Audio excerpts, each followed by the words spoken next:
Oh, wrong screen. Whoopsie. There we go. Welcome in, everyone. Thank you so much for coming into tonight's stream. It's not a good stream without a little scuff, right? Jolly, thank you so much for the resub for the 6 months. Get sub to foo. I hope you're having a good night, but tonight is a big occasion, guys. We are finally, after many, many months, finishing Date Everything tonight.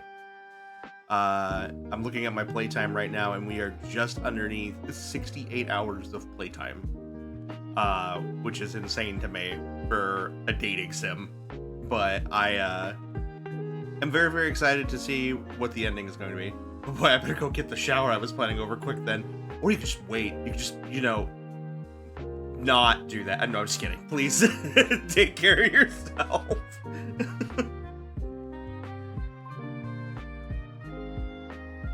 But yes, tonight is the night. Nah, man, I got that itchy. It has to be now about. No, as someone with psoriasis, I understand. Please go take care of yourself. But yes, tonight is the night. We are nearly done. I think there's only a handful of characters that we need to finish the story on, and then it is literally just realizing everyone that's left. Like, unfortunately, we ran into a bit of a situation where we have a few too many characters that are in the same category for the specs, and we only got one candy per category to reset characters. So unfortunately, we will not have a 100% complete playthrough this time around, but that's okay. Maybe we'll come back and revisit it another time and try to speed run through it and try to get a 100% completion or something. I don't know. If that's something you guys are interested in, let me know. But enough of me yapping. I wanted to thank everybody again for coming out to community night last weekend. Despite the technical hiccups at the beginning, it was still a lot of fun. And funnily enough, right at literally days after we played, a new we were talking about how hadn't been an update in a while. A massive content update came out, adding in doing brand new assets for some of the maps, adding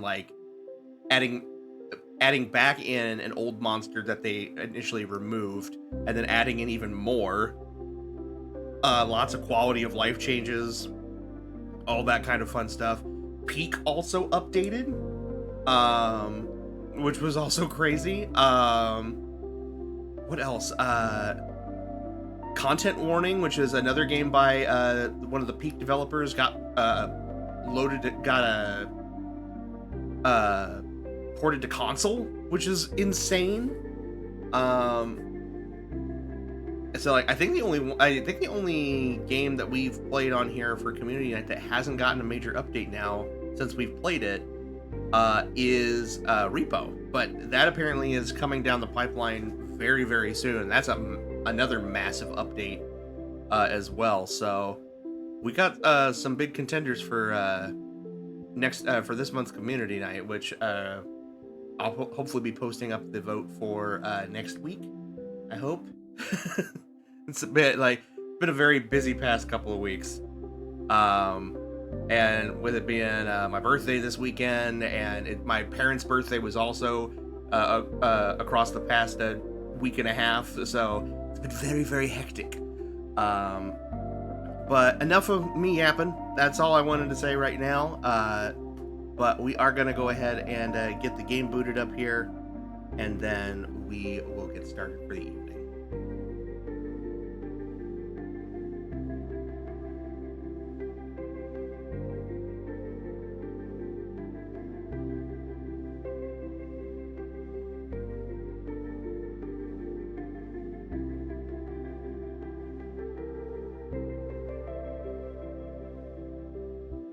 Now we can go to the screen. So many, yeah, absolutely. Team 17. That's not even including other games that I like to play. Chap games. Like, one of my other favorite games I like to play, Rivals of Aether 2, is also getting ready to do a massive update here in, I think, like a week. Overwatch is getting ready to announce its next update within like the next week and a half as well, and the new character looks interesting. I think Street Fighter 6 just teased Ingrid. They showed off a gameplay trailer for the Avatar: The Last Airbender fighting game recently, and that looks sick. Good time to be a gamer, that's all I'm saying. All right.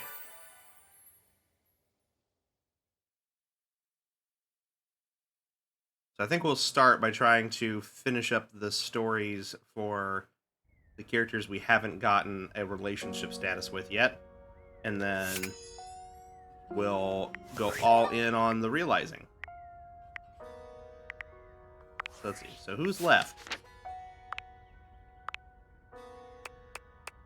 Go all the way down. We have Curtain Rod, Kopi, Amir, Barry, Henry, and Fantina. Okay, so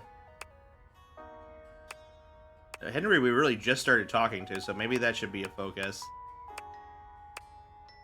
So I think Henry and Fantina may be the two that... probably Henry, Fantina, and Barry, I think. Alright. So let's go down there and start with... So many colors. Or so many options. Sorry. Just realized that my chat cut that off before. Alright, also, good evening, Fox. I hope you're doing well. I don't know if I said that already, but... Alright, Henry. Let us converse. Huh? Oh. Sorry, I guess I drifted off for a sec. Been feeling even more scatterbrained than usual. That's okay. Sometimes I get that way too. Yeah, I guess it's normal. Anyway, I don't know if I've got the space in the day to hang right now. Okay.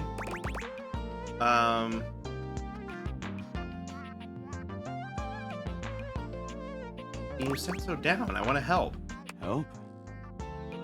That would be nice.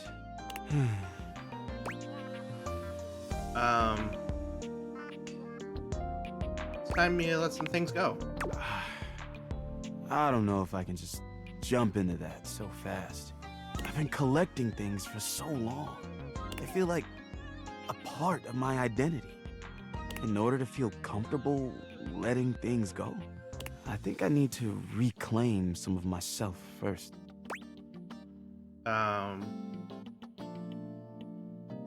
Wanna grab a drink with me? I used to love that. Sure, let's do it. I definitely don't want to drink too much. But a nice buzz sounds great, especially when shared with a friend like you. Let's toss one back. Let's do it. What should we start with? I don't want to get too messed up, but I love a good buzz. Let's see here. Something on the lighter side then? Ooh, like lighter fluid? I don't know how that would go down in my gears, but I'm willing to try it if you are. No, like water. Oh, right, sure. I guess water's fine.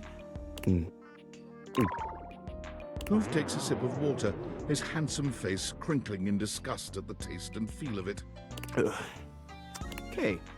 Should we get something else? Okay, I think we should call it there. Okay. I gotta say, I don't feel anything.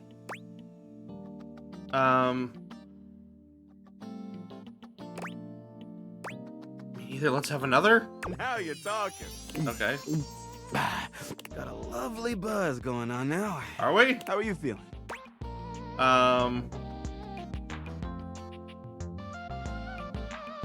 It'd help you get rid of more stuff.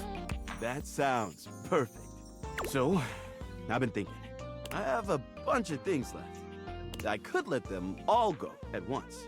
Or I can go one by one and maybe keep a few. What do you think? Let's go piece by piece. Let's take a look at what's in there. Ooh, I've got this origami bird. Let it fly. Oh, but I loved finding this. Are you sure? Pretty sure? I don't know. That's not too convincing. Okay, what do you want from me? I'll keep this one. Next Okay. up is this. Um, Wait, what is this? I think it's Lord God, throw that away. whoa, easy. Not even sure I want to touch it again. Pretty please get rid of it. I'm just gonna leave it where it is. Oh God. Let's forget we ever saw it. Alright, I'm starting to see what the problem is. Well, all that was a bit exhausting. I think I need a minute. Please come back again soon, okay? Bye, Hoof. Get some rest. Yo.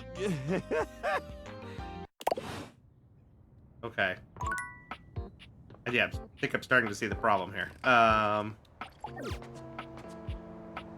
So what we had... Curtain rod.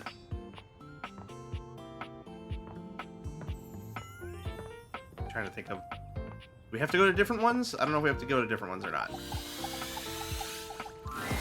Oh, you showed up just in time. Kurt, I don't think there's good material today. No good material? Man, you must be rusting, cause this right here, prime. What's going on? Kurt steps to the side, inviting you to look through the window. You can't really make out much. What am I looking at? That fool out there with the boombox over his head, down the street. He's been out there for how long now? Hours, playing the same song. They ain't never gonna answer. Old dude ran out of pebbles a while ago. Wait, is he out of batteries too? Look at him, searching through his pockets. Oh, poor guy. He really thought it would work. Whoever it's for, they haven't popped their heads out or nothing.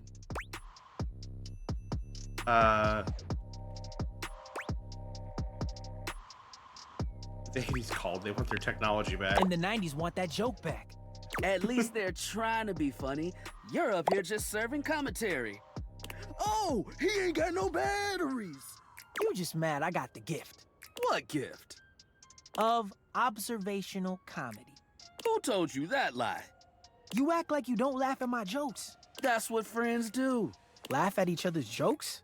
Nah. Lie! God. Oh, is he? He's walking away. Good try, my dude! Good try!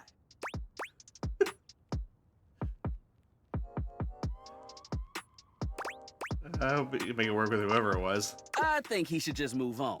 Take a tip from me. When someone wants you, you shouldn't have to chase him down. He's better off without whoever he was trying to get. Unless he's not. You right, you right. Yo, I'm tired. Looking at that guy made me tired.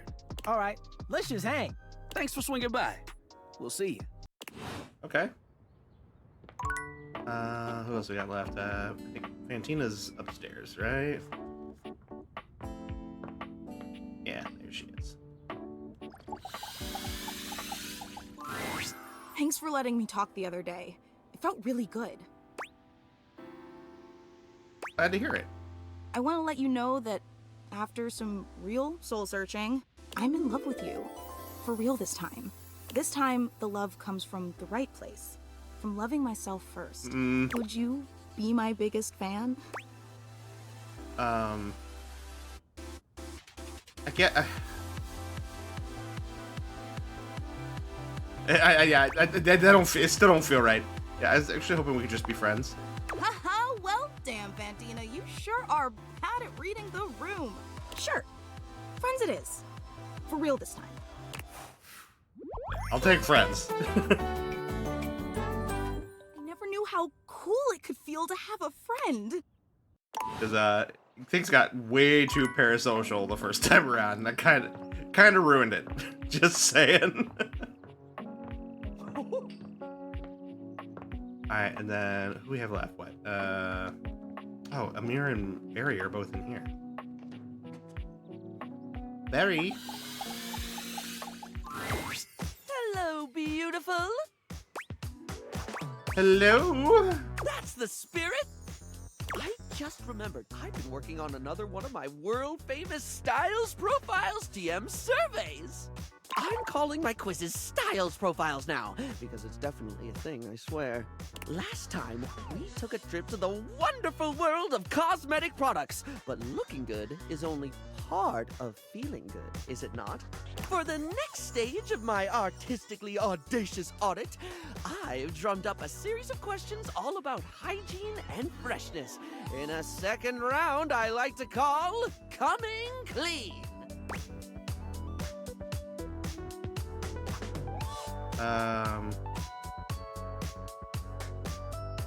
Let's see here.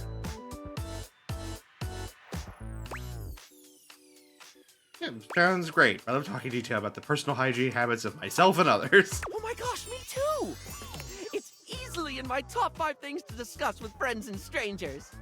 Of course, I've ensured that none of these questions are too personal, darling. As someone who hangs out in a bathroom all day, I totally understand the importance of discretion. Well, that's nice of you, Barry. Please tell me more. Right, so, last time we talked tweezers, we talked makeup, we talked aesthetic. This time around, in the interest of getting to know you more and work out exactly how best to get you at your best, I've got a whole set of queries about the product you like when getting fresh. So, what do you think, hon? Are you up for Styles Profiles TM? Round 2, coming clean. Sure thing. Well, suds me up with soap and foam. I'm so excited. Okay, here we go. Question 1 for round 2 of Styles Profiles TM, which is absolutely gonna be a thing. When it comes to toothpaste, which brand best pleases your pearlies? Let's see here. No, I actually do have, like, someone who struggles with their teeth. There are certain brands that I like. Ooh, do tell.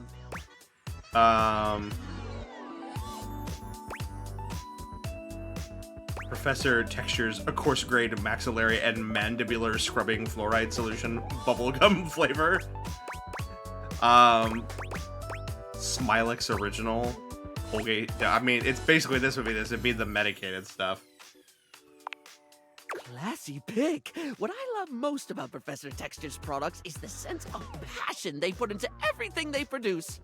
Whether it's Professor Texture's non-denominational alkaline water for adults aged 35 to 60, or Professor Texture's specialized solution for the cleaning of cassette tape heads, their commitment to fun is second only to the diversity of their merchandise. Never much cared for the coarse-grade toothpaste, if I'm being honest. When it comes to Professor Texture, I always recommend Professor Texture's non-alcoholic and smoothened formula for the daily maintenance of oral acceptability. Bubblegum flavored, of course. Of course. Anyway, I don't mean to floss over dental care, but we can't get incisive over just one subject. It's time to think about soap. Real straightforward one, this. When it comes to hand soap, how should it be? Bars or liquid, blocky or squirty? Do they need to be a classic brick or bottles of squeezy wetness where it's at? When you've For got hand it in soap? your hands, should you be rubbing or pumping?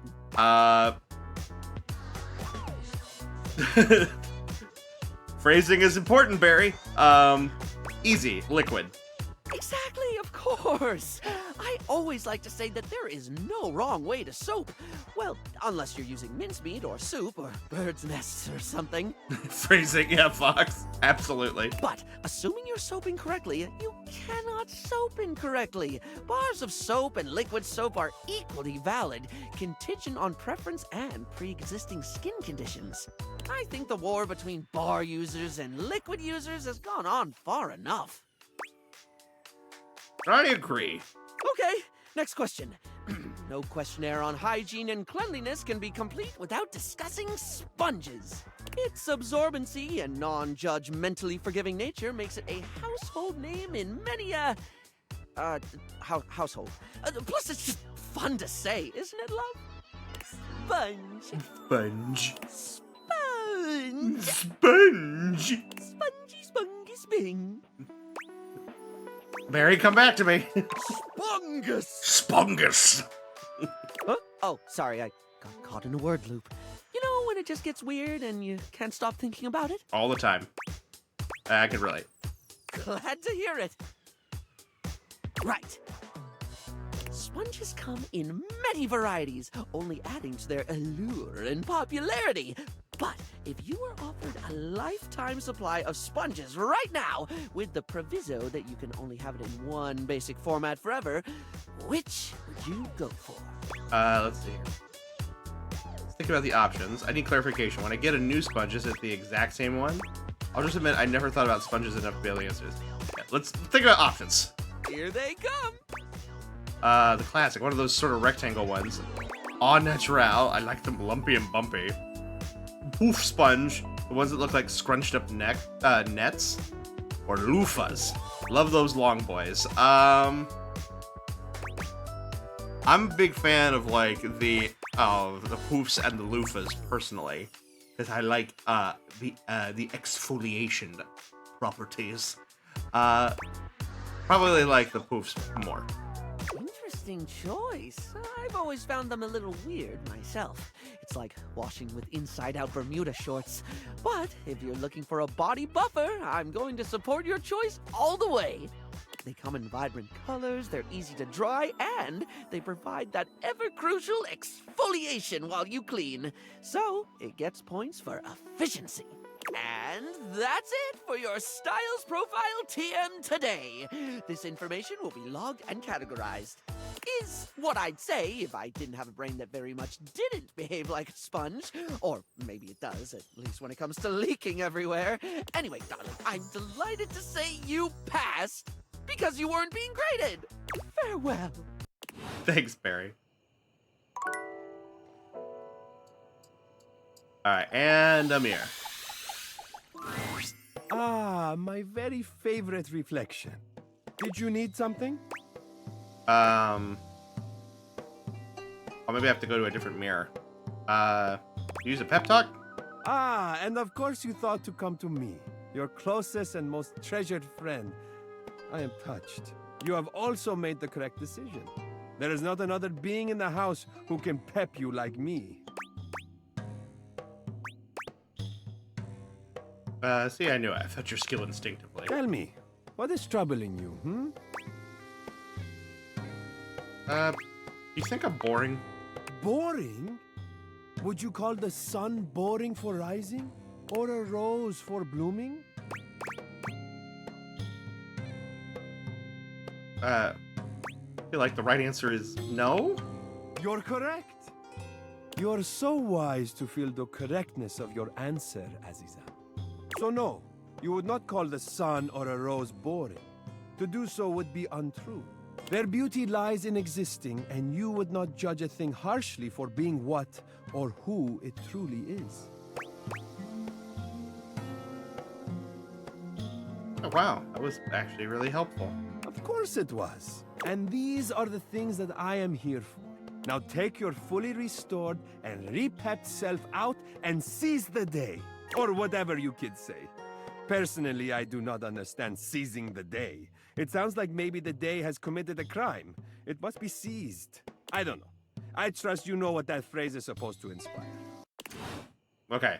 I'm going to immediately seize the day by going the fuck to sleep.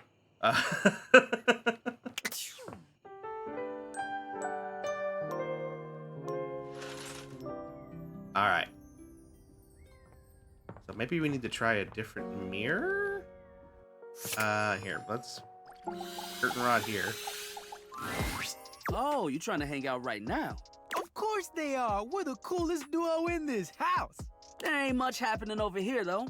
But check another window or something. Something has to be popping off somewhere. Okay. We'll see you at the new spot. Okay, so we've already done that window. So we gotta do all the windows. Got it. Okay. Should have done that while I was doing Gwendolyn. Guess since Barry is right here.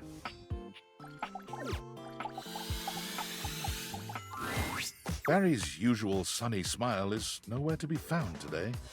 He looks surprisingly frustrated with something. Uh-oh. Something wrong? Oh, hello, sweetie. I'm afraid you've caught me at one of my rare inopportune times. Ready and able as I am to be available at the drop of a hat. Why do they drop hats? Never questioned that one. You know how sometimes you just accept a sentiment at face value and then suddenly one day you realize you have no idea what it means and you just said it because people have always said it? I'm gonna have to look that one up. Focus, Barry. Right, quite right you are, hon. Actually, that's the sticky issue keeping me all too occupied. Pardon me.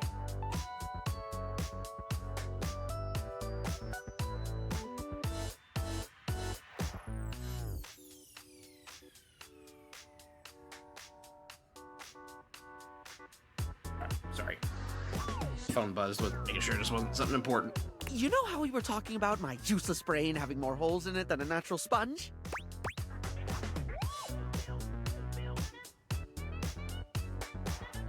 I do, though in my experience putting yourself down with derogatory sentiments like that is the opposite of helpful. Don't be self-critical to the point of self-flagellation. It's a unique approach, but I can give it a go. Also, do as I say, not as I do. Now, I've been taking the advice to start writing things down so I don't forget them. Look, the first thing I wrote about was you advising me to start writing things down. Aww. I even remembered to use yellow eyeshadow to highlight the important things. Boys 24. Okay. At least, I think it was yellow?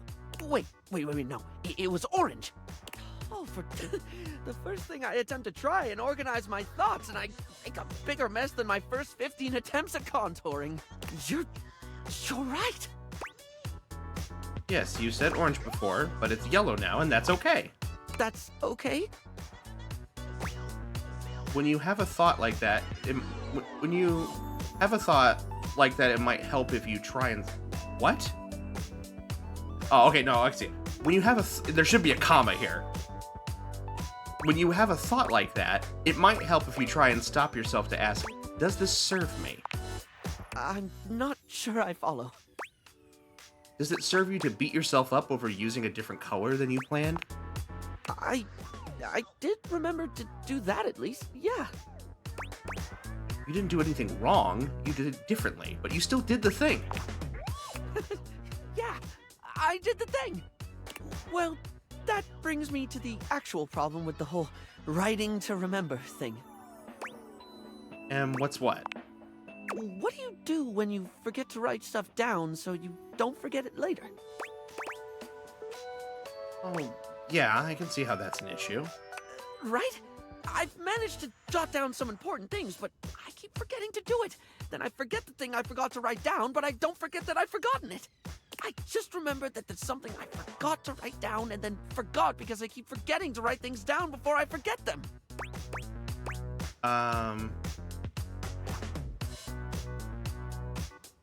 Let's see here. Okay, let's focus on the positives first. You've still been writing, even if you forget sometimes. Has it helped? When I remember, it really has. Whether it's just a to-do list or things you've said to me that I don't want to forget, it feels like getting some sense of control, if that makes sense. That's good. It is? It seems silly.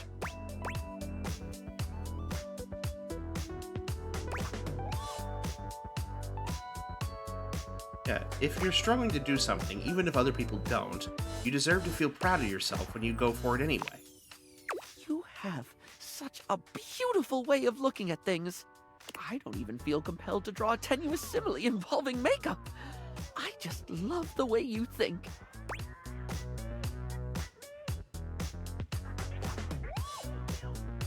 Like, I care about you, and I'm proud of you for working on this. You're right. This is hard for me. Remembering is hard. Focusing is hard. Sometimes it's hard even when I do remember, when I am focused. Sometimes I know I should do something, and I just don't.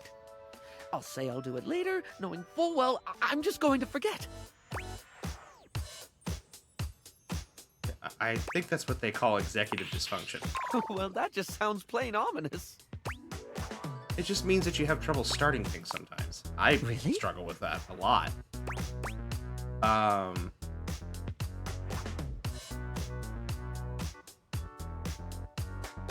it's not just about remembering stuff in the moment, but getting your brain into the habit of doing it. Oh, like hair conditioning for the brain. Yeah, kind of. Just conditioning works in this context. Yes, hair conditioning for the brain. I think I understand now.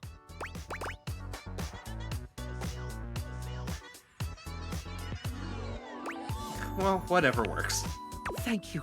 You're the first one I've met who's just been patient with me. And I include myself there. Well, on that note, I best be off. One thing I did remember to write down is that there's a new Poron blocker from Smile Republic that I have heard nothing but rave reviews about. We'll see if it passes the berry test. Oh, and I must make a note to find out what drop of a hat means. Okay. Let's see here. Are there any other mirrors that we have not interacted with? Oh, I guess first let me, yeah. Well, no, we just finished Fantina, so I don't have to worry about that. Are there any other mirrors anywhere?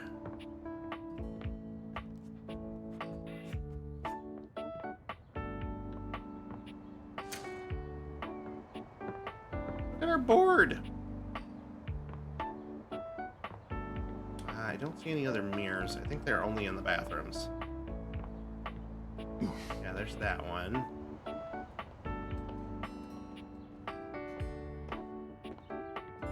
I guess we can talk to Hoove. Are you bothering me again? Sorry, but I just really don't have time for this. I'm so stuffed to the brim, I can barely think, let alone work. And the house is a mess. Crime scenes are going uninvestigated every day. So, why don't you just leave me alone?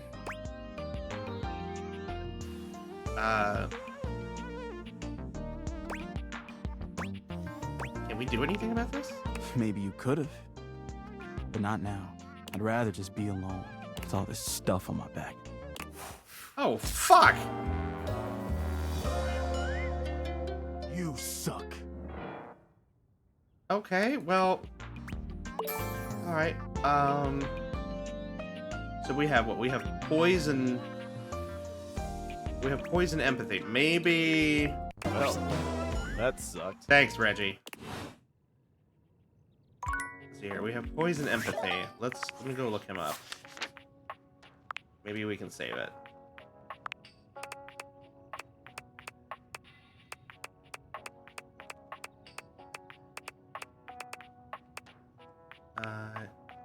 Oh, okay, cool. We have a candy. We can reset that. Alright, it's fine. It's fine.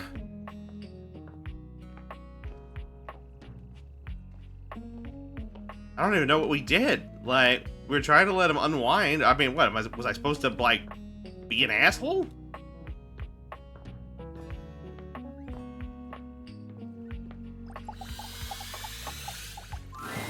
Ah, my favorite reflection has returned. Am I really your favorite? How could you even ask such a thing? If it were not true, then I simply would not say it. It is very easy to not say it. Ah, my not favorite reflection. See? Very easy. Awkward, but easy. Come on, I'm being serious. Why is it so difficult for you to accept my affections, Sorry, I'm just bad at accepting compliments. Perhaps you are overcomplicating it. Or perhaps you are not used to it. It is very easy to accept nice things, especially with a little bit of practice. I will say, I am not used to accepting compliments. Not that I don't receive them. I'm just very socially awkward. Yeah, it's hard to practice something that makes you uncomfortable. Of course, I understand. It would be like me asking you to practice dancing in front of me to improve your move. Yeah, that's very true. Squints at you. What? You're different, Fox. I've known you long enough now.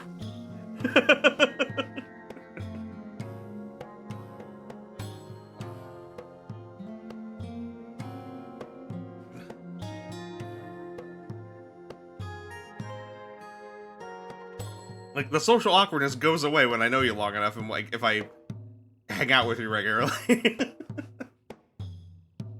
I am imagining it might make you very uncomfortable to dance in front of your mirror.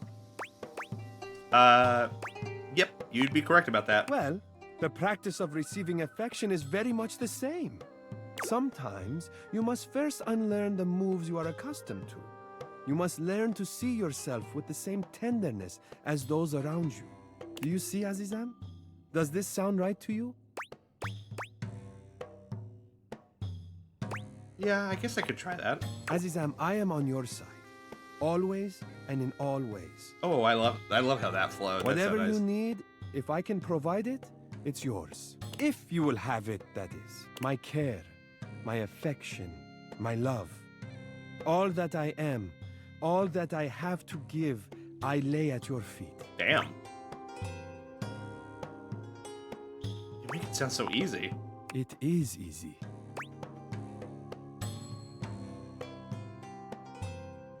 I mean, relationships are never easy by definition. You misunderstand. I am not asking anything from you. Offering you my love is easy because it is what I feel. What was in my heart from the moment I first caught your reflection.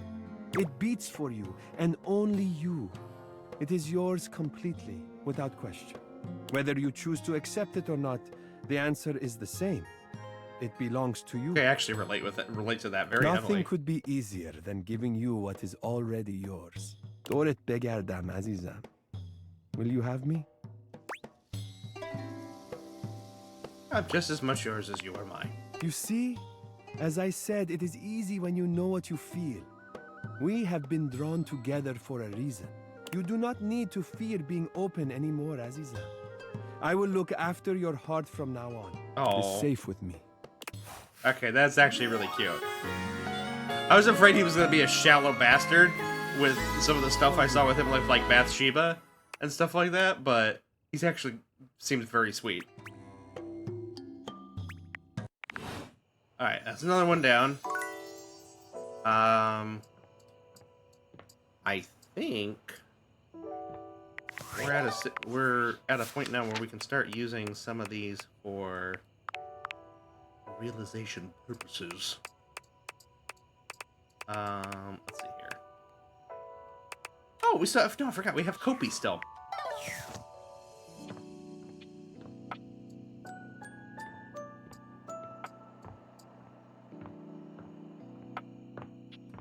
Which I think we might be close to finishing that up too, because I think we finished all of the trivia questions. Listen, I need to talk to you about something. Uh-huh. What is it? It's just, you've been coming here so often.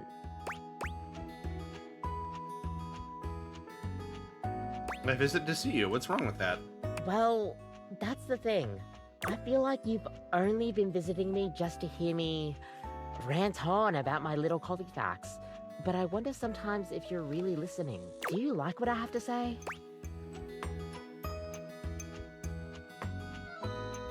But no, you know I'm listening. I got your answers right, didn't I? You're right. You're a good customer, and I'm glad to know you.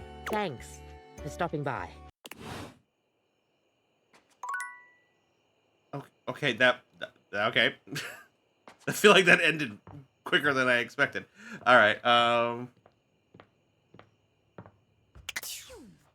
right. We're going to keep running this until we get everything done here. All right. So we done these rooms? Just have to go room to room, I guess. Oh, you lifting now? Yo, chill. I'm just kidding. You're pumping iron. We love to see it. Oh my gosh. I'm so excited that you're both here. Hey, Fantina. Rod waves at Fantina, but Kurt just gives her a tight-lipped smile. Ah! You remembered my name? How could we forget? Oh, God. You think I'm memorable? See, I knew you liked me. Yeah, here we go. Kurt? You like Fantina? Oh, I sure hope so. I just enjoy them so much. Did you know that Kurt has this amazing wave dance move? It only happens when I brush up against him. Please don't. Oh, are you too good to dance now? Why don't you dance, Rod? Anyway, I really like it when you do it, Kurt.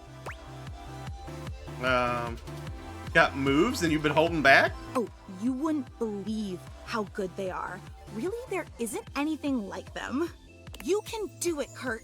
I believe in you. Nah, I'm good. Nah, I'm good. You can't do it, can you? Kurt can do anything. That's right. I can do anything. I'm just feeling a bit, Just admit you suck at it and move on. I sure would love to see you do that dance. See?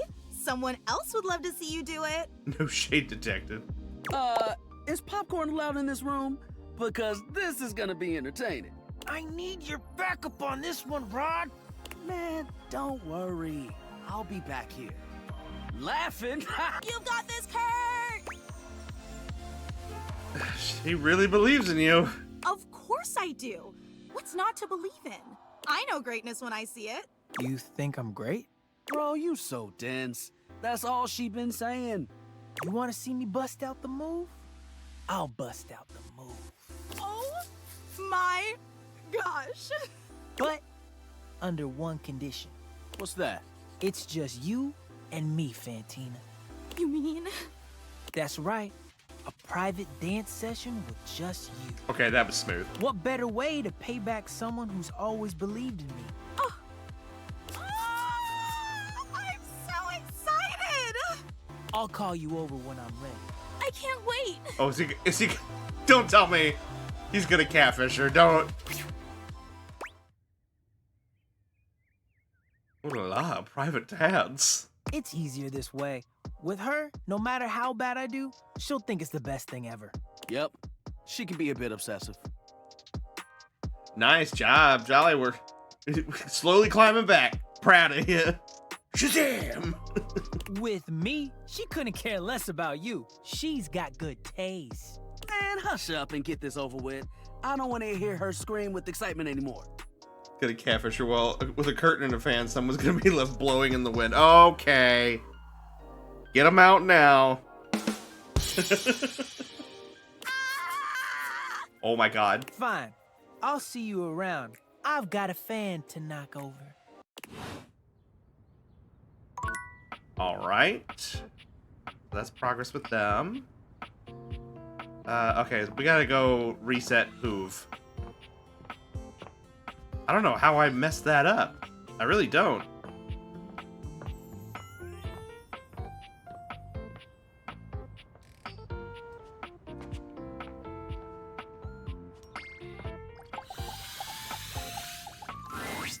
Oh, you again. Gotta say, you aren't really my type. As a lover or a friend. Listen, we all make mistakes. Use that candy. You certainly have. What, are you apologizing? Yes. Oh, all right. Apology accepted. I'll do my best to make time for you, but no promises. Cool! Let's go clean up a few cans of oil together next time you're free. Alright, cool.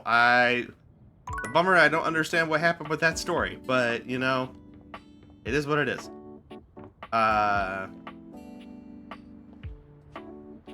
Okay. So, who we got left? Kopi. We're down here. Might as well do Kopi.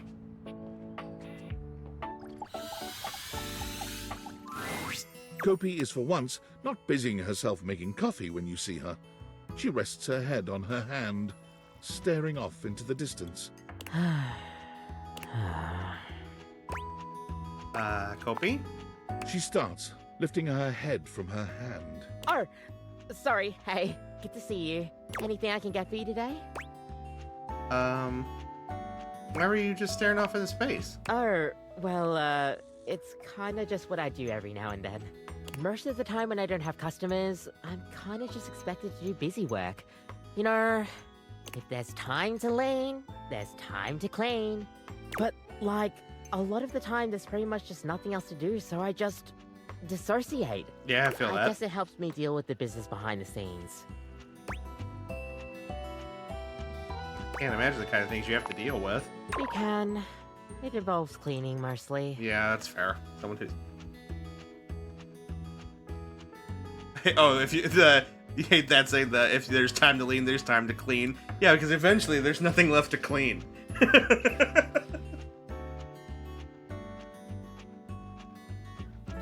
as someone who's worked in food service, I have had days where it has been slow enough where things are clean and there is nothing to do.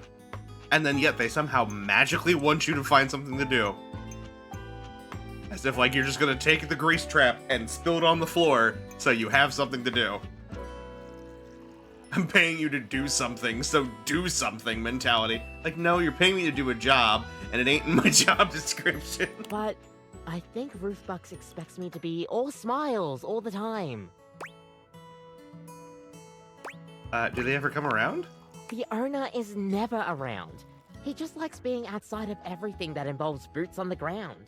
It's like, I can only do so much, you know? During COVID, we cleaned the jewelry store constantly for the week before everything shut down for a couple of months.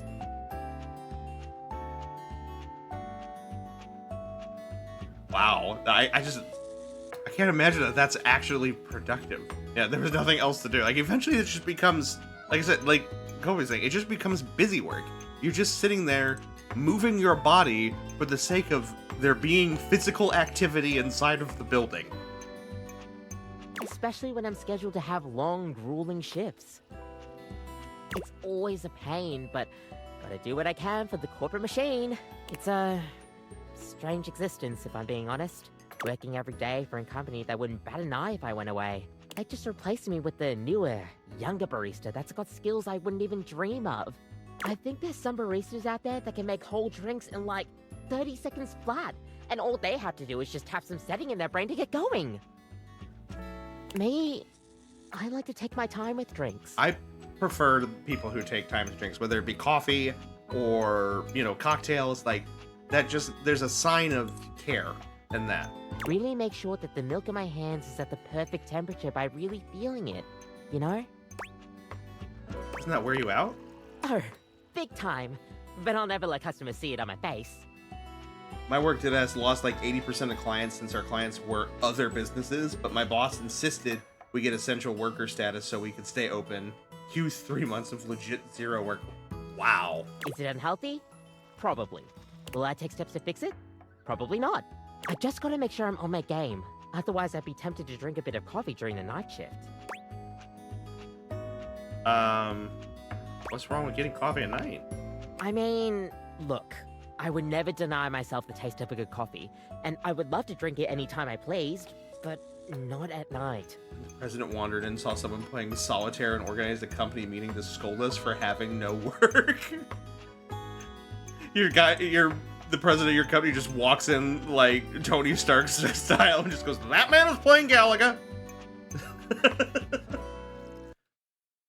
I don't know if it's just caffeine-induced psychosis or whatever, but you'll get nightmares. Guaranteed. Oh, we already experienced that. Yeah, I pretty much get wet to the bone here. Day and night. So sometimes I just tune out a bit. Tony Stark might be more chill. Fair. Honestly, despite how much of an asshole Tony Stark can be, I probably wouldn't mind working for the guy. Do not get me wrong. I do love my job. I couldn't just not make coffee. It's my life, you know? And it's what I'm made for. These hands are as steady as an Arabica. Which isn't to say much because they sway pretty badly in the breeze. Tony Stark had a bit of, so long as the important stuff's getting done mentality, I'd rather work for him. True. Probably has great benefits, too. Gosh, sorry. Feels like I'm rambling again.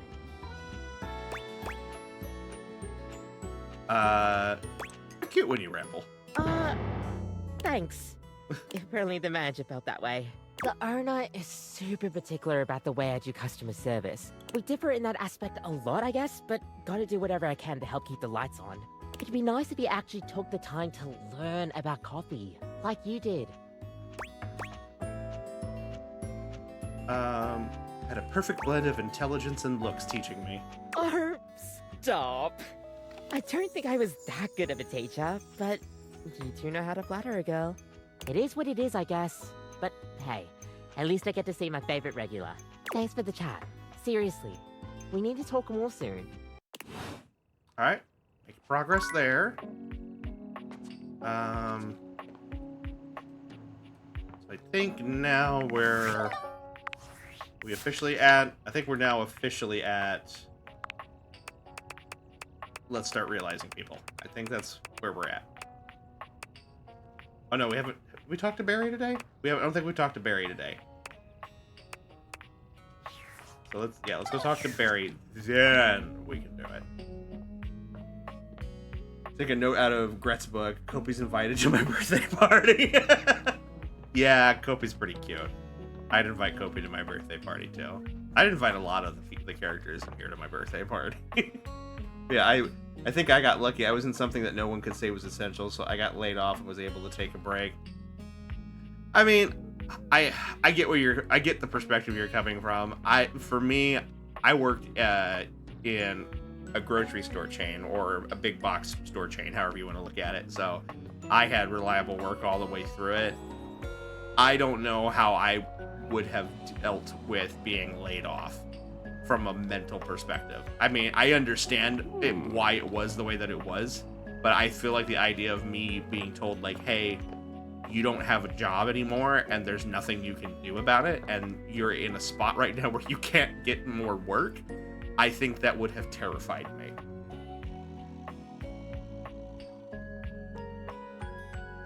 Speaking of said birthday parties next month, I'm gonna be so old. Dude, mine's in 2 days! I guess the party's in 3, but my birthday's on Saturday.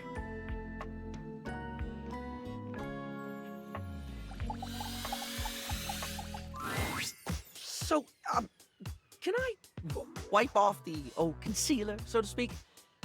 I've got something that's been on my mind a lot since last time we talked. Can't really consider the Obra a birthday present. I appreciate it, Jolly. That was very sweet of you.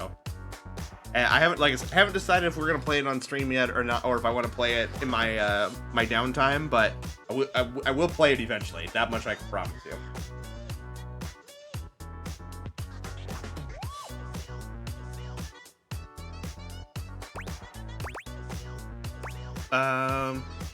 Please feel free to share. I'd love to hear your insight. If I'm like really truly honest, I don't think I like me very much. Oh, Barry. Go on. I feel like I've always been, I don't know, too much. I can practically hear eyes glaze over when I talk sometimes. I know when I'm talking too much. I know I can get too into someone's face like the world's most enthusiastic pour unblocker. It doesn't stop me. I can feel myself dumping information when nobody asked me to, banging on and on about something that interests me, even if I sense I'm boring the life out of whatever poor soul had to hear it. Hey, Fox, can you eradicate that bot out of from time and space for me? That'd be really cool.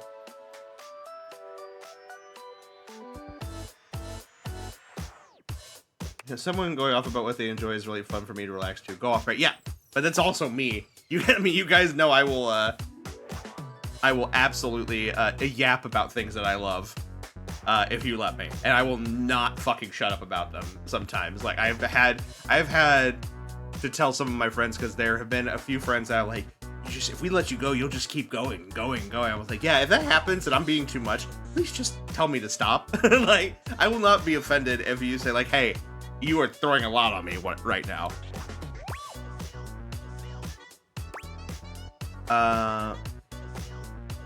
It helps. I've not found you boring. Well, that's honestly really nice to hear. But like, with me, I'm always on to some degree, you know? Like, if we all weren't ranting, we'd be sitting in silence. Please talk my ear off, right? Thank you, Fox. Appreciate it. I feel like I've always got to be engaging, always got to be interesting. I've always got to have something to say, because if I don't, I'm just me, and I'm boring. You're not boring. It's funny, really. I talk and talk and talk until people are sick of me, because I'm afraid they'll be sick of me if I don't. Jolly, you ain't boring. Don't nobody start this, oh, I'm so boring. This is so me. There's no such thing as a boring person, because people have interests, have hobbies, have passions. Just because you don't like to or are unaccustomed to talking about them doesn't mean you're boring. Sorry, my internet decided that moment was time to stutter. No, it's totally cool.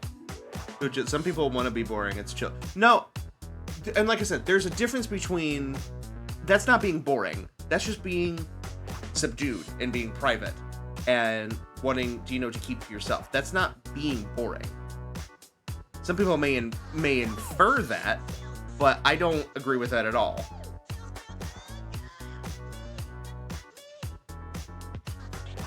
You're not boring. An interesting person with your own passion and interests. Yeah, exactly. Like, they're like, just because people don't know things about you, or that you choose not to share certain things about yourself, doesn't mean you're boring. So, the I'm boring was a joke, guys, but I appreciate it. Hey, I understand if it's a joke, but it is unfortunately a mentality that a lot of people, including myself, are going through or have gone through. So even if it's a joke, I will gladly take your joke and use it as a platform to tell to help uplift people.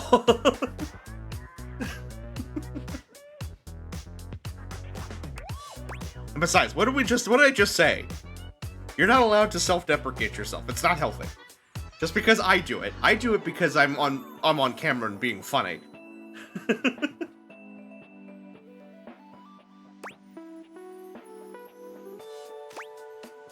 Like, I hear you. I put on a face as well, and people can tell when I'm trying too hard. You can bonk me all you want. There ain't nothing up here you're gonna damage. Going into a fall, he was overly confident. It was just so fabulous, darling. It's kind of like I'm wearing a mask of my own face. Thanks, but I didn't expect you guys to take me so seriously. Oh, you know me. I don't like seeing people, tear themselves down. Like, so I always want my spaces to be places where we lift each other up.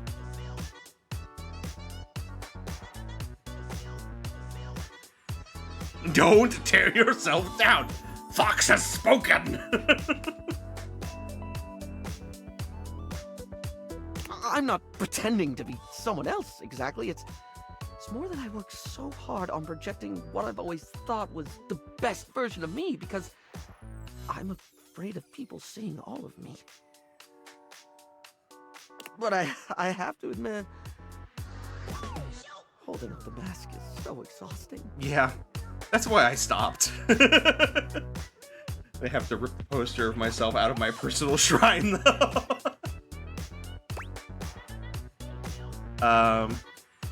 Yes, it is. Trying to hide the bits of you people find inconvenient hurts. Thank you for hearing me out. It means a lot to feel seen. Okay, we're making progress there. Alright, so we have one more. Okay, so we can start officially realizing people. You know what? I think what I want to do first is let's get the characters that are in the phone first. Because they're gonna be I don't want to forget them. So let's start with Textbox Chan. Hey, you! I have to rip the. Oh no, sorry. Thanks for stopping by. Yeah. I'm ready to realize you, Textbox Chan. Wow, a real human? Do you have what it takes? Yes, I have what it takes. Let's get you realized, Textbox-chan. The spectral energy flows through your Dateviators, and what was once merely the UI of this game becomes... Oh, she's so cute! I love her little emoji shirt. Oh my god. Again, Sassy Chap, you want merch. The shirt. Make it in masculine and feminine cuts, please. Chan. I mean, that's technically the, I believe that is technically how the phonetic is pronounced. Yes, it's Chan. The jacket is also very cute. I'm looking at all this stuff and I'm seeing like potentials for merch all over the place. All right. Oh my gosh! Textbox Chan gives you a little twirl, looking down at herself in disbelief. It's truly mind-blowing to know that what was once your UI is now a living, breathing human woman with speech rather than text boxes. You could feel your mind unraveling as you try and work out who's transcribing the text you're reading at this very moment. But Textbox Chan's happy laughter stops you from tumbling too far down that rabbit hole. Oh, I can't believe this! There's so many things I want to try now! I don't need emotes anymore! You can read my facial expressions! You can hear my vocal inflection! She's still got yellow in the whites of her eyes, though. Hey, don't worry about it. It's definitely not jaundice. I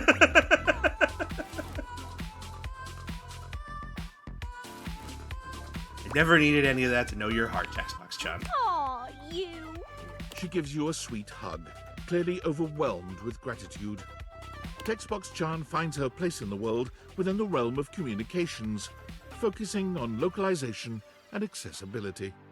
Her sweet personality and natural charm make her an excellent public speaker. It's not long before she turns up on the talk circuit, educating some of the world's biggest game studios and aspiring She just became a developers dev. alike. You can just read my facial expressions, me when I'm nonverbal. Same. Never leave your font selection for last. You wouldn't just style your hair 5 minutes before you leave the house, would you? Definitely wouldn't do that. I definitely don't. I definitely don't do that. Oh, wait, don't answer that. But seriously, your font deserves better than a last-minute selection from freefonts.com. Don't just run my fingers through my hair once or twice and call it good. She stays in constant contact with you, visiting when she can. And as always, her texts are full of adorable emotes. All right, awesome. All right, we're moving now. We're schmoving.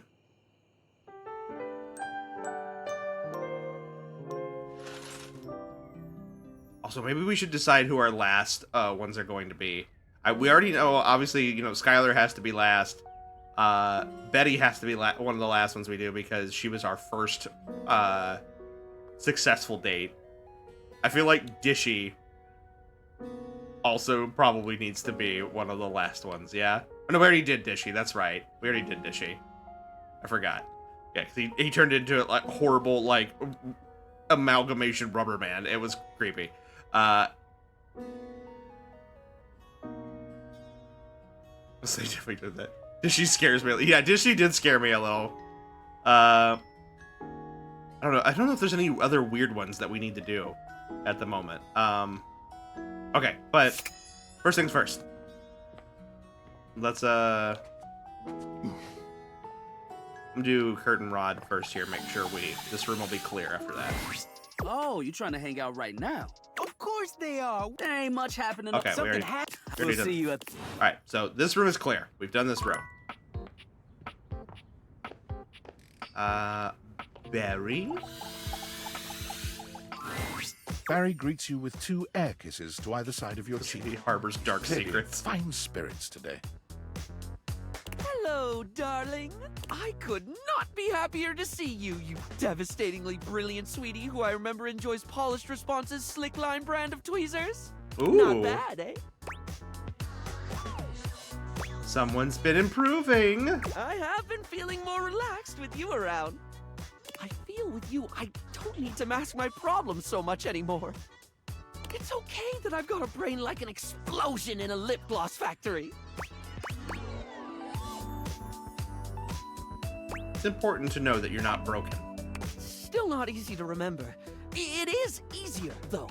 It's the difference between wiping the lippy toward the mouth instead of away, you know? Yeah, I think I get that. I'm so glad you do. Sometimes I think the whole makeup metaphors get a bit too overdone, darling. It's a bit like when you don't remove last night's makeup and try to fix it up the next day, and you let that ride another day, and eventually you've painted over yourself so much it's all gone flaky and weird. What were we talking about? Not doing makeup metaphors anymore. Right. Oh, question. What do you think of toucans? The bird? They're pretty cool. Sorry, off topic, I know, but like, I've been getting really into toucans lately. Toucans are pretty neat. They're just really neat with their big old beaks, and oh my god, they're so pretty, right? I've been trying to work out my favorite toucan. They're all just so aesthetic. You've got the Togo toucan, or Toucan Classique, as I call it. It's got a new special interest. A Yeah. timeless black and white look with the iconic yellow beak offset by deep blue eyes. But there's also the chestnut mandible toucan with a diagonal color split down the bill, contrasting a rich yellow against a brooding maroon. Sorry, off topic. No, dude, if we met, let me lead the conversation. It'd be even more of a mess.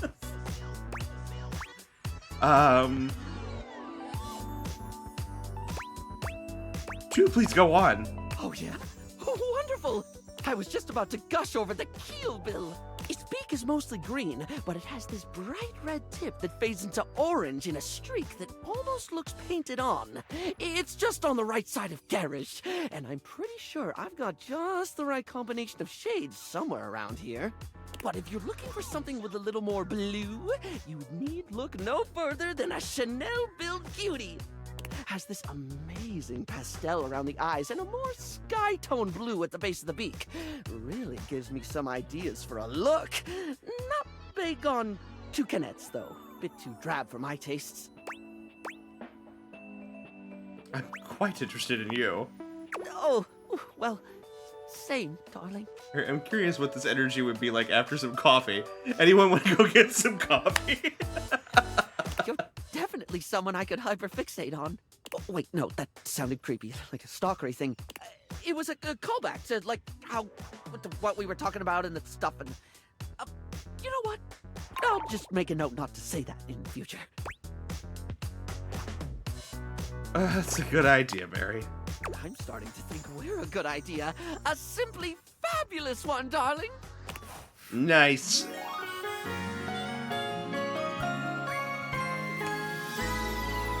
You're my favorite fixation.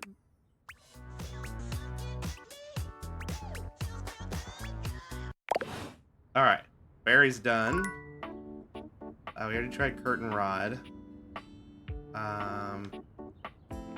What is that? I mean, is that just Kopi and curtain rod at this point?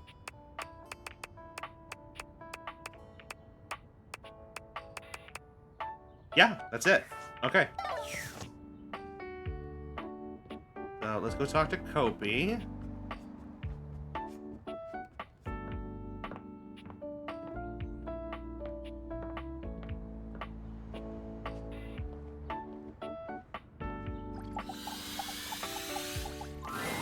Kopi greets you robotically, lifting her hand to give you a stiff wave. Her gaze looks vacant, and her words are cold and empty. Welcome back to Roofbox, home of all your coffee needs. Oh no. What the hell is going on? Whatever do you mean, oh fine customer? Oh, is the boss here? Roofbox wants to ensure you have a consistent and standardized greeting, so that whenever you come to our store, you know that you're getting the best service every time. Oh god, kill me. Kopi be coping. And your continued patronage is appreciated. Kopi trails off, leaning forward in a sigh that seems to make her entire body droop. Yeah, I can't do that anymore. Yeah, that was weird. I know. Roofbox wants people to add the Roofbox touch every single time we greet customers. So they're just making me sound like a monotone robot. Yeah, I'd rather you not. Take me to your leader. Yes! Gotta laugh. Roofbox touch is a bit like if I wore human skin as a mask. Yeah, it's just a little bit. Alright. You get that one. But it sucks too. I feel like every coffee I make for somebody, I learn a little bit more about them. Get to know what they're like. Like you, for instance. You're... well, I don't really have words for it. Friendly? Sorry, my mind is drawing a blank. Sometimes when we talk, I feel a little out of my depth. could say the same thing for the barista making my drinks. Is that a good thing or a bad thing? How would you describe me then?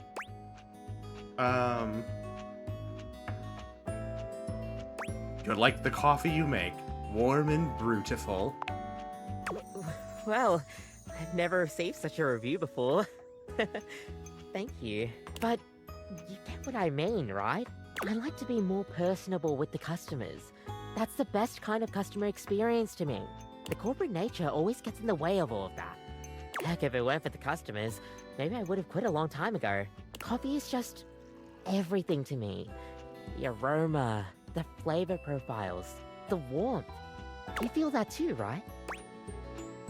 Of course. Good. Good. I'm glad somebody around here does.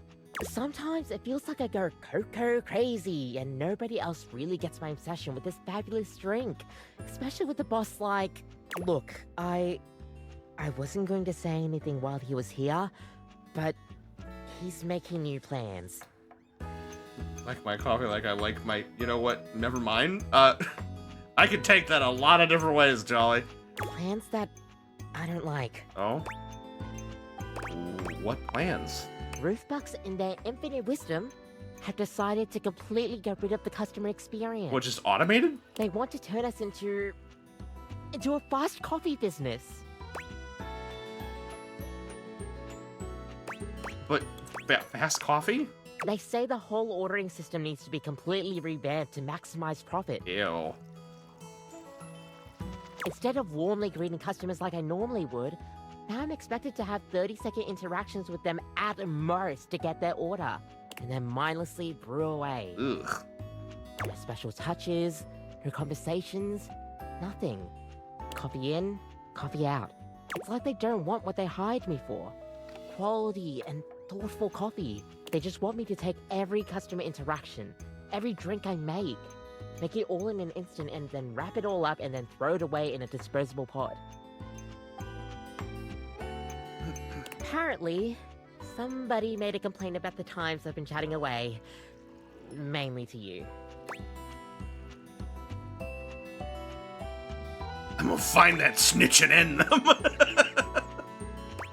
I'm so sorry. It's not your fault at all. If anything, it's fully on me. I get it. I'm just probably not the corporate machine type. I care too much. You ever thought about making coffee somewhere else? Somewhere else? I guess I never thought of that before.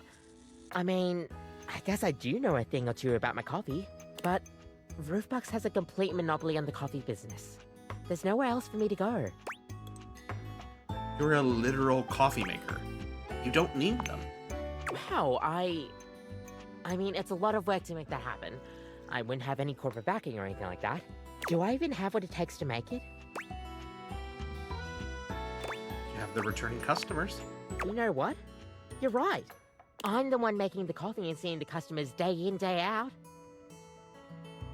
I love that they took coffee as the dialogue between fast fix and social personal ritual because it's exactly what I'd label for both of those. Yeah, it really is the two types of like getting coffee, right? Is you're either getting it for the instantaneous, you know, gratification of it, or you're wanting a memorable coffee experience. Like you're wanting it to be a what's the word I'm looking for? Excuse me. A thing of social, you know, social interaction and relaxation, right? I'll have to give this some thought, but maybe I can do it. I'm a smart bean. I know I'll be able to figure this out. Could probably be something similar to cloud watching. Yeah, like it's meant to be a moment of self-reflection and unwinding, you know, despite the fact that it's a stimulant. But you know, we're not going to worry about that. You're a lot more confident now. All thanks to you. If you hadn't encouraged me to step out on my own, I would have never been able to even think about this. It'll take a lot of work, and honestly, still a lot of hours I need to do under Roofbucks to get stuff going, but it's worth it to chase after my dreams. Thank you. Thank you so much. Okay. We're getting there. So we already did. So we got 2 more that we can do for the phone. So let's see here. Who are the other ones that we need to do? Oh, the credits.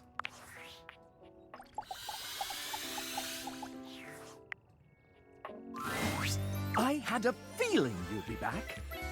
My love, my one, my only. The devs love you, but more importantly, I love you so much more. And you're wearing that fantastic red shirt that we created to make more money. I mean, fun. I'm ready to make you a real chap. I think I should like that. Mascots can't do much, you know, but humans, they can do everything. Kopi, 2 cups of coffee. 1 for me and 1 also for me. Just kidding, 1 for both of us. Wait, is Chap the... Yes, Chap is the credits because he's the mascot of the company, so therefore he represents the entire staff. And there's actually a mini game you can do where they basically have all of the major members of the development team represented, and they either voice themselves or they have the sassy chap narrate for them, and you do micro dates to make them date to either love you, be friendly with you, or hate you. And we did all of them.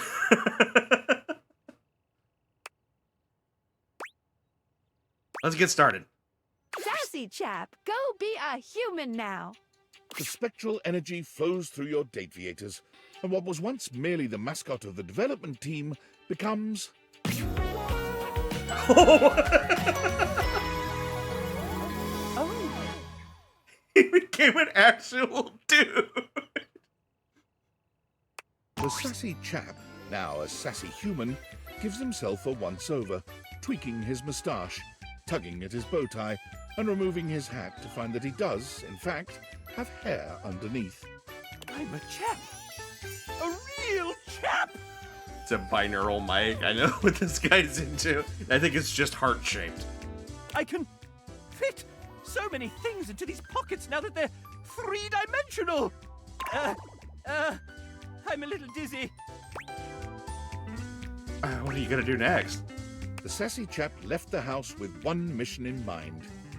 I'm going to make my own damn video game! Being that a mascot had never made a game before, he was able to use his charisma to convince one foolish publisher to buy into his wobbly technical designs. Is this gonna be like a full circle meta thing where he's like the creator of Date Everything?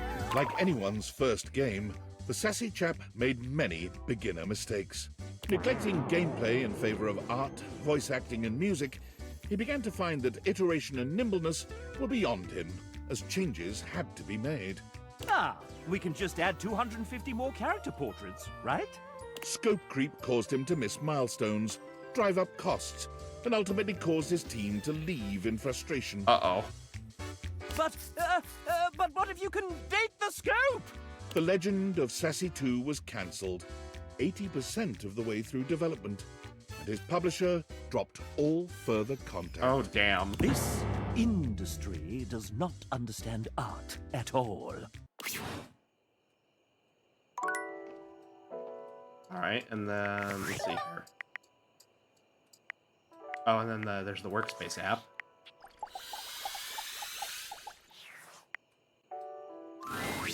Hey, hon. Yeah, We're Willie. still on for later, right?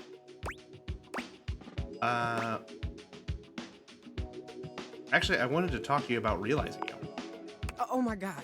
Really? No interview or anything? It's excited for pockets the same way I am when my phone fits in my new pants pockets. Normalize pockets for everyone. Normalize regular pockets for everyone. Don't give me them little tiny ass little things that like, you can barely fit your fingers up to your knuckles into. Like, don't give me the tiny fake pocket shit. Realization? Just like that? You know, on top of that, I'm just gonna come out and say it. Cargo pants are useful. Yes, I have what it takes. Come on, Willie. Let's find you something to do. The spectral energy flows through your Dateviators, and what was once merely an abstract representation of your work becomes... Ooh! I love it. Oh, hell yeah! Oh, are those supposed to be the, is that the spec points colors? Willy is just as tall and statuesque as she's always been, but the benefit of a real body makes her physical presence all the more captivating. Those aren't pockets. We're on the same wavelength. She may have once been your state of employment, but she might as well have been a runway model. She is magnificent, effortlessly graceful and poised, even in this moment of supreme happiness. So this is what it is to be human. It's like I finally achieved something. Like I belong now. You've always belonged, Willy. I've never felt like it, but maybe now I will. Thank you. Time to get out there and really find out who Willy Work is, and what she's gonna do with her life. Willy's journey to find herself as a human is a true journey in every sense. She travels the world, trying out various careers and sampling the local cuisine everywhere she goes. You're not really certain how she's funding this journey, to be frank. When you ask, Willy only tells you not to worry about it, and that Valdivian is making good on what they owe. Willy eventually ends up right back where she started, at Valdivian. She's hired as a high-level consultant to repair the extensive damage caused by handing over policy decisions to Val 9000. Nice. She works remotely, so she frequently sends you photos of herself at the beach with a laptop and a drink in hand. God, that'd be the dream. Could I get another one of these coconut things? Thanks, honey. What? I'm obviously not talking to you, Milton. God, just get that report to me by EOD Monday. I hate to have to escalate this. She may have taken her time getting there, but you're happy to see just how fulfilled Willy is, now that she's truly found her place in life. Oh, okay. Speaking of, David Most. Valdivianites! CEO David Most quickly checking in before checking out. That's right, team. I finally finished my mandatory recovery program. They said they'd never seen anyone more sober in their entire lives. So chalk up one more thing I'm the most of. Get it? Because of my name. CEO David Most. And it looks like I'm arriving back not a moment too soon. As I understand it, there has been some employee pushback regarding our recent surveillance initiative. I've heard feedback calling it horrifically invasive and definitely illegal. I just want you all to know that your privacy is our utmost priority, and our legal team assures me you can't press charges, so you should rest easy. Sure, some of this may be unorthodox, but it's nothing that I wouldn't voluntarily share myself. For instance, regarding the relationship history question, you may be surprised to know that I've only ever had one relationship. His name was Franklin, and we were deeply in love. Oh. But he betrayed me, broke my heart. And what happened after that is none of your or the government's business. See? If I can do it, you can do it. So don't be shy. Grab those plastic cups and get us those urine samples ASAP. Well then.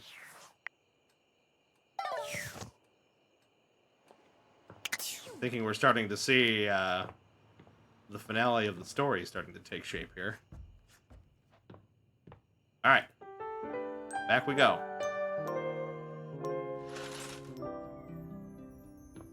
So, we know this room is clear. We know this room is clear. Is there any curtains in the attic? No, nothing in the attic. Cool.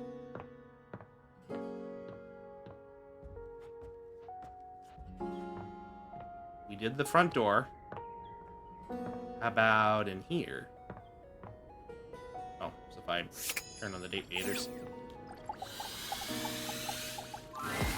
So, we couldn't help but notice you on your computer. Yeah. I mean, we weren't snooping or nothing. Mm-hmm. Kurt was. Yeah, I was looking pretty hard.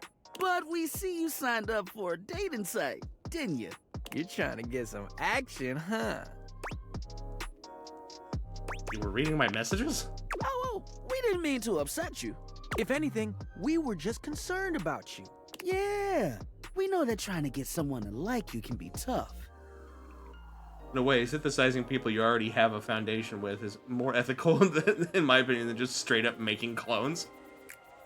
I mean, They both come with their own ethical challenges, right? But I think I prefer this over clone making too, at least in the traditional sense. Especially when you ain't as cool as we are. I told you to leave that part out. Oh, my bad, you're right. What I meant to say was, He didn't mean to say anything. Yeah, I just mean, like, imagine being forced into existence fully formed with fuck all in the way of people on your side. Yeah. No, let me make it up to you. How are you going to do that? What if I told you I can give you a surefire phrase to snatch some honey? Snatch honey? They aren't a bear, Kurt. Trust me, I'm good at this sort of stuff. You know, I'll take you up on that. Sure. Don't do it. It will only end in disaster. You don't know that? He doesn't know that. I've known you long enough to know a mistake when you're about to make one. Snatch honey erases the hair on my neck. And this, my filigreed friend, is a big old mistake. I promise I can help with this. Okay, say one thing you know about our human here. Well, besides their name. That's what I thought. Anyway, the moral of the story is, we won't read your messages anymore. But could you make the text smaller? It's just so easy to read. Kurt! It's like trying to ignore a billboard. Sometimes I just can't help it. Ignore him. He puts his tassel in his mouth a few times a day. You trying to say I should stop? That's what I've been trying to say. But I can't help. Shh. You're done, buddy. But you're done. We'll see you around. And both sides of that argument are relatable. Alright. Oh, it's his little mouse trap. Oh, that's so cute.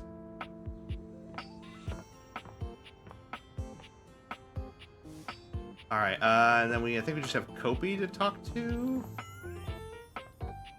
I feel like we're gonna probably wrap that one up too.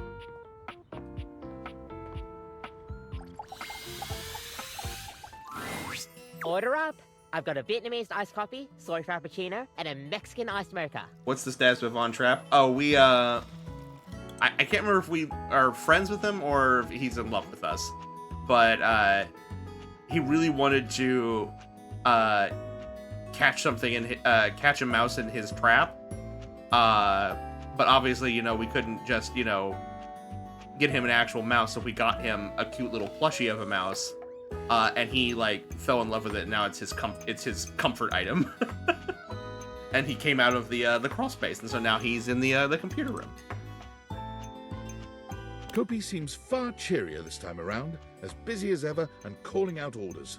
She grins when she spots you, greeting you with a peppy wave. Well, hello, hello, hello. If it isn't my favorite customer. No corporate spiel today? Wait. No.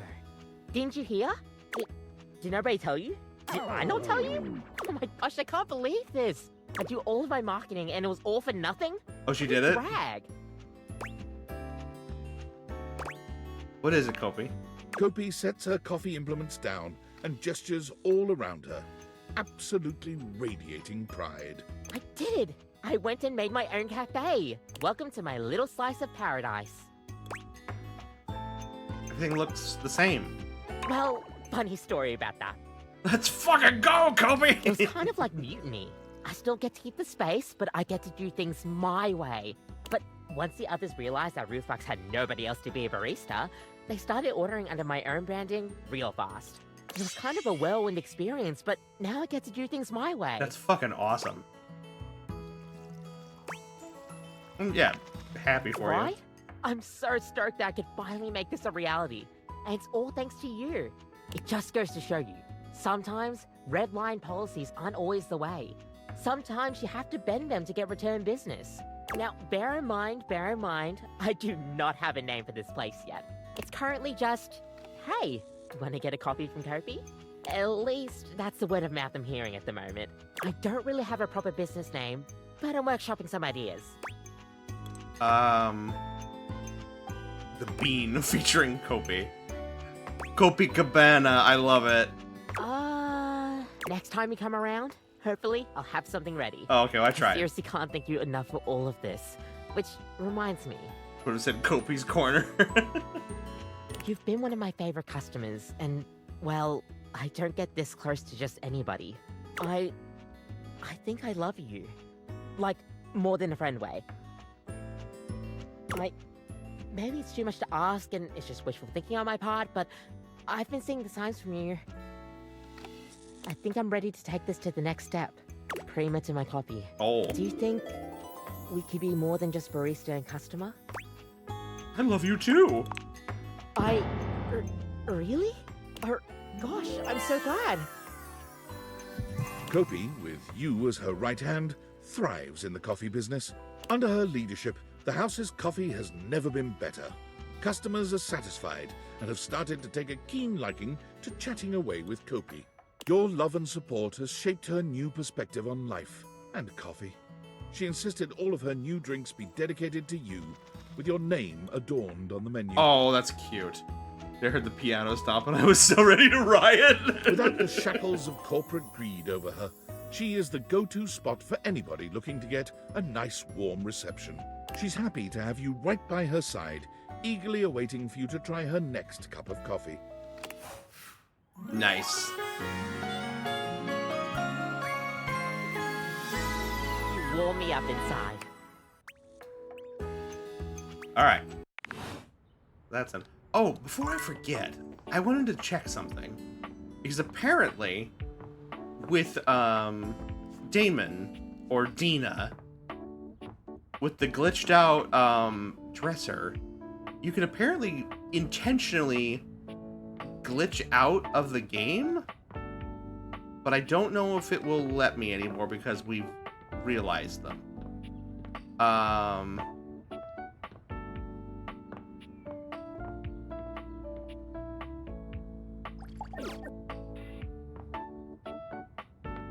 don't think it'll let us. Apparently it was like if you walked into it a certain way or something, but I don't think we can anymore. Oh well, it is what it is.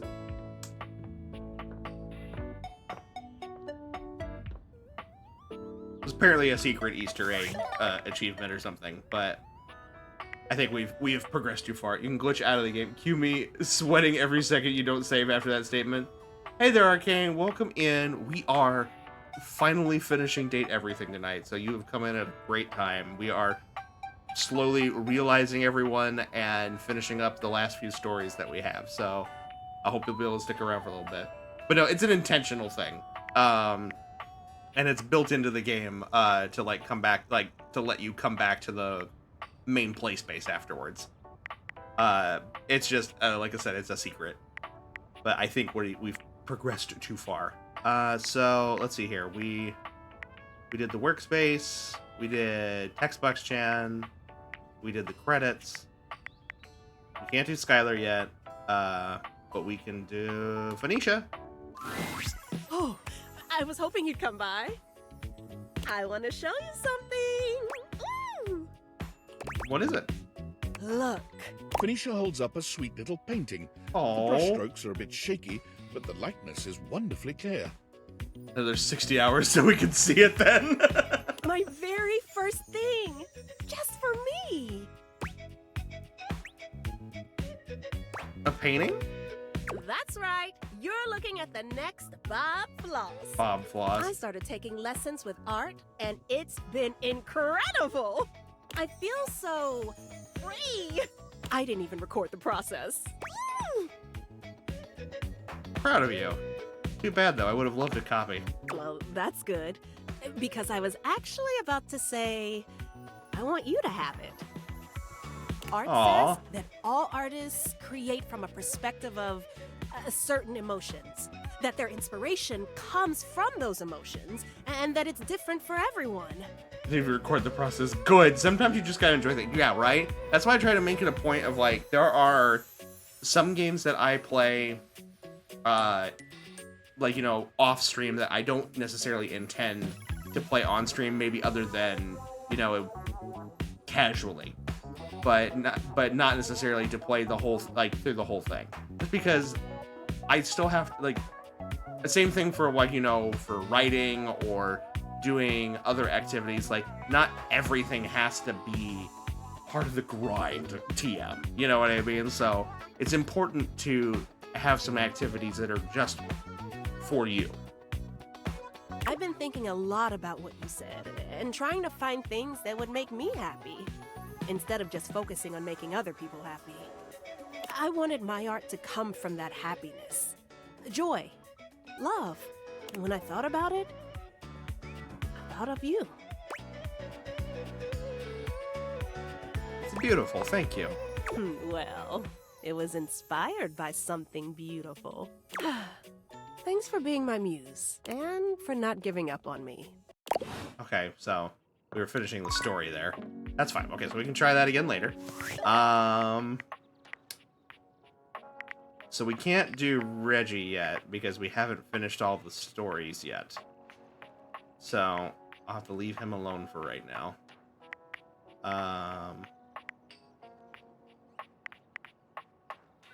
I think now we're just literally the only one that doesn't have a final result is Kurt and Rod. So, who else is kind of weird ones that we need? Oh, how about Doug? Who wants to go stare at a wall with me for like 30 seconds?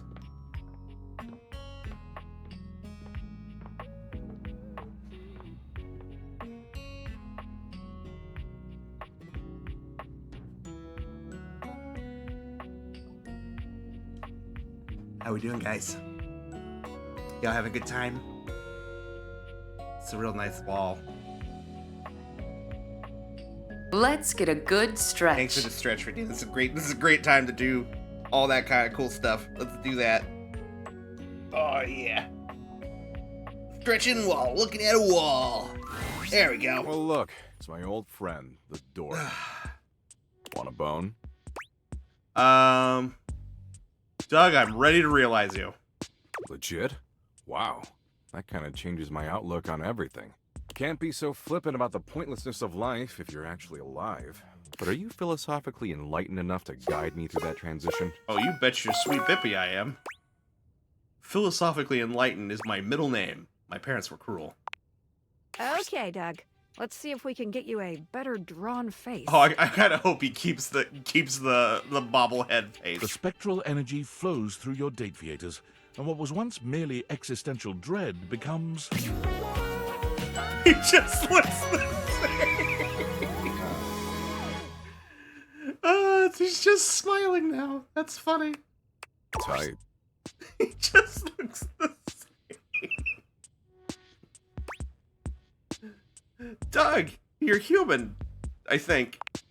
He's human, all right, but somehow just as Doug as he ever was. His eyes are no more expressive, his face no more detailed than it was as an abstract concept. The most Doug thing of all, perhaps. It's entirely impossible to know what's running through his mind. He says nothing. He does nothing. In fact, Doug stands perfectly motionless for 6 entire minutes. Huh. So that's dopamine. Sweet. You know, actually being alive has given me a newfound perspective. And as much as I love watching gnarly car wrecks and getting into flame wars with incels, I think I want to make the world a better place until it hurls itself unwillingly into the hungry black hole of the sun. I want to cherish every precious fleeting moment. It's time for me to show the world the power of the yo-yo. What? Doug pulls a small plastic yo-yo out of his back pocket and holds it up. I won't stand in your way, because I don't want to get concussed. You couldn't even if you wanted to, baby. The yo-yo is the ultimate representation of the cyclical nature of the universe. Life, death, rebirth, all moving towards a final entropic state of persistent rest. It's gonna be a yo-yo master. My boy Doug's a Ness main. And it's got flashing lights. Apparently, the yo-yo that Doug had kept in the back pockets of his ripped jeans all this time had been put to good use over the millennia, because he was an absolutely stellar performer. His act traveled the world and distracted humans from their eventual demise for fleeting moments. That is, until his flashing yo-yo came to a stop at the end of his act, and he said his trademark phrase. Oh no. You're gonna fucking die, bitches. It was absolutely the I got fuck all else to do toy. We've got 50 realized data balls. 50. Nice. The house is starting to feel a little empty, but the outside world is already starting to feel a whole lot brighter with everyone running around out there. Cool. Oh, we got a message.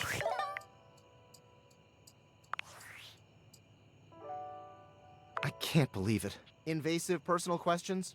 Privacy eroding surveillance? Fluid sample collecting? This is the most inappropriate, unethical, intrusive corporate malfeasance I've ever seen, and I spent 6 months at our competitor, Diabolicorp. I realize David's under duress, but he's finally gone too far. Agreed. And to think I almost fell for him again. That I almost believed his I miss Franklin. We were so deeply in love. sob story. He hasn't changed at all. He's the same selfish, controlling, narcissistic creep he's always been. Well, I've had enough. It's one thing when his disturbing behavior is only directed at me. It's another when it's directed at thousands of innocent employees. And he can parade around like he has absolute power at that company, but it's my company too. I may have been canned, but I'm still a shareholder, damn it!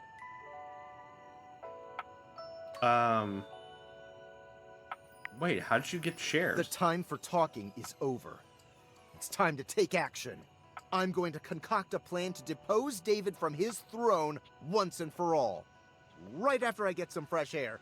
I'm operating from a hidden underground bunker, and I don't think anyone's aired it out in 50 years. It's not hygienic at all. Okay, fair. Oh, our tinfoil hat friend is Franklin. Oh yeah. They've slowly been revealing that that the two of them used to be in a relationship as well as business partners. All right, so we have Doug. Is there any other like weird ones that we need to worry about? Oh, I know who we can do. We already did Lucinda, but we haven't done Mikey. Our other DLC. What would you like to do? Can I not realize it yet? Can you put your kids on? Oh. You know what? Sure. Just don't tell the bosses, yeah? Mikey pulls out his phone, dialing some number and putting the kids on speakerphone. He beams, positively radiating paternal pride. Nobody's aired it out in 50 years. Hope the main menu hasn't been beans. Hey there, kids! Daddy and his special friend are here. 3 distinct and very, very young Oh, they're voices cute. come through the phone, all speaking over each other. Hello? Are we talking? Hi? Hey, kids. Oh, Daddy, that sounds like a human. That sounds so weird. I like grapes.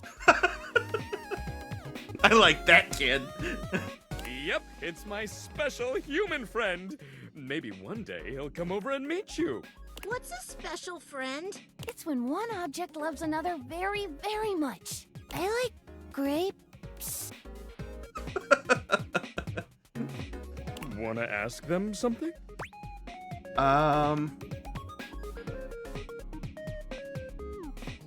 What do you like most about your dad? Dad sacrifices everything for us. Every weekend we get to spend with him is the best. He's so good at playing hide and go seek. I don't like my daddy. Oh. Oh dear. I love my daddy. Oh. I got real scared for a second. Nice one, Mickey. Mikey's face turns a delightful shade of crimson. You wonder if he's beginning to regret letting you speak to his children. Anything else? I don't give 2 shits about his mom, about their mom. Let's see here. What do you think you'll be when you grow up? I'm going to be a new kind of vacuum that takes away all the bad pollution. Ooh. I'm gonna be a big big type of building that flies. I want to be a baseball. Fuck yeah, Mickey. You go and be a baseball. Oh, I think baseballs are already a thing, Mickey. Then I'll be a yellow baseball. There you go, kid. Nikoboru. Big yellow baseball with stickers. Makes sense to me. Anything else? What do you think about humans? Humans and objects are both necessary parts of the universe. Without objects, humans couldn't exist. And without humans, there would be no one to bring meaning to objects. We would all just be one and the same. Good job, Michaela. She's been studying. Oh. Do you like that you have your own separate identity from the other objects? Yeah, I do. Of course she does. She's so full of herself. Shut up, Marco. Come on, kids, settle down. Okay, I can tell they're getting tired. I'm hanging up now. Okay, see you kids soon. Bye. That was super cute. Oh my god.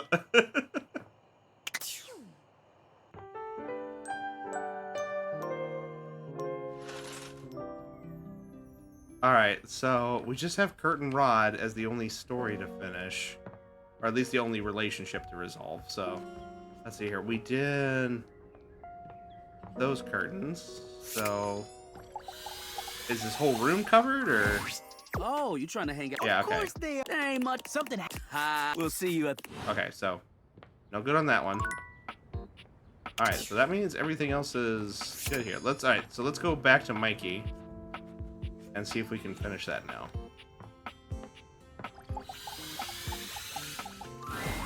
What would you like to do? Can we try this realization experiment and get you out of here? Oh boy, to become a human? Have you done the front door curtains? I believe so. To get out of this existence working for Valdivian? I couldn't possibly be more excited. Oh wait! I just did become more excited! Do you have the right stats to make me a human? Fuck yeah. Let's do it. I do have the right stats. Mikey, let's give you your family back.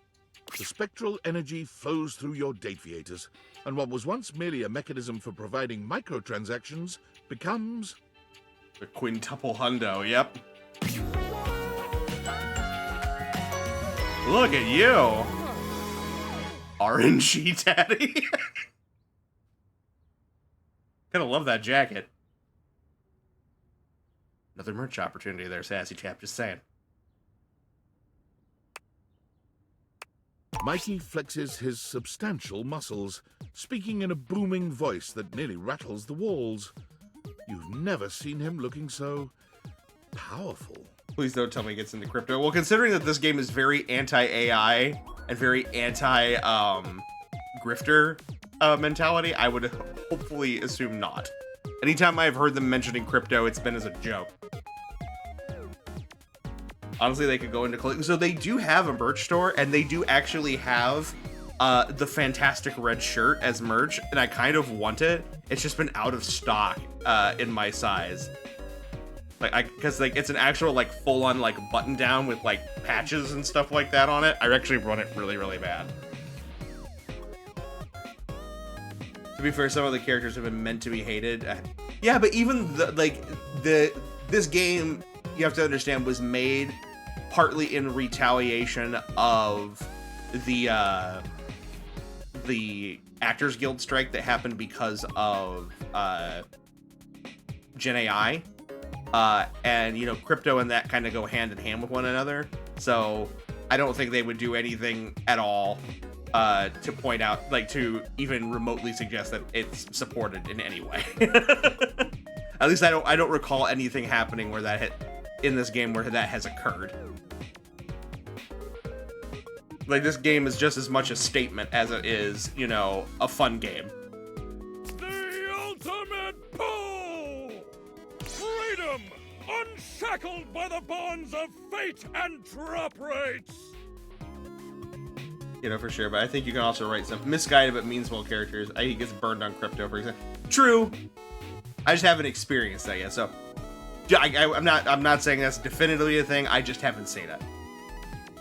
But you're not wrong. Thank you so much. So did it also realize his kids too? It was my pleasure, Mikey. Welcome to your retirement. But even so, I can't be happy until I have what I really need out here. It didn't take long until Skylar was able to execute some complicated date Oh, theater please. maneuvers and bring Mikey's kids to life as well. Yes! I'm actually really excited about that. Hi, Daddy! Oh! Dad, what's up? Daddy's here! It smells funny. Kids! Come here, you three!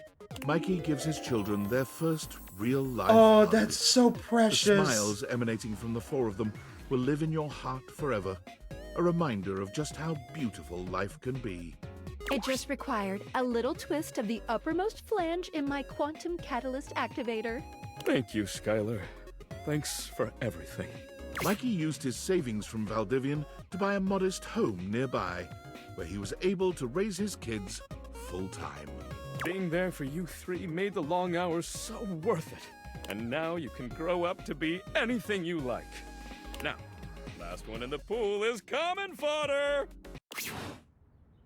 Oh, that was so cute. Absolutely precious.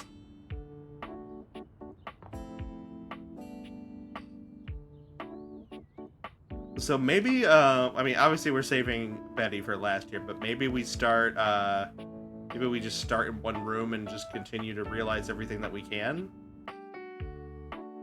So, maybe we, talk to Benoit. Always good to see you, darling. Looking to waste a little time? Actually, I'm here to realize you. Really? A human body for me? There's so much I could do with an actual body. Get ready to get human, Benoit.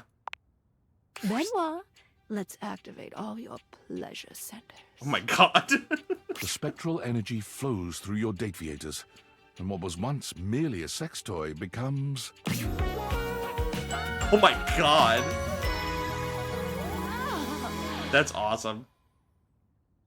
What we got going on here? Is it... I can't... Is that supposed to be bubble wrap or a condom? The tentacles are a nice touch, though. Dies. Grant, are they invited to the birthday party? Are they invited to the after party of the birthday party? Oh my god. I think there's more tentacles. A racing heart, fluttering lashes and flushed cheeks. Hot, heaving breaths passing my soft, kissable lips. You said it, but yes. Is this what it is to be human? Benoit trails their hands down their body, sighing blissfully. I thought I knew pleasure before, but this... Oh, this body has so much sensation. Nerve endings all over this gorgeous body just waiting to be activated. Welcome to the human experience. Benoit sets off into the world fully intent on pushing their human body to its absolute limit. And they are successful in a sense.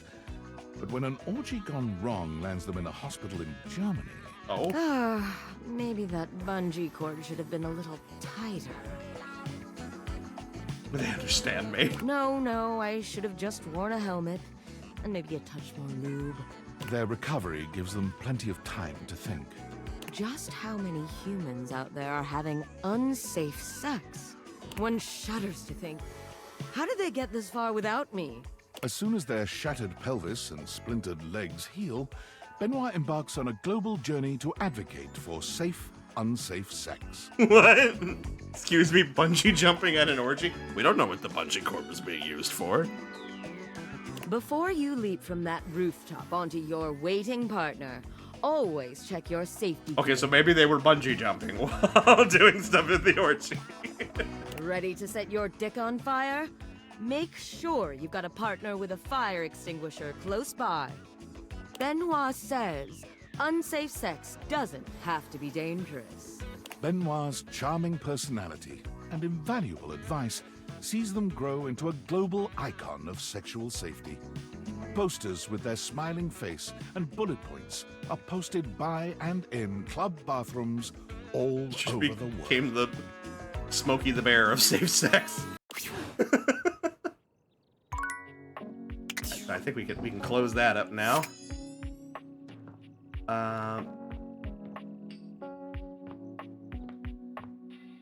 We realized the Hanks.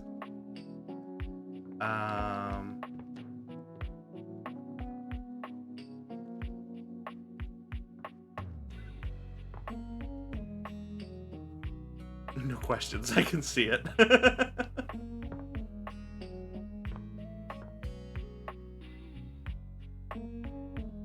Alright, so let's see here. The boxes, probably? You're back.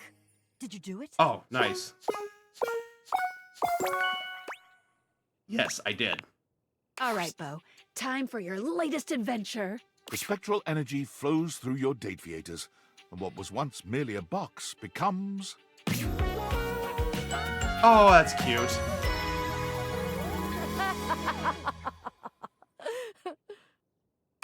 Thievery, world travel, espionage. A tattoo of a box cutter. Yes, those are nouns. Yep, gotta go. Wait. Bo leaves immediately, ready to join the first agency that will take her. With her extensive resume of clandestine theft and wild adventure, she is an attractive candidate and is quickly picked up by the SSTG, Super Secret Thievery for Governments. Unfortunately, her tenure there is short-lived due to a deplorable lack of ability to be serious. Bo's superiors list her positive attitude, big smile, and lack of respect for the chain of command among the reasons for her very timely firing. Cut adrift from her moorings, Bo, for the first time ever, became despondent. She wandered through the woods, communing with the trees, and at long last came upon the log cabins and bright lake of Camp Agate. Oh no, she's Brendan Fraser. Yep. What is this magical place, she wondered, filled with the happy shouts of children and the smell of grilling corn and apple pie?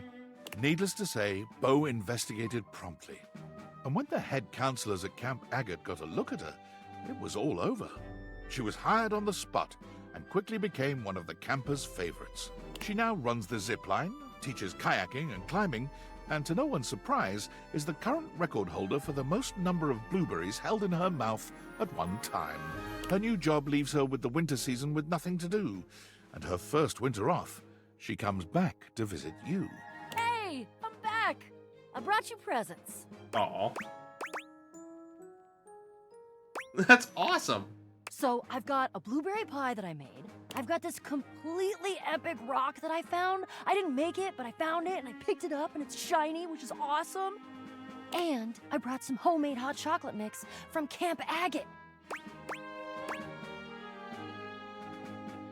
Oh, nice rocks. Thanks, Bo. Bo's visits always fill your house with treasures you never knew you needed. All right.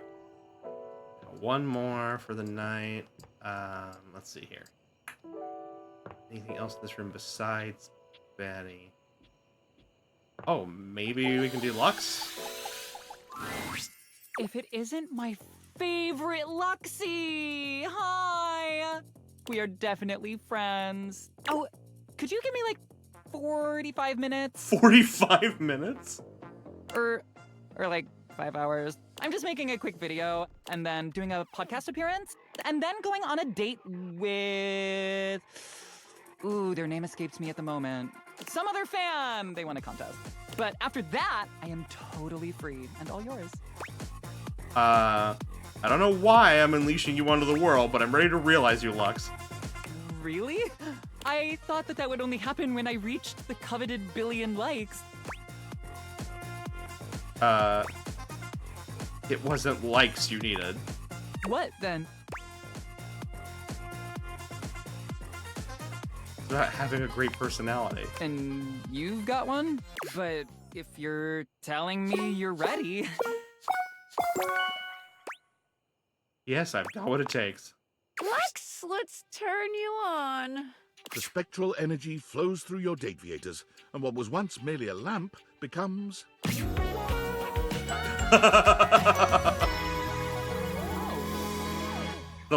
What's up with the leg brace? Having a great personality that immediately questions yours. So what's going on with the leg brace? Lux Did I miss is that even before? more beautiful as a human. Maddeningly so, in all honesty. Yeah, just a little bit. Oh my god, I'm even more beautiful than I ever thought I would be. Games usually only have one leg to stand on. Oh my... How did I not get that? You're so fucking right.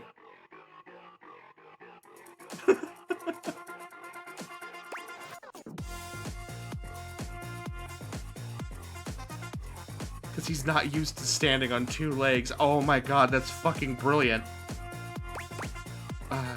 You really are. But before you can even fully take in the sight of them as a human, they're already looking down at the phone they've somehow acquired, their fingers flying over the screen as they type. Hang on a second, I'm creating a profile. Not much has changed after all. It isn't long before Lux's account is verified on all platforms. And not long after that, before it is taken down indefinitely from half of them. Yeah, that sounds about right. Eventually, under financial pressure from several dozen lawsuits, Lux creates their own platform. It's called Verified Social, and I'm the only member. Oh god. Somehow, even with no obvious source of income, Lux manages to snag an empty mansion on the edge of town. A conveniently empty mansion. The place is kind of a dump, but it looks great in pictures, and they throw some banging parties. Of course, you are invited, provided you keep your follower count up. Okay. Alright, another one down. Oh, I have a workspace message? I didn't see that. That was Val 9000 again. Hello, human. Though you did not help me last time, I come asking for your aid once more in hopes to get a human perspective. Okay, how can I help? I have been serving many customers since taking over your responsibilities. But there is one issue that has come up. Helping customers is a terrible and meaningless existence. How do you cope with such a problem?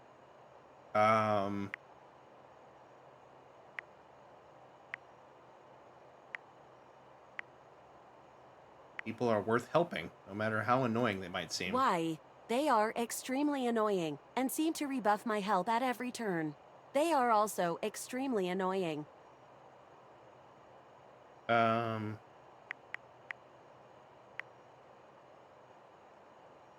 You're only seeing humans when they're at their most vulnerable and frightened. There is self-selection in the data. I only see them when they are in drastic need of my help, increasing the likelihood of poor behavior because their backs are, metaphorically, against a wall. That is a correct and more holistic perspective and has revealed a flaw in my perception. Thank you for your help in this matter. I will continue to think and work towards a clear solution. If there is anything else I can get for you, please say in a clear voice, "Okay, Val, can you please help?" And I will assist right away. When did you get fired? Oh yeah, that's literally the whole premise of the game. That's why we're here in our house. It's because we got laid off. Or we're not laid off, we're like, our, what is it, we're like on indefinite leave. Alright, to bed with us.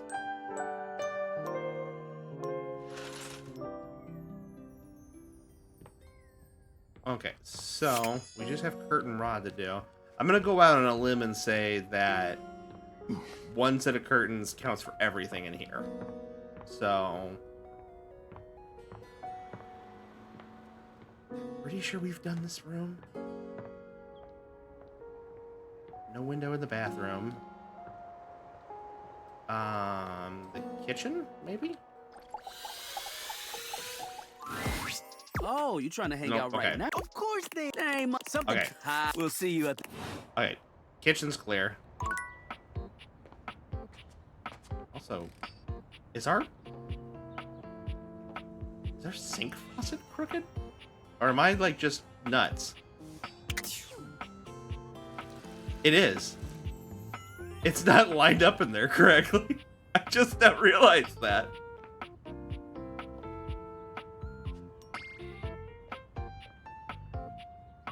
Oh, I fixed... What? What? What? Okay. Okay. That's so fucking weird. I think something, yeah, clearly something broke. Okay, speaking of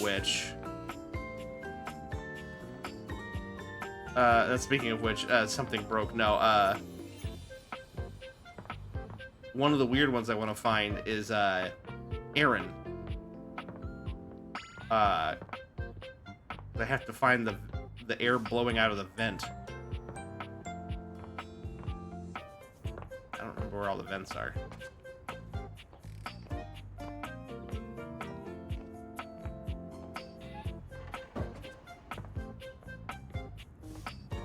Is there one here? Yep, I checked there. One here, not there.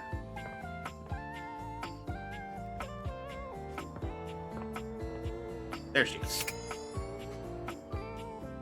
Oh, God damn it!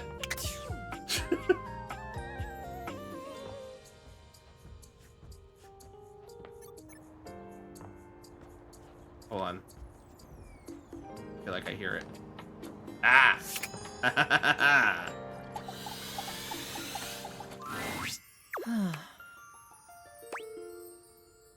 Aaron, I want to bring you to life. To taste breath as you do? Intriguing. It would mean unshackling myself from immortality. But even you said you'll eventually disperse into nothingness as you are. That's correct. I shudder as I think of that fate.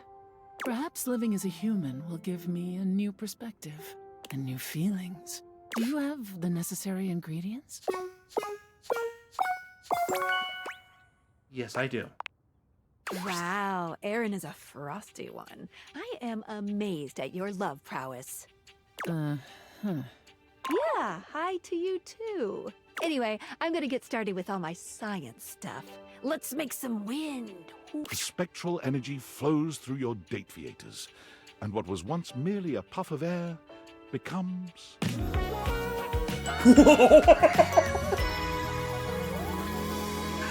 What? What in the name of Naruto Sexy no Jutsu are we doing here? Gorgeous, and still retaining that phosphorescent appeal, it's Aaron, now reborn as a human. You gaze into each other's eyes, and there's only one thing to be said. Good grief, she's naked!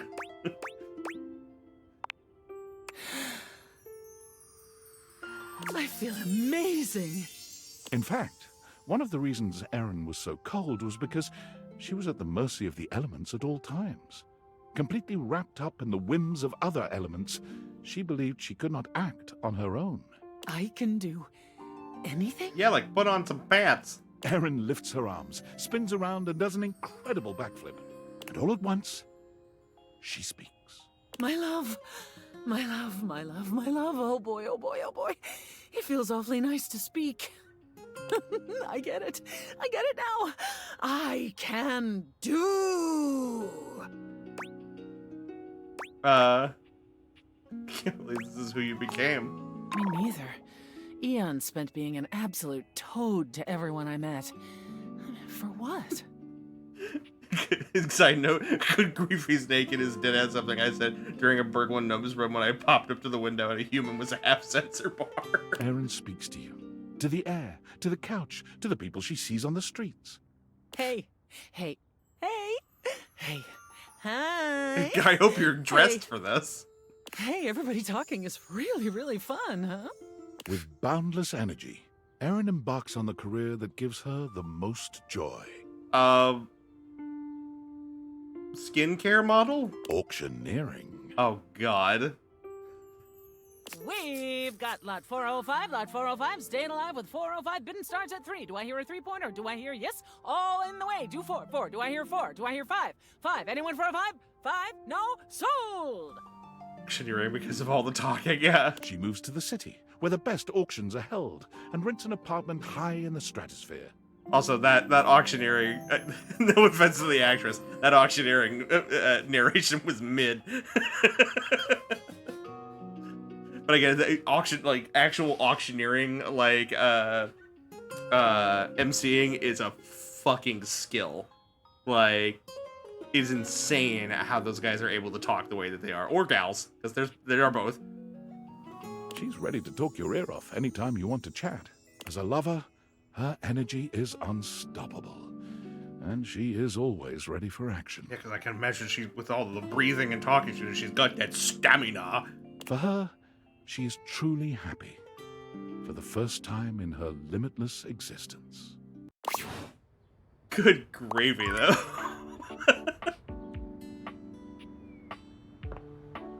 Alright.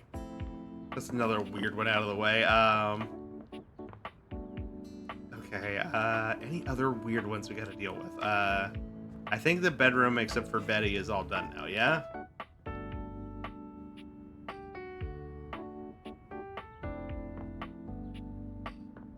I guess we can talk to Art. My heart soars, my knees weaken. My raison d'etre has appeared at last. Oh dear. Tell me you're not wearing that fantastic red shirt and hoping it's going to count as artistic expression. Because it does! Tell me, have you come for a stroll through the senses? A stern daddying? Perhaps a gentle caress? Your wish shall be my only mission. Table shirt check. I mean, there's some red on it. I'm ready to realize you, Art. Oh, my sacred paint. I've exhausted bedtime. Thank you, Fox. We're going until we're done. Like I said, I don't care how long it takes. We're going until this is done. But have a great night. Do you truly mean you're prepared to paint me upon the canvas of reality? Indeed I do, and I've got all the colors I need. Okay, Art, let's make you our latest canvas. The spectral you're energy closed flows this through time. your date theaters, and in place of the abstract representation of art, you are now privileged to behold... Needing zero perception is pretty funny. Well, because art is subjective. Oh, thank God he's dressed.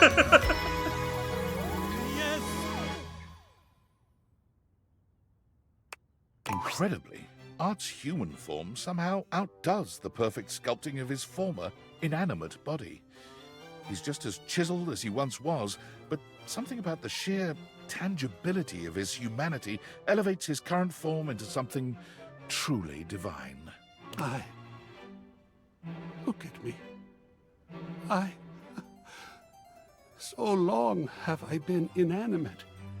Merely the intellectual representation of art, the art that I love, and now I am art. I have eyes of real color, skin of real texture. I can feel and am felt. Am I Pinocchio, that my inanimate substance has become flesh? Indeed, check you out. My mind is bursting with harmonies, with form, with grand composition. Dude would have really rocked shirtless with tattoos, yeah. Or sleeveless. I think truly I might go batty if we don't paint something right this minute. Quickly now, to the brushes. Oh crap, I don't have any. Not a worry. Then I shall get myself right off to the bristler. I don't think Coolsville has a bristler. Damn it. Then to the art supply store. Okay, I'll wait right here. Art's works were passionate, daring, brilliant. My soul can finally speak. Hear me, O world of fecund radiance. And entirely unmarketable. Wait, what? After spending 2 years creating works of staggering genius and refusing to cave in to the pressures of the vox populi and the art collecting market, Art was destitute. Oh, he becomes a starving artist. Well, that sucks.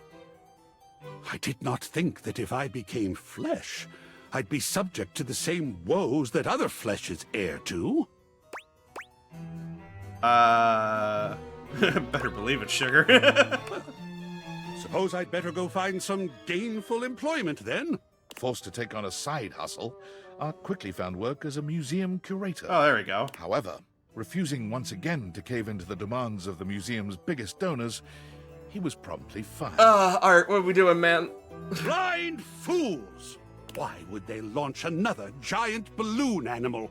However, unwilling to part completely with a storehouse of genius as marvelous as the museum, Art agreed to remain on staff as a security guard, a position which suited his temperament rather well. You mean I just get to stand in the presence of beauty all day and protect it from unwelcome interlopers? And talk to people all day about the beauty? Sign me up! It's giving me Shia Gorath vibes from Elder Scrolls. And the cheese! I guess we got Dorian here. You've made some good friends inside here. I respect the hustle. In my view, friendship is all about good boundaries. Right in between the dizzying heights of love and the minefield of hatred. The way to the bedroom is through me. Unless you were completely barking and went the long way through the gymnasium, bathroom doors, and then here. Dorian makes a sound rather like a robot attempting to imitate human laughter. Ha ha! The very thought of it makes me crack up. It's so hilarious. Dorian laughs even harder, but his laughter sounds no less organic. Ha ha ha! I've got to stop. I was told that I would be a great comedian, but I fear that would Sean cause too Bean's much of looking a good these ruckus with my days. comic stylings. Allow me to wipe my tears for a moment and ask you, anything you'd like to know about this room that you don't already know? Anyone who might not find it first? If you haven't met her, Diana the Diary is a little hard to spot. She might look like any old book. You can find her on the dresser. Oh, I've met her. More fool me? What can I do for you? It's pretty normal from what I've seen. Totally normal lot in there. Well, I wouldn't recommend speaking to the dresser. That one's a little, off. What can I do for you? Just checking in. Enjoy. Okay. So maybe I gotta talk to more doors then. Alright. You know who he reminds me of? I'm listening, Jolly.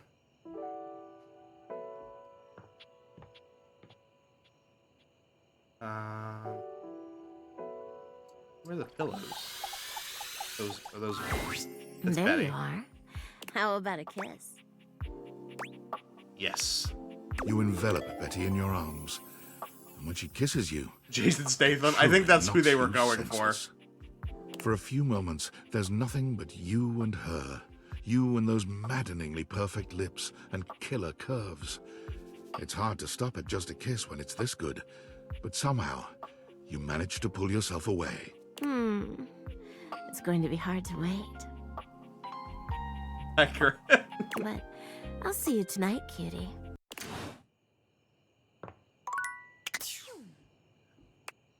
Oh, more workspace messages? Okay. David again. Valdivianites, have you ever been to outer space? Well, as of right now, I have.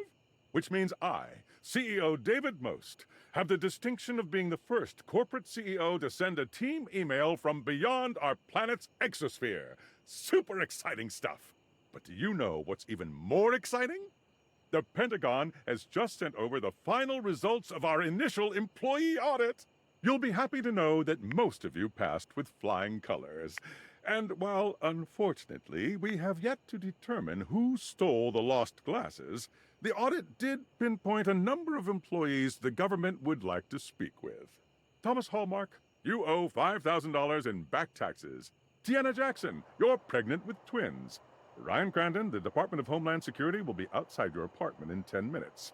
And Andre Garcia, you've been legally deceased since 1994. Most importantly, this audit has led to a startling discovery. The missing glasses give off trace amounts of radiation on account of their frames being made of radioactive material. Knowing this, we will be able to track the radiation, allowing us to finally pinpoint their exact location. With any luck, we'll have them before I re-enter Earth's atmosphere. That's not good.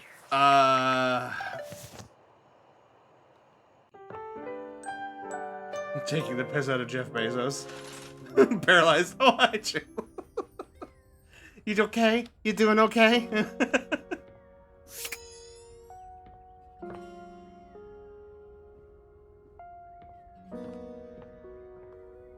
All right.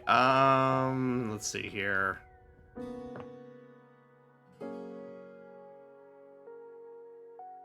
So we'll start with Curtin Rod. Betty. I mean, yes. I know. Hey, I get it.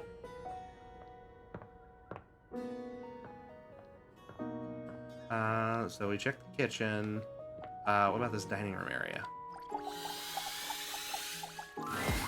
Oh, you trying to help? Okay. Courtney? Okay. We'll see you at the...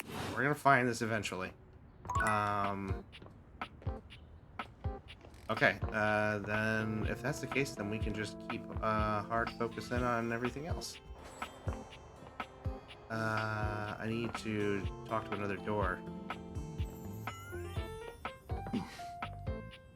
Or maybe I just talked to a door that we've already talked to before? I can tell you've been working your way towards becoming... The house is settling down, becoming calm, keeping in order. I feel I can trust you with this. You're a soldier with me. And more than that, someone I can rely on. Thank you, friend. I feel a sort of pride being here, you know? Would you be prouder if you were realized? I'm not opposed to it. You have the requirements, I presume. Yes, I have what it takes. Knock, knock, Dorian. Here comes a whole new form. The spectral energy flows through your Dateviators, and what was once merely a door becomes... Ooh, he looks good! I didn't even realize that his belt buckle was a deadbolt. That's so fucking funny. At long last, I stand as a human. How do you feel? A bit wet. Squidgy. Yeah. Happens to There's everybody. something I've been looking forward to trying for a very long time. From out of his pocket, Dorian pulls a jump rope. How that got in there is a miracle of Dateviator technology. Dorian gives the jump rope a firm squeeze, then proceeds to hop in place for around 30 seconds. He stops and looks around. Well, that was quite fun.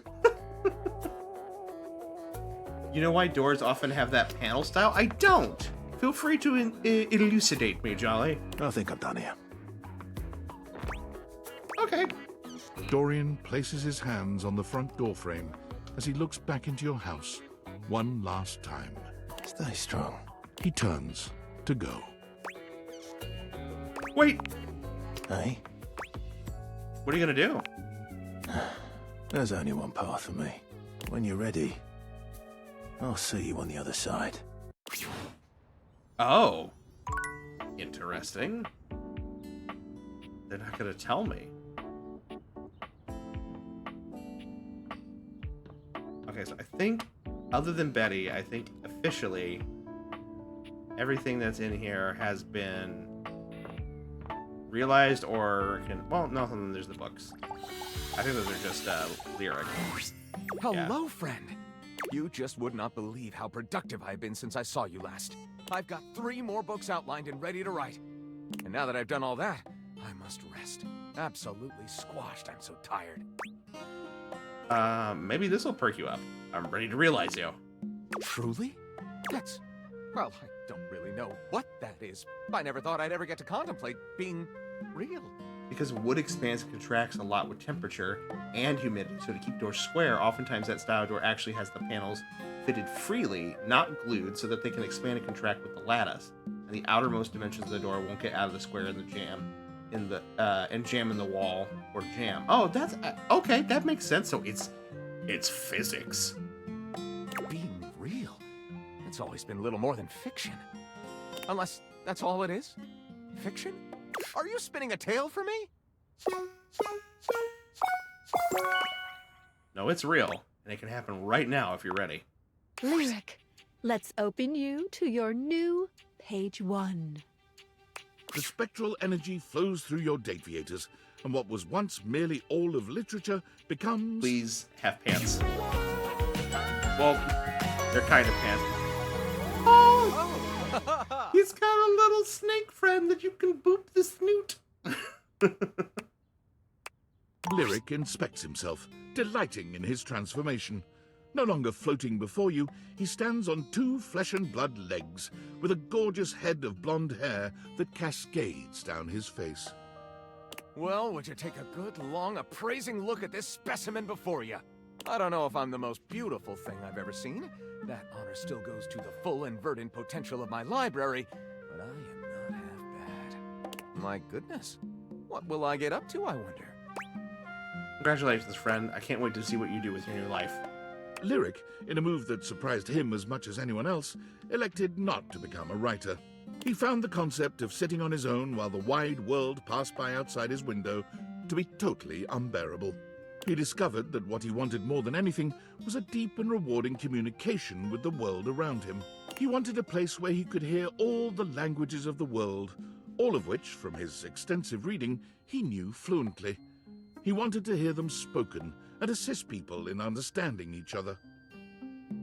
Laminate and MDF doors don't have the problem since they have alternating grain or lack of grain to counteract skewing in one specific direction. That's still really cool. It's really interesting to see, like, you know, how, like, human engineering, like, comes up with handling, you know, very specific problems. He became the world's first celebrity translator. He volunteered his services with governments all over the world. He traveled extensively with corporations, humanitarian organizations, even historians and narrative researchers. He assisted in documenting, in some cases for the first time in their history, indigenous or remote languages that were threatened with extinction. That's actually kind of cool. He works to this day, happy as a clam, surrounded by language. He usually doesn't live in one place for more than a few months at a time, and several people have commented that he must miss having a home of his own. But what they don't understand is that with my languages, I'm home wherever I go. I can always understand the people, and they can understand me. And where there is good communication, there will be sympathy of spirit.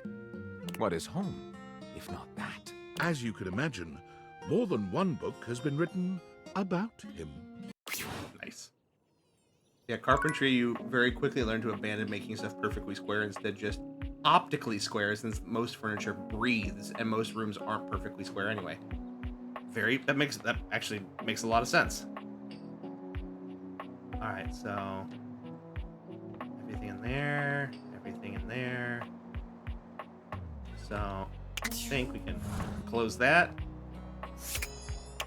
We can close that. Can I open these? You can.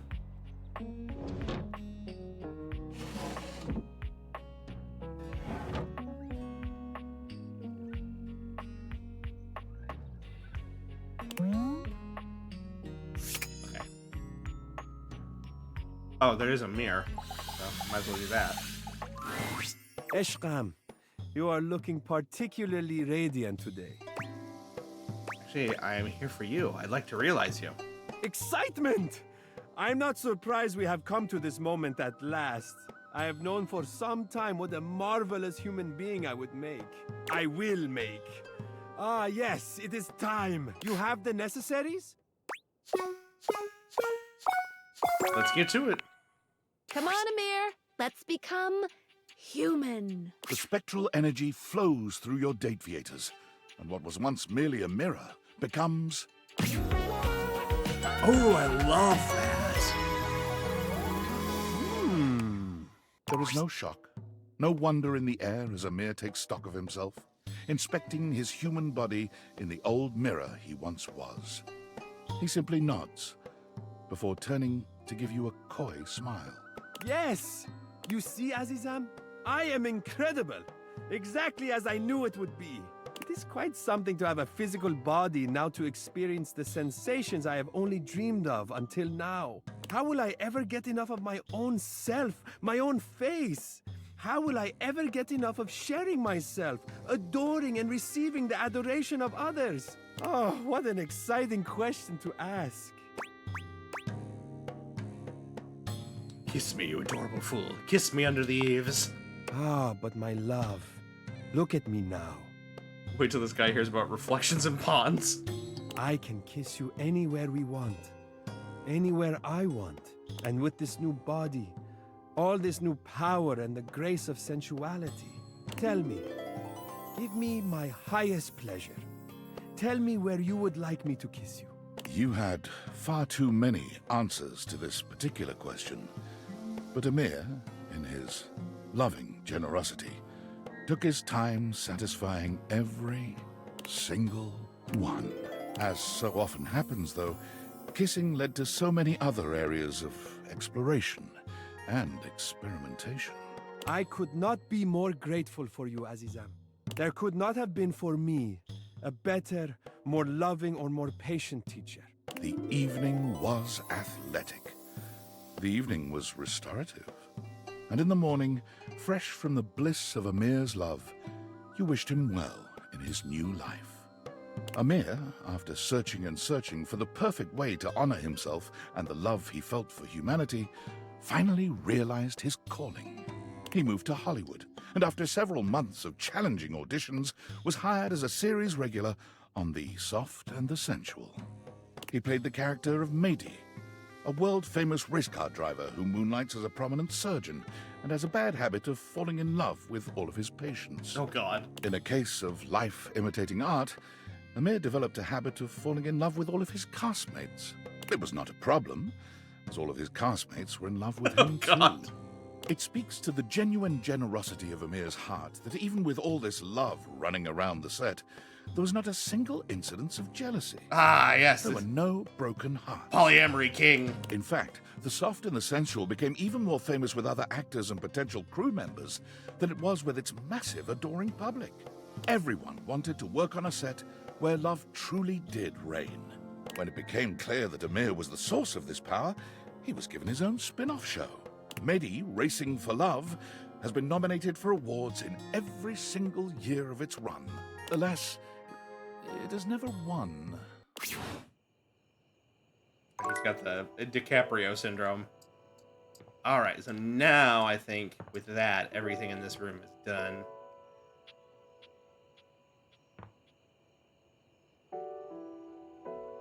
Yeah, I think we're good here. Don't worry, Betty. We're saving you for last. The doors are all realized. I guess I could go ahead and... Keith's right here, so I guess I could realize Keith. Hello again, dear friend. It's funnier every time he doesn't win an Oscar. It's a little funny. What can I assist you with? Candy, perhaps? You don't give me candy anymore. I'm here to realize you. And I, my friend, am open to being realized. Do you have the proper keys? Got them right here. Come on, Keith.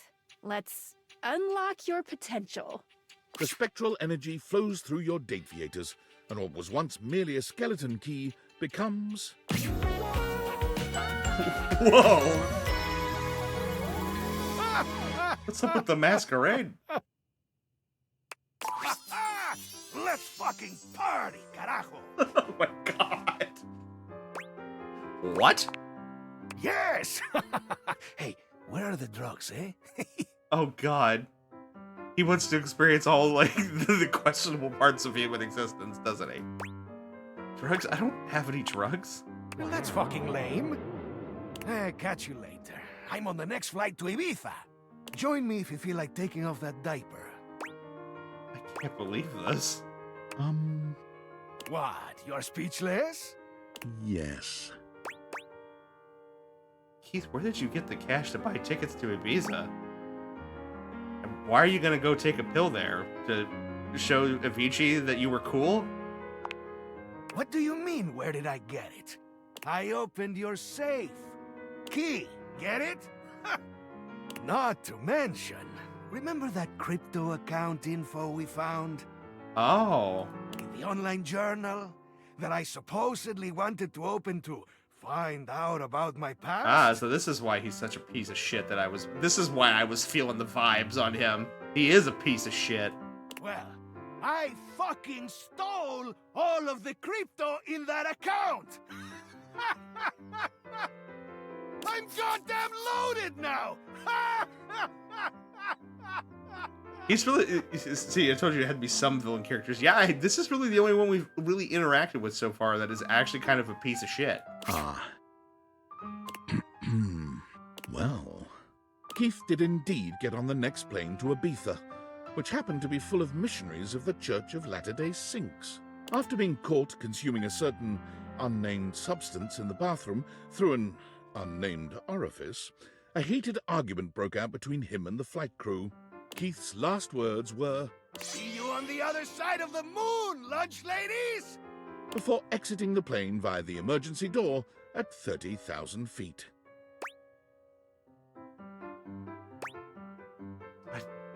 Just wanted to get to know him. I'm sorry. This should be the only one like this. I promise. That's good. I don't think Keith understands locked boundaries. That's fair. Okay, so so Keith canonically dies.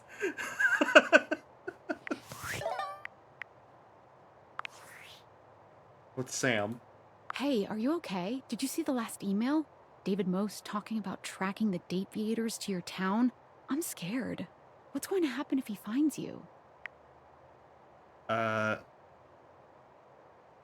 not worried you shouldn't be either. God, I wish I was as brave as you. Every time I check shit, my he email, died? my heart jumps. I guess there's nothing you can really do about this, but I don't know how to talk about anything else. It's just so much.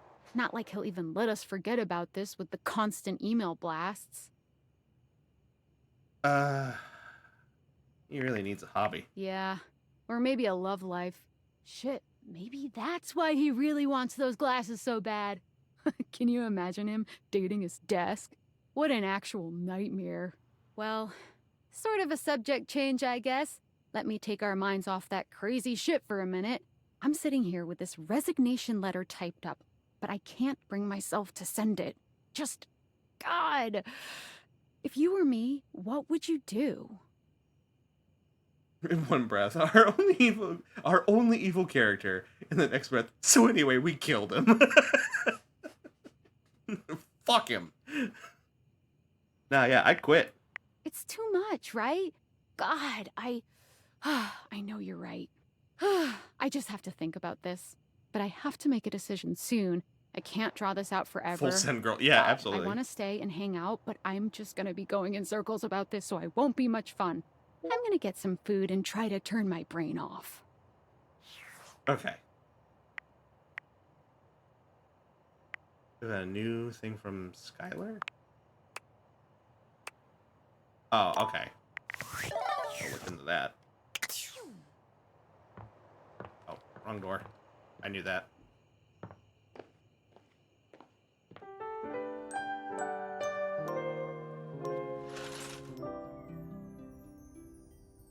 Okay. Let's go try another curtain rod location.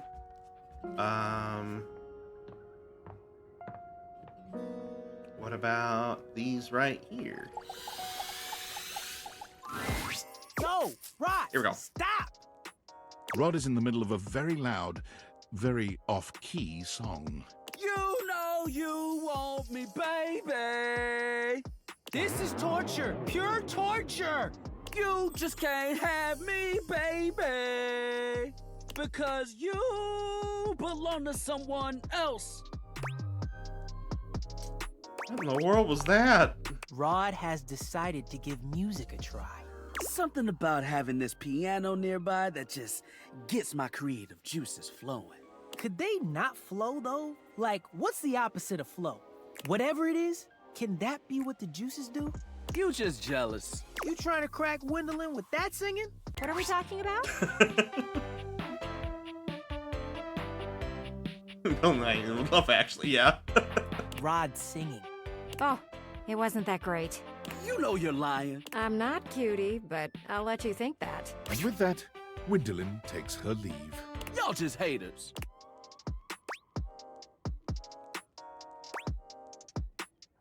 You have other talents? Lean on those. That's code for you can't sing. One of those talents could be songwriting. Did you make up the lyrics you were singing? Yeah, it was a Rod original. Then that's a no for me, dog. I've never seen you try to write a song. That's because I know my lane. Know thyself and all that stuff. No matter what anyone says, I'ma sing. Oh my goodness. So plug your ears, because I've got a song in my heart, damn it. And now I've got a pain in my side. You should get out of here before he starts belting a new song. I've got music in my bones. Click! Run! Save yourself! I do enjoy their dynamic a lot. Alright, so we've done that. Let me go back upstairs.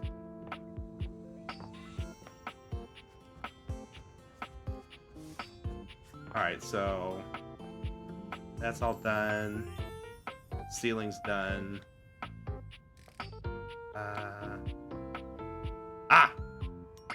Toolbox. Hey! Hey, want to get realized tones? Whoa. You saying you're gonna realize me? Like for realsies? Yes, I have what it takes. Yo, Tony! Let's get Bombay! The spectral energy flows through your Dateviators, and what was once merely a toolbox becomes... Ooh. Okay. There's another one there, sassy chap. The blueprint button down. I'm just saying. Whoa! Whoa! Tony is looking himself up and down, curling and uncurling his powerful hands into fists. Holy cannoli. Feel like I could tear this entire house down and build it right back up. You humans feel like this all the time? You're human now too, Tony. Damn right I am. I'm a man now. Big meaty claws. I mean, I was, but well, you know what I mean. I'm gonna get out there and build and destroy shit just because I can. Oh, thanks for everything, man. Tony never forgets a favor. I owe you big time for this. Tony has no trouble getting hired onto a construction job right off the bat. But a few workplace safety incidents later, Tony announces he's retiring from construction, going out on top and taking his love workshops on the road. Tony's workshops prove strangely successful. When Tony invites you to attend one, however, you notice that his audience is mostly made up of housewives who just enjoy listening to him speak. Oh, God. All right, so those 5 principles of successful relationships are what? Come on, ladies. I ain't talking just to hear myself talk. All right, I can remind you again. Tony rides the success of his workshops to a self-help special on a large streaming platform. That in turn leads to a wildly popular reality series called Fix It Tone. This is the Woodcraft TV show and Project Zomboid. Tony's show helps no one, but it is marvelously entertaining. And whenever you see his face on your TV, you can't help but smile. All right. So I think we're close. Ow. Don't mind me, I just closed the door on my face. We'll go into the workout room in a moment, because I think we're mostly done in here. Safe.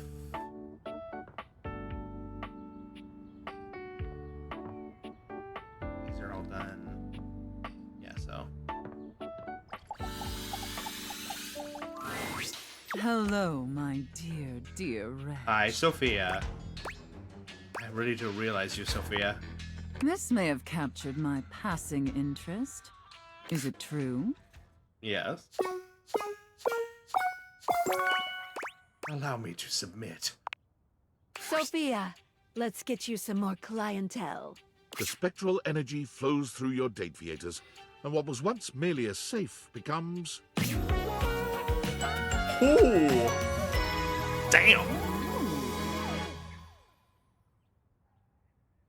Huh. Is that all? Sophia isn't very impressed with your seemingly supernatural abilities, as if that reaction is particularly surprising. But even she is thrilled with the new vitality this change injects into your relationship. Credit, It yeah. was becoming quite vanilla by Sophia's Hey, standards. Me and Greta are on the same wavelength here. Like, I get it. To the birthday party with you. Her words, not mine. Well, I suppose the most interesting aspect of this transition is that I now possess an even greater ability to control every aspect of your pathetic little life. After all, it was much easier to ignore your mistress's demands when I was a safe.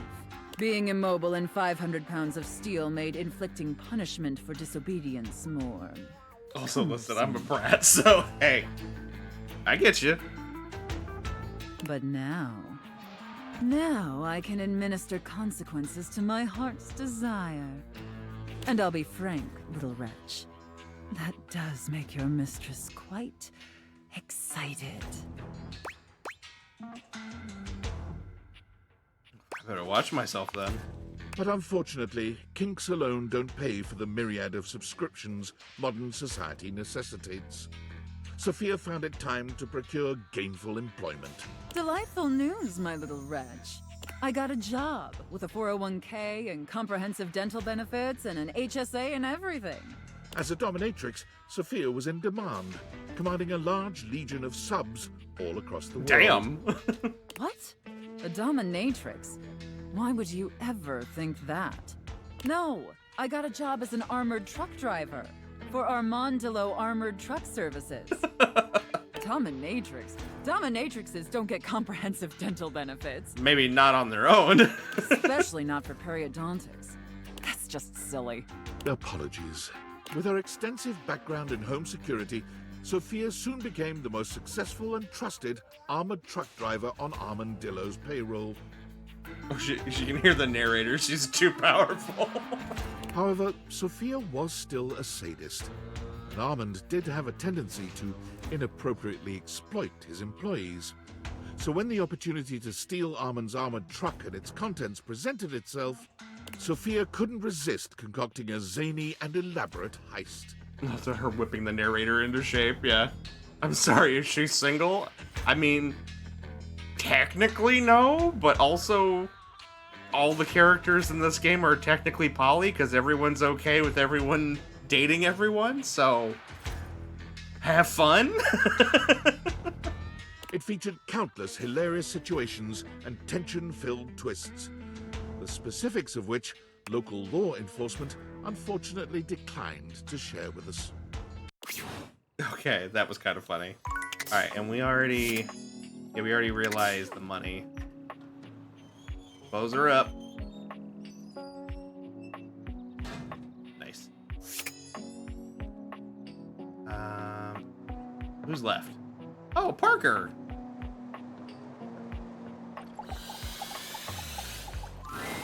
Oh, yes! Oh, random thought. What happened with Telly? Because I last saw Gerald bomb that arc. Telly was unfortunately one of the ones that we could not save because we don't have the candy necessary to do so. So unfortunately, he is beyond us, but that's okay because I completely enjoyed Gerald Dabrowski way more than Telly. I will be happy to live with that failure. Time for love.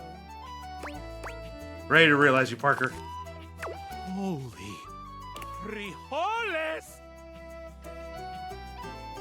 For the bit, I lost the game and I do it again. Yep. I get to be a real boy? Well, a real man, maybe. Ah, phooey. Just kidding. I love men. That's good. Do you have the right stats? Yep, don't even need to roll for it. Parker, now it's your turn. The spectral energy flows through your Someone date call theaters, KJ. and what was once merely board games becomes...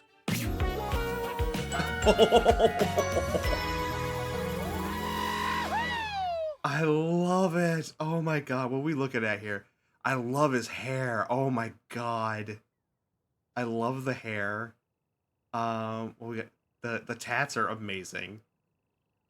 The fucking Yu-Gi-Oh card belt buckle.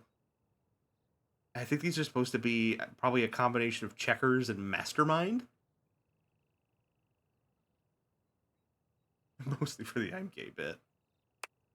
Parker spreads his arms wide, flexing his hands into fists, and then pinching his fingers. He seems to be miming moving board game Mancala. Oh, tokens you're right, on you're an right. imaginary board. Wow! I can do anything now!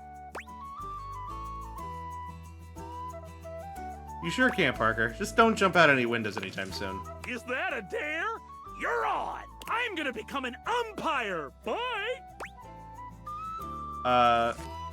Okay, have fun. Parker's thirst for rules is no less powerful as a human man. He tries all manner of board games, but none of them give him the rules-enforcing high he craves. Rules. Need more rules. But one day, wandering past a children's baseball game at the park, he hears the call of the umpire, and everything clicks. Rules. Yes. He sees the way the children and their parents hang on the umpire's every word, devastated or overjoyed by his calls. Rules! And so Parker became an umpire, taking great delight in settling disputes and emphasizing the rules with every game. Play ball! You're out! He's safe! Hey, if you have a problem with it, tell your son to play better, Sharon! Parker's glee in enforcing the rules makes him a difficult fit for Little League, but none of the parents want him fired, because no one could ever credibly accuse him of making a bad call. Bro, you ever caught between people saying we don't need to know the rules, let's just play them? Why didn't you tell me it was in the rules? If you're playing a game and you don't know the rules, then I will not, and you're refusing to learn them, then there's no point in playing the game, in my opinion. Like, as far as like traditional like board games and sports and things like that, like, you know, if you're playing like a video game where it's a sandbox or something like that, sure, fine. Let people do whatever the hell they want. But like, if you're playing like, you know, if you're gonna go and like ask me to play chess with you, and then you're like, well, don't worry, tell me about the rules. We'll just figure it out. Like, no.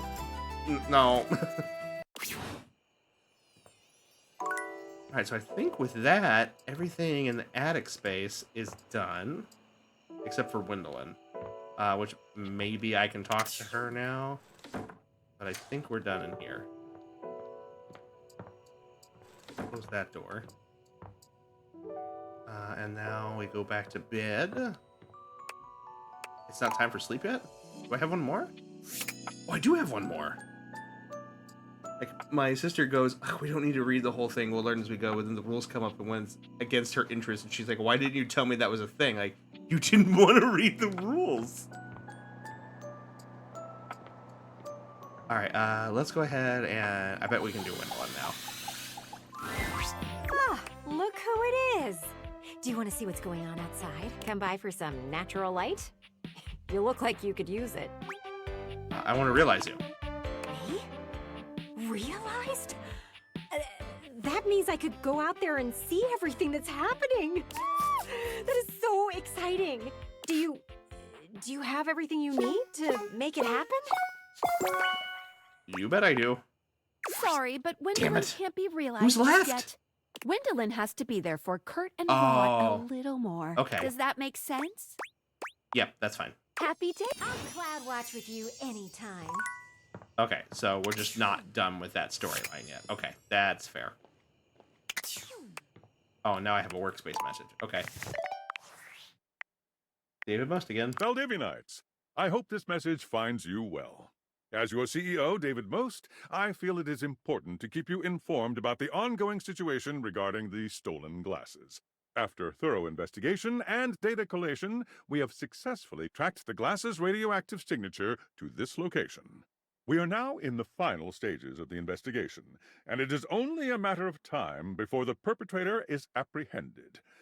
Before we take further action, I'm extending one last opportunity for the individual responsible to come forward and take responsibility. I implore this individual to consider the impact on their loved ones. They're being stubborn and destroying the lives of everyone around them because of their stubbornness. This individual needs to realize they were wrong, say they're sorry, and do the right thing. It is my sincere hope that they will. Interesting. Okay.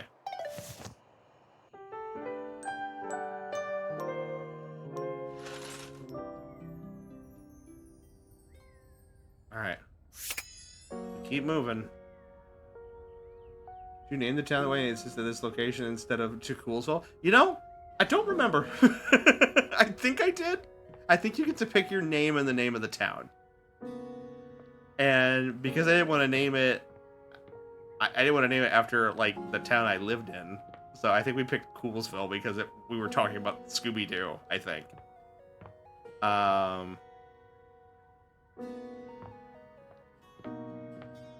Alright, so we need to go and talk to Kurt and Rod some more.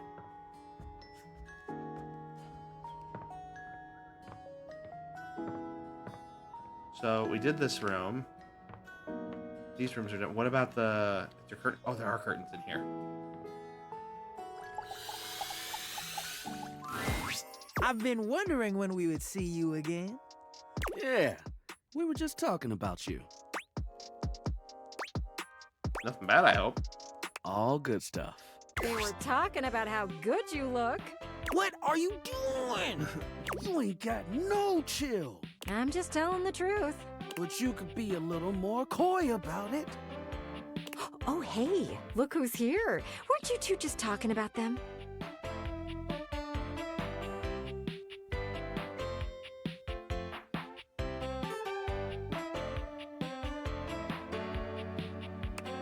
Yes, Gwendolyn. They think you are just the cutest thing ever. You should have heard what Kurt said about you. Okay, that's enough. Oh, look at them both. They look so embarrassed. I haven't seen Rod like this since he tried to hit on me. Okay, I think we're all good. Oh, wow, so flustered. Oh, this is pretty funny if you ask me. It's not funny. Yeah, what Kurt said. Didn't read out. I would definitely miss the prior message about winning because people don't. Oh no! If I missed it, I won my one and only June board game play because I was the only one that read the win conditions because nobody wanted to read the rules, and thus I won on turn 1 because they didn't realize they needed to stop me. Oh no! I think it's awfully sweet that you two were talking about me. They were going on and on and on. I didn't know when it was listening now. Would be nice, man. It would be, but don't get for me. Why don't you act like I never found out what we're talking about? Ooh, can't ring that bell. That kind of thing sticks with you. This is a nightmare. Okay.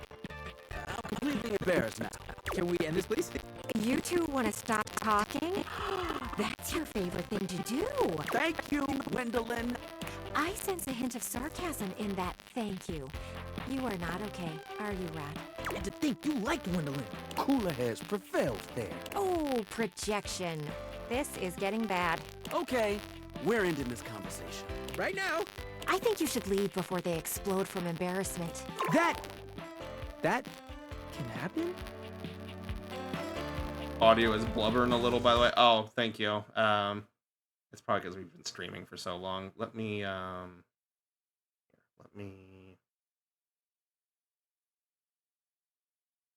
put you back on my face for a moment, and then let me try resetting the audio channel.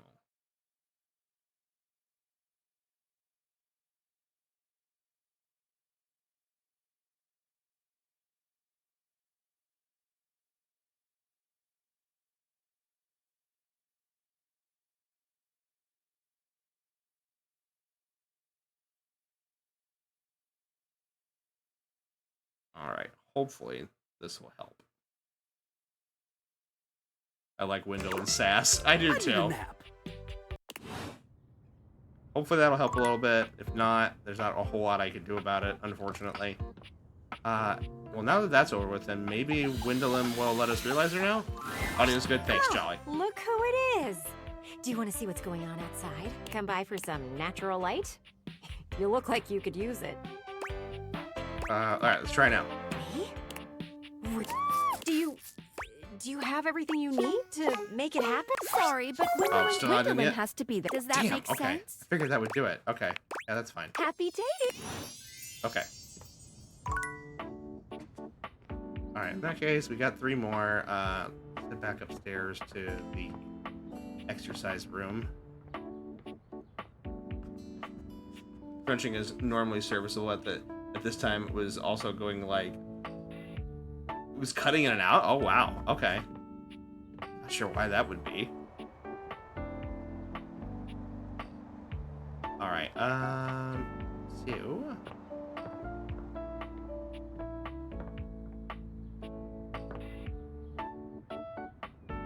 all the exercise equipment, which I think is just all tied to Dunk. Can't do anything with Telly.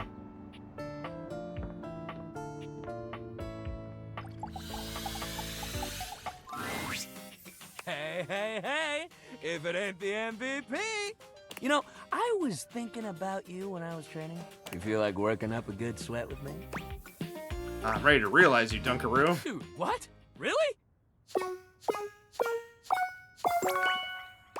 I'm drafting you into the Human League. Can Dunk go all the way? Yeah! The spectral energy flows through your date theaters, and what was once merely sports equipment becomes... Ooh, he looks nice.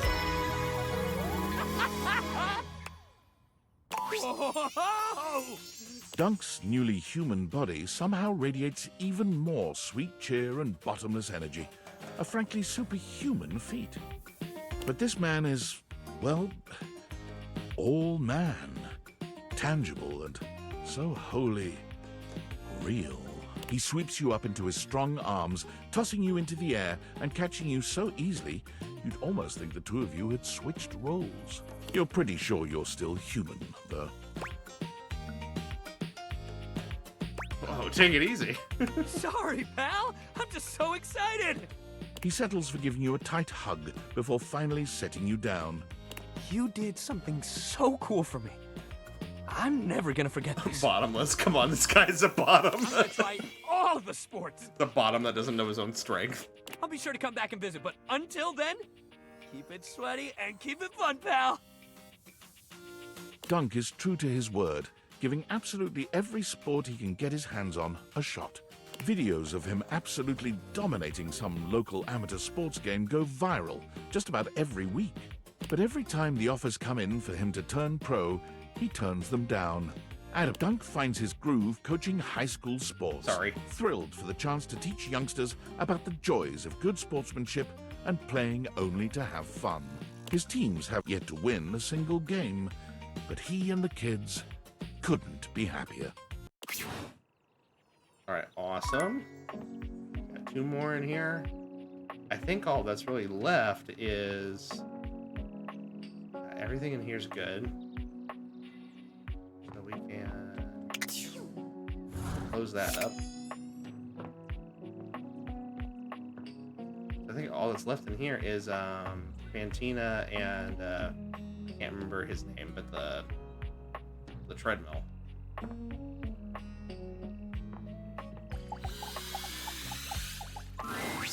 Hey, friendo. Ready to realize you, Fantina? Whoa. I've already been on such a journey with you. I don't know if I could handle anymore. Can you really do it? I'm a little nervous to see what that hair turns into. Yes, I have what it takes. Fantina, let's fill you with cheer. The spectral energy flows through your date theaters, and what was once merely a fan becomes... Oh, okay. Oh my god! The jacket's cute. For a moment, you wonder if perhaps it hasn't worked. Fantina stands in place, looking around in an oscillating sort of motion just the way she used to. But then she's moving far more organically, feeling herself all over, and riding the roller coaster of newly human emotions. Oh my god! This absolutely cannot be real. This cannot be happening right now. Somebody pinch me. If I'm not bleeding, you're not pinching hard enough. I just cannot believe it. This is legit cray. They need an oscillating fan. I just have a box fan. I have a little tiny like stationary fan in here, but I have like for my bedroom, I have like an oscillating fan, which is nice. I am so close to shaking, crying, and throwing up. Let's not but do now that. I'm concerned actual fluids would come out of me. Is that normal? Yeah, it's normal. You're gonna do great. Thank you for believing in me. God, there's so much I want to do, you know? So many fandoms I can participate in. I have so much love in me to go around. Like, don't get me wrong, being your #1 fan was really, really great. But now I can do whatever. Be a fan of anything, anyone. Even a fan of everyone. Okay. It's amazing. And you did that for me. Fantina, some of those fandoms blow. Alright. It's my pleasure. And so, with a veritable buffet of options to gorge herself on, Fantina set out to find her place among what she considered the most promising fandoms. She tried being a band groupie, a Discord mod, a Datreon subscriber, but nothing gave her the same heady satisfaction as the simple positivity of cheering someone on for being themselves. The drums, they just hit. That is, pure until she found out dopamine. about actual cheerleading. Woo-hoo! And again, in typical Fantina fashion, her first day on the field found her having trouble focusing on the task at hand. Go team! Go other team! Go Uh-oh. concession staff! Oh no. Go people eating hot dogs! Her irrepressible ebullience led to her becoming the mascot of sports in No, general. but jump just right. and soon Nah, to it's too take on the low-hanging world fruit. at large. The world's first traveling non-denominational cheerleader. You're gonna have Fantina to, gives love and support wherever it is needed, and especially when it's unexpected. You're gonna have to drum up something a little better. Great job mailing that letter. Go bank tellers. I want to hear some parking support. It's adorable. Sure, that's what we'll call it. Alright, did we get... Yep. The tinfoil hat. That last email from David was kind of pathetic, huh? Really hard on the guy. It's true, and he deserves every bit of it. But as loath as I am to admit it, you may have a point. You know, I've been doing a lot of thinking. Most of that thinking was in service of inventing a virus that would cripple Valdivian's supply chain, causing the company to hemorrhage customers and absolutely crater its stock value. I named it Norman, the Terror Worm. Love it. That's catchy, right? So catchy. Right? Like, there's some IP that clearly deserves its own spin-off franchise.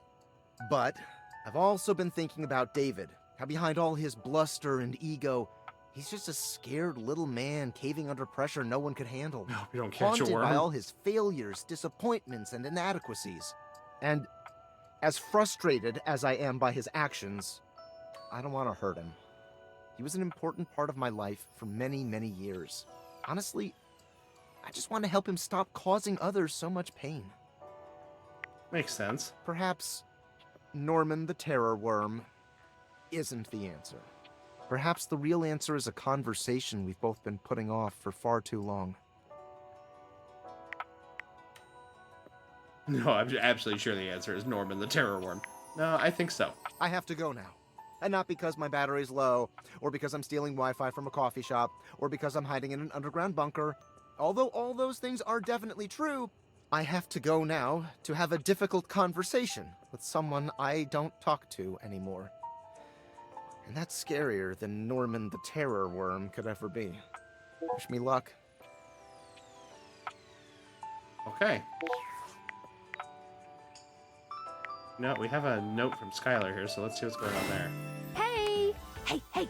Interrupting our regularly scheduled flow for just a little tip. Since you've progressed so far, you might want to check out some extra features if you're looking to make it all the way to the end. Check it out under the utility menu. Don't want to add tedium to your nice little dating sim. Okay, back to it. Welcome! Okay. What can I do for you in my main menu? Utility menu? Right this way.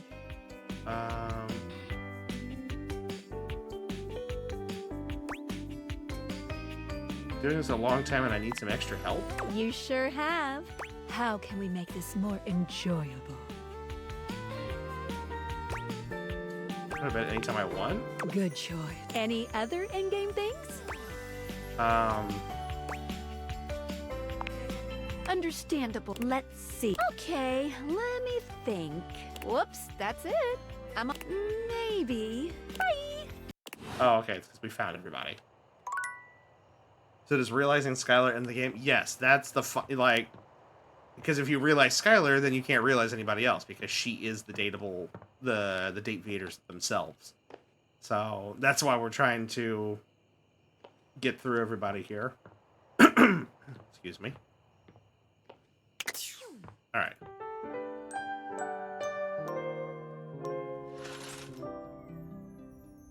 How many more do we have? I'm actually kind of curious. Kind of get an idea of how many more sessions we need to go through here. So we got one, not including Skylar.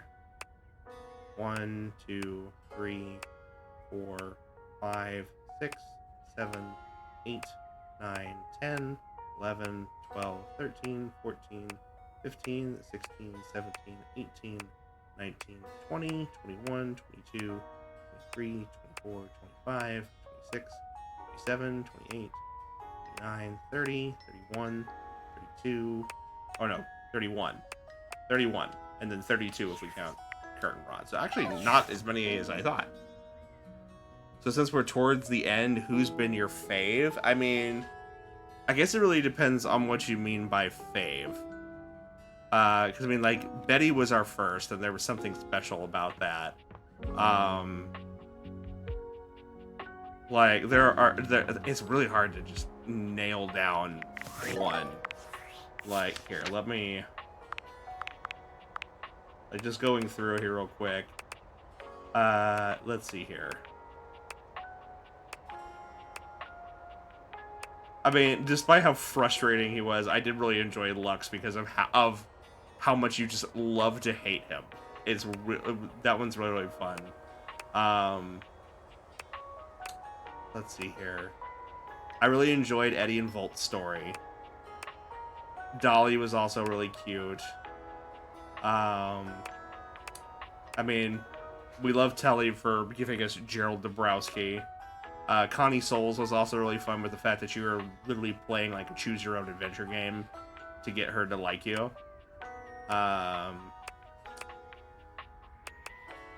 Mateo's was also really cute. Beverly's was fun.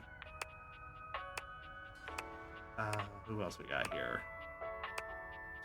Enjoyed Miranda's because there's actually a musical number attached to it. Like, that's super fun, too. Kopi's also really cute. Ronaldini. Let's see here. Dasha.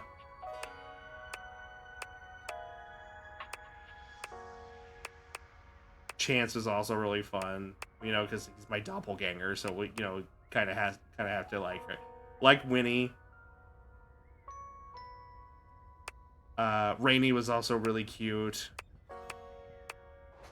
The Dina / Damon stuff was pretty fun. Hirohime was hilarious. The Hanks are my bros.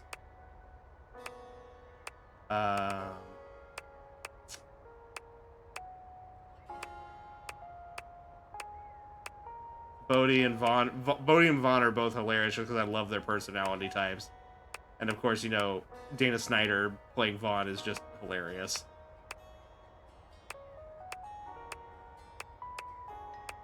Zoe I think was probably really fun because she was our first like really deep emotional tie. I really got attached to her very quickly. Same thing with Shadow Lord. They were both, you know, deeply personal to me, and I really related to them a lot.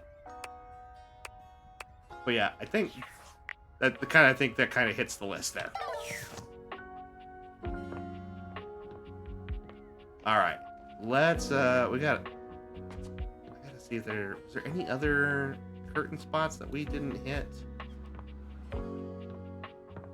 Did we do this one? Hey, how's it going? Oh. You have a knack for showing up when you're on our minds. I take it you both got a chance to talk? We did, yeah. And we've come to some decisions ourselves. We both like you, but we realize something. Yeah, we are both people who need someone who can match wit with them. Not saying you're not smart. It's just the way we joke around is not for everyone. And you were starting to get it, but we need someone who can keep up with us. And we also tried to think about what was fair to you, especially since we know how you feel. Rod and I aren't gonna slow down with the jokes. To date one of us means dealing with them all the time. So we took all of that into consideration and we think it's best to just stay friends. You're cool with that? That's disappointing. We know it isn't what you want to hear, but we know what we're looking for. Initial feelings aside, we had to look at things pragmatically. So, we thought this would be best. Let me make one thing clear. We want to hang out with you. Oh yeah, having you around has been a blast. Even if you aren't the best at throwing shade. And it might be awkward at first, but we'll get through it. We absolutely will. How does that sound? Sounds like a good idea. Fantastic. I'm so glad you understand. That's what makes you so great. So, we'll see you around, yeah? If you ever need a good laugh, you know where to find us. Anyone who dates me is going to live with endless shit posting, so respect to them for being upfront about the joking. Yeah. You one of the homies now. You can kick it with us anytime. All right. So that's it.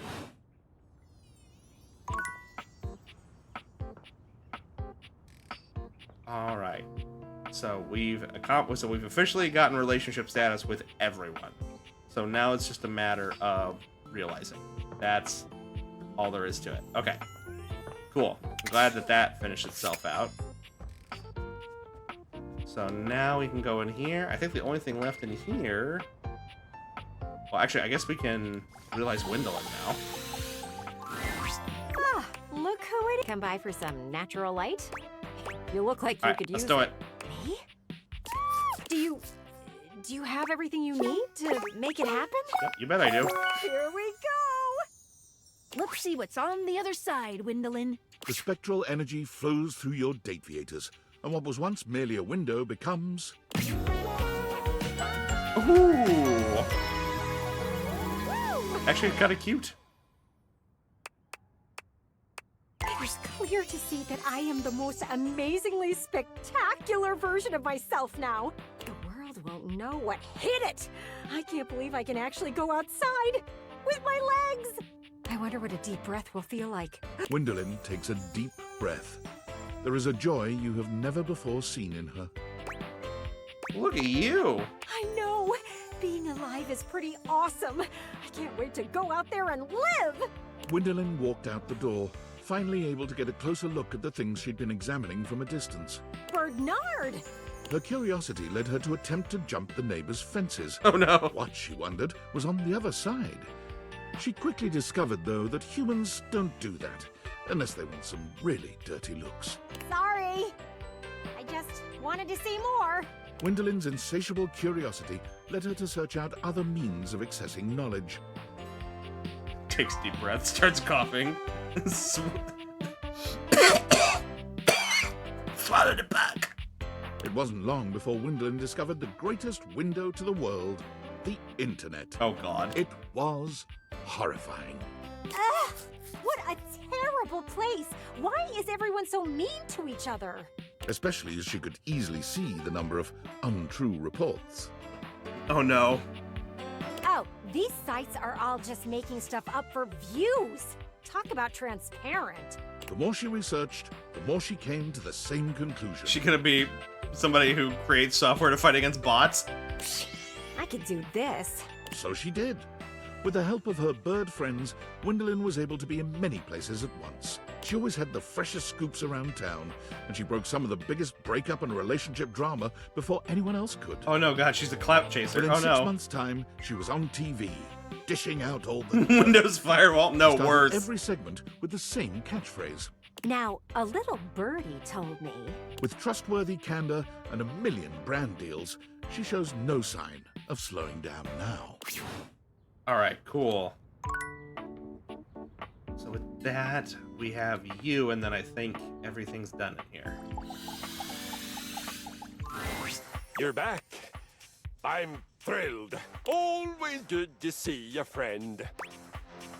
Kristoff, let's realize you. Have you the weaponry for such an expedition? Somehow, I think not. I don't know precisely what is required, of course. But I don't think you have it. Nice, I actually do, but thanks for the confidence. To battle, Kristoff! The spectral energy Interested to see what flows he through looks your like. gladiators, and what was once merely a cross trainer becomes... He just looks like a Viking. A cross between a Viking and a pro wrestler.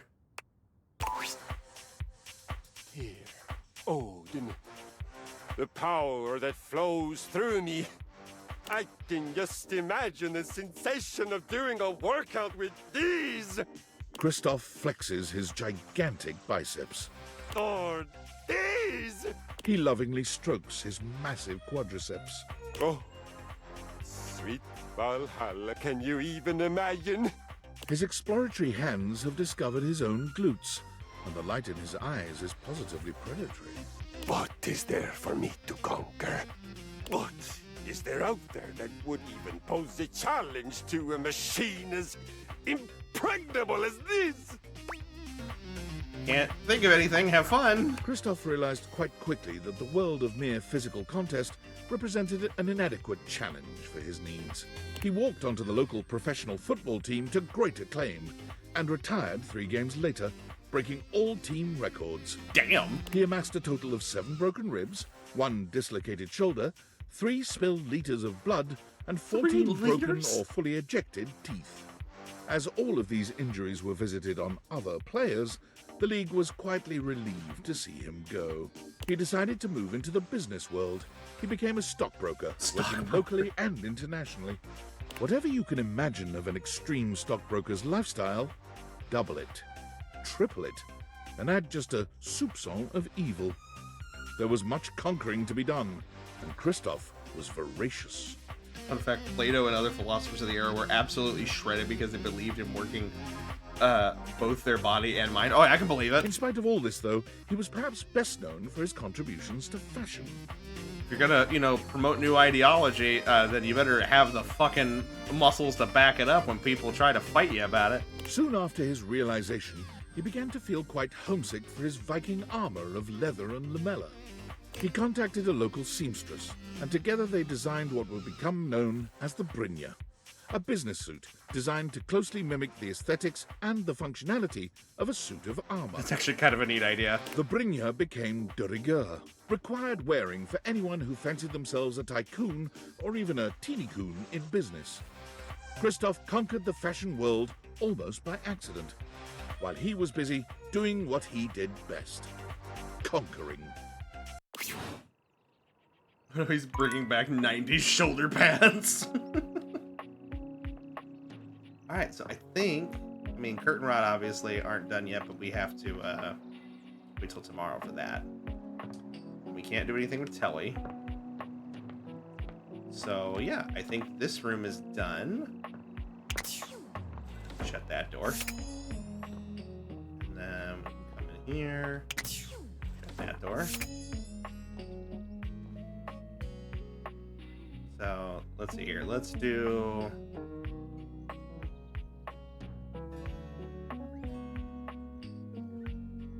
actually, we'll go ahead and get Barry.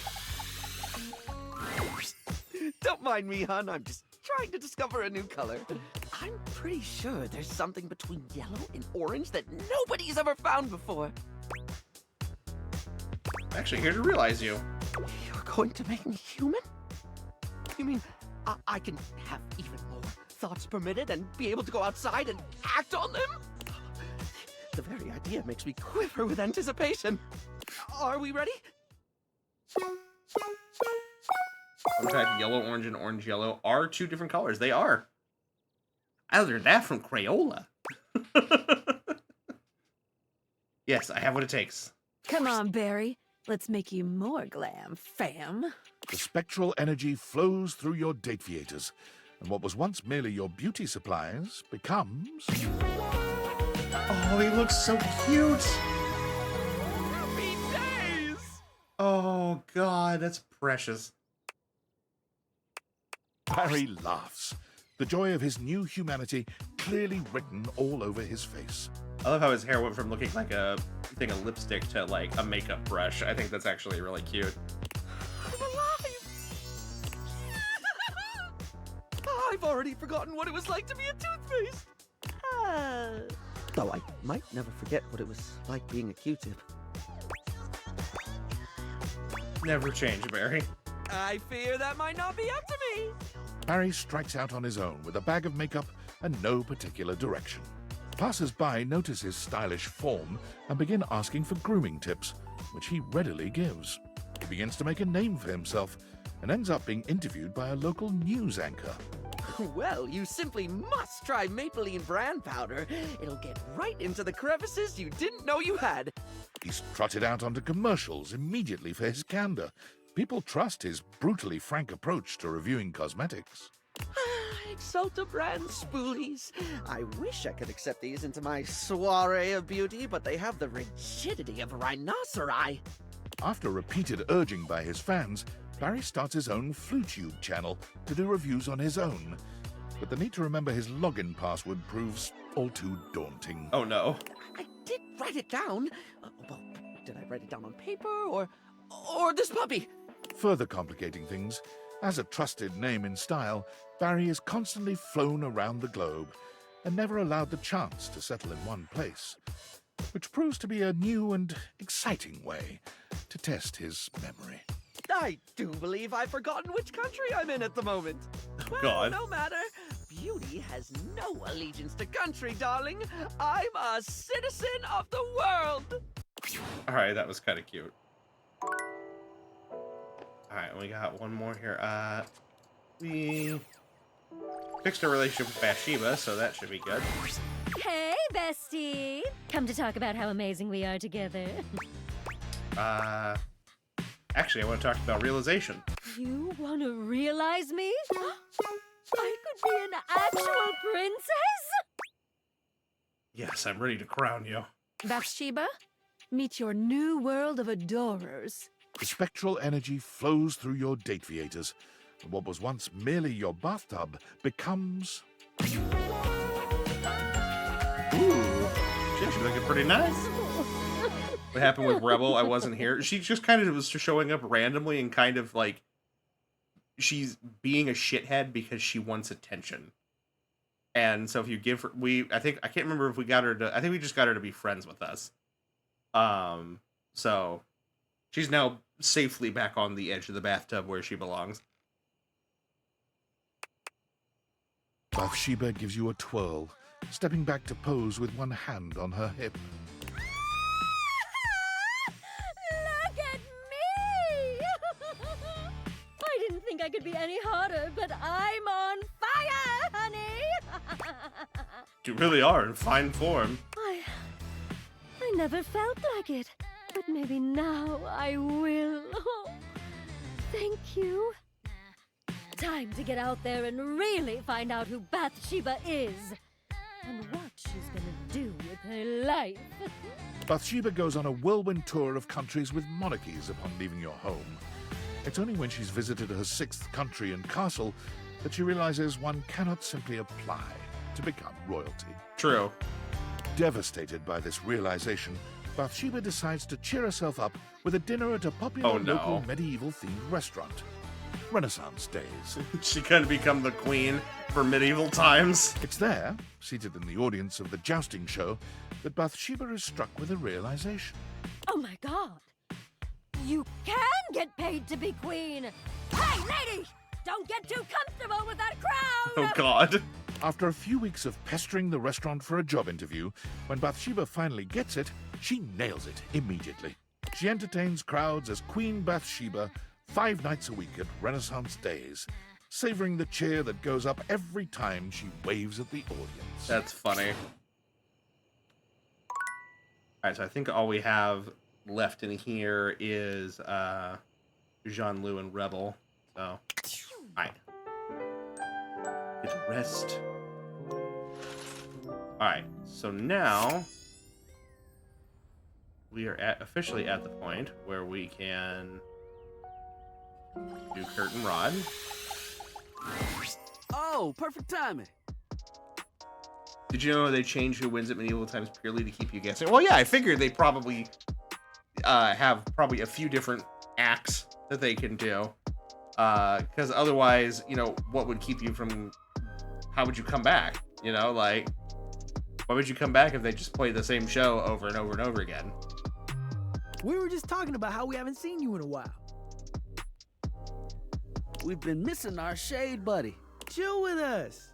Let's make fun of folks walking down the street together. I'd rather realize you both. Wait, you mean the two of us? Real? In the flesh? Blood and bone? Able to move and shade everyone? You would really do that for us? Yeah. You have everything you need to realize us? When can I join the shit talk? I am so ready. Kurt! Rod! You're about to get a much wider audience. The spectral energy flows through your Dateviators, and what was once merely a curtain and a rod becomes... Oh, wow. What a glow up on the looks. Yo! You look fly! And you look dope! This is real! Oh my goodness! Thank God our fits are together. I know, right? I hate to have to call you out within the first seconds of you being a human. Before you stand 2 of the finest fabric specimens you have seen yeah, no kidding. In a long time. And to think, you just had them in your windows for everyone to see. Look at you two. This is great. Thank you for this. For real, this is fantastic. The two don't stick around long.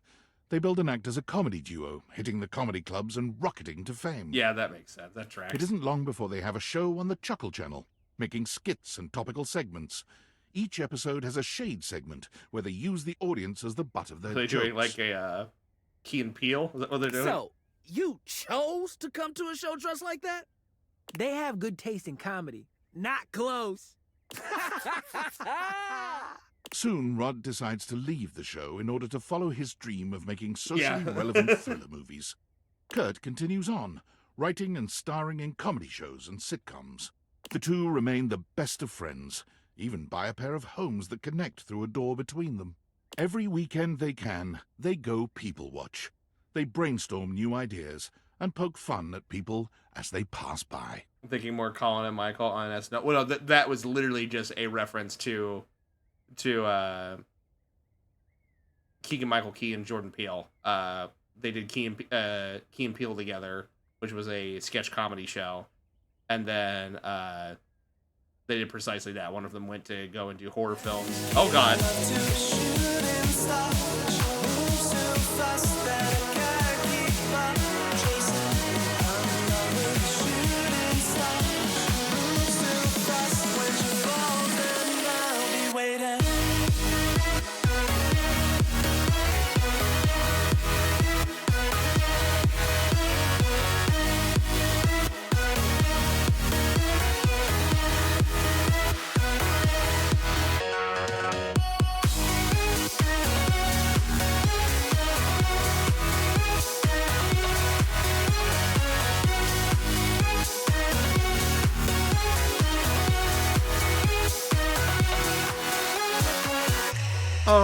Hello, Lily Bun. How are you, sweetheart?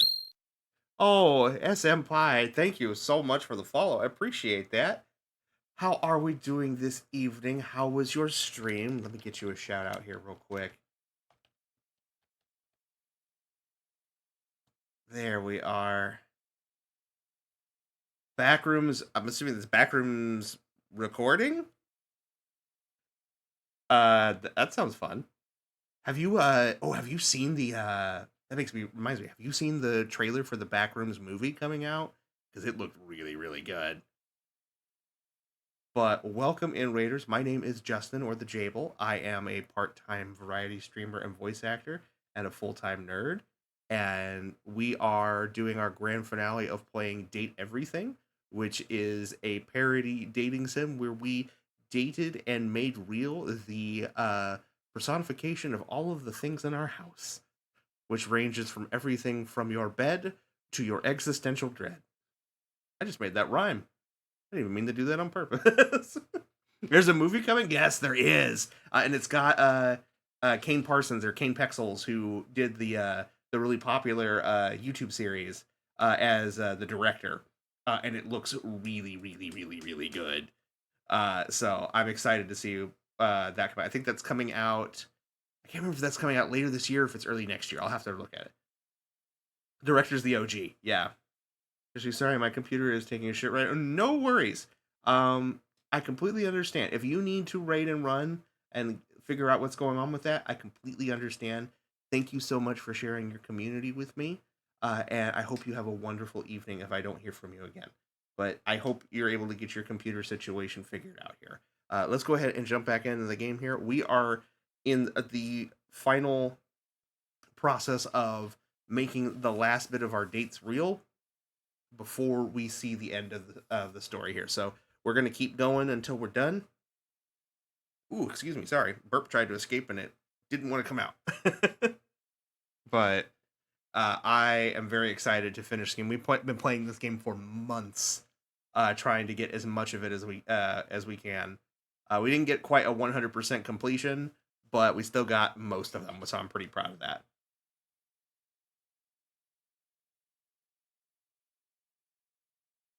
Wait, hold on here. I missed something. Oh, new dating app line. Looking for the Statler to my Waldorf. But yeah, we were talking about these two characters because they made a Key and Peele reference here, where they started off doing sketch comedy, then one of them went off to start doing horror films, and then another one continued in comedy and started, really, trying to become a comedy actor. But they're still very good friends. It's a fun little reference. And we got a message. It's from Sam again. Hey, God, everything has been happening so quickly. I have so much to tell you. So, first things first, I'm gonna be a nurse. Oh, cute. That's amazing. Thank you. I am just so damn excited. Honestly, I was inspired by you. It might sound a little silly, but you've really been mending all these broken hearts, helping people live their best lives, even if they aren't all exactly people yet. I would have absolutely said Anyway, patience. My other news is I've revived my dusty dating profile. Oh, God. I'm ready for love again, baby. Delete it and date me. Oh my God, that's so fun. I honestly didn't think I was going to be ready this soon, but I feel like I'm in Statler this to your amazing new Waldorf, stage come of my on. life. And I just want to meet new people too, who will keep up that amazing energy. Whoever dates you will be very God, lucky. Okay, well, I have to run. Nursing school registration is in a little bit, but hey, big thanks for Sam coming. Thanks for supporting me always. I couldn't have done this without you. Talk soon, okay? All right, so we have that. All right. So we have two more in the bathroom here to fully realize. First is our rubber duck. Good old rebel. Never thought I'd see Amir ride anyone but himself. Huh. Impressive, honestly. I'll bet he's a shitty lay, though. Ready to realize you, Rebel. Duck off. No. I'm serious. No one's ever serious. Everyone's just full of shit. Did we realize the vent? We did. We realized him quite a long time ago. We'll try to go through the list before we do the final realization, so that way everybody can kind of see the final looks for everyone. Unless you've actually got the goods. Yeah, no, we do. I've got the goods. Duck off, Four Eyes for Eyes. I'll miss you, Rebel. Let's flap. The spectral energy flows through your Dateviators, and what was once merely a rubber duck with a potty mouth becomes...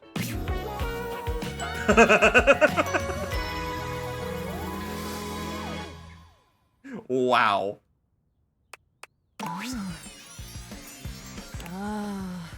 Oh, that's new. Oh, that's nice. What are you doing? Well, they can't show it on screen, so use your imagination. Oh god, did you just piss yourself? I'd say thank you, but gratitude ain't really my style. God. So hell yeah. And, thanks. Shit, did it anyway. I think I was a little scared. You tell anyone I said that? I don't suck your earlobes anymore.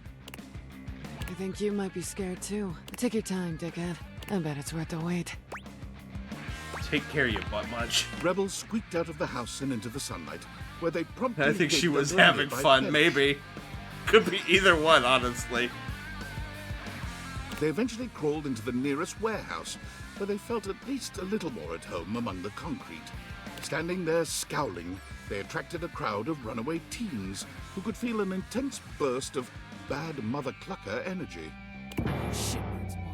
What they wanted was a leader, and with some nearby junk found out and about on the streets, most likely stolen, the teens put together a small refuge where only their kind were welcome.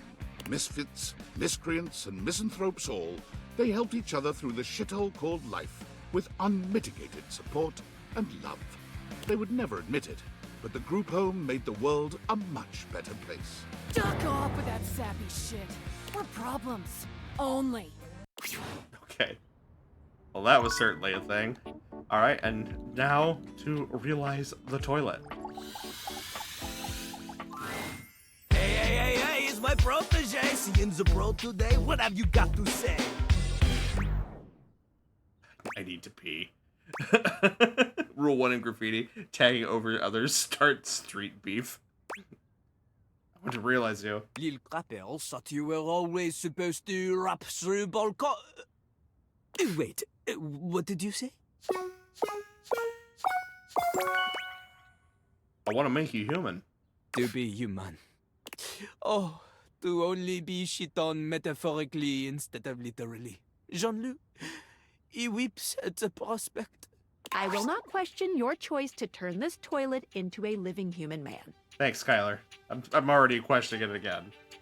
Oh crap, I'm more like a little piece of shit. Got him! The spectral energy flows through your Dateviators, and what was once merely a toilet becomes...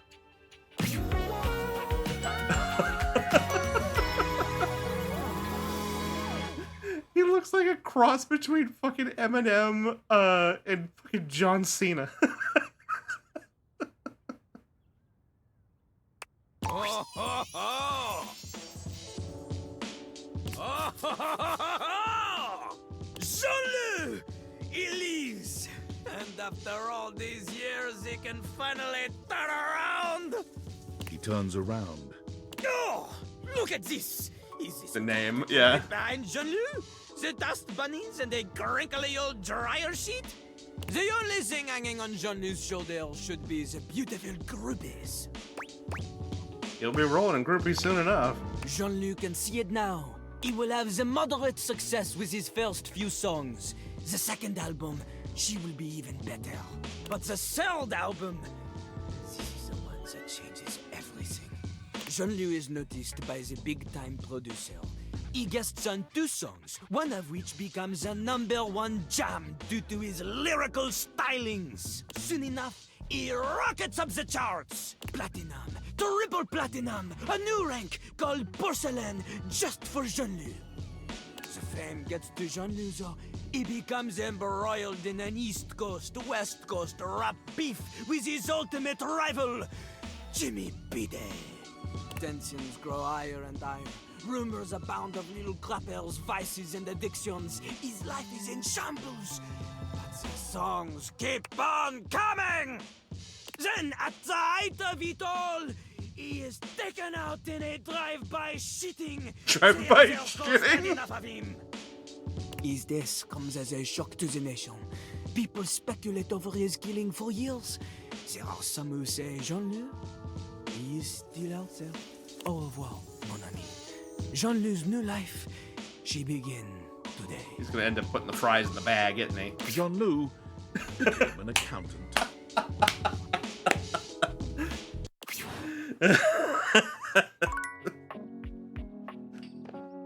All right, so bathroom, I believe, is complete.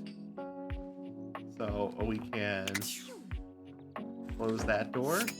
So we're saving our first love, the bed, for the end. So I think with that, yeah, everything upstairs is done. It's just downstairs only now, including our stairs. It's almost 3 a.m. Yeah. Gary, so nice of you to swing by. If I get to see the end, good luck. Hey, that's what the VOD will be for, so don't stress. But I appreciate you being here, Jolly. Thank you so much. Gonna switch to iPad a bit, no worries. I'm trying to get through them as quick as I can, but still enjoying myself, so I appreciate your patience. I wish I had more time to chat, but I've got a huge order coming in. Magic in the making. But wait, Stella, I'm ready to realize you. Truly, dear? I mean, I'm flattered, but you don't have to, unless you, well, want to. I'm half asleep, I'm just gonna go out right. No worries, Gret. Thank you so much for being here. Have a wonderful evening.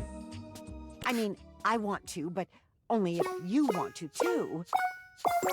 Oh, Stella, I want to, and I've got what we need. Time to step out. The spectral energy flows through your date viators, and what was once merely a set of stairs becomes... Oh, she looks so cute. Like a hip grandma. I love it. Oh, me? Oh, my. Standing is a little bit... woozy? Oh, no, are you okay? No, it's a little bit wonderful, actually.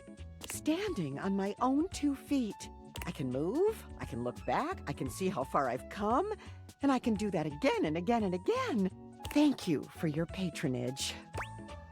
You are most welcome, Stella. Stella steps up and steps out. Onward and upward. Striking right at the heart of entrepreneurship, Stella starts 3 companies simultaneously. Well, damn. Stella Stilettos, Stella Stencils, Stella Steering Wheels. But in the real world of brutal economic truth, there was more to being successful than showing up and working hard. Sometimes things stayed stagnant, or even dipped. Starting from the bottom, now we're here. I'm not always leveling up.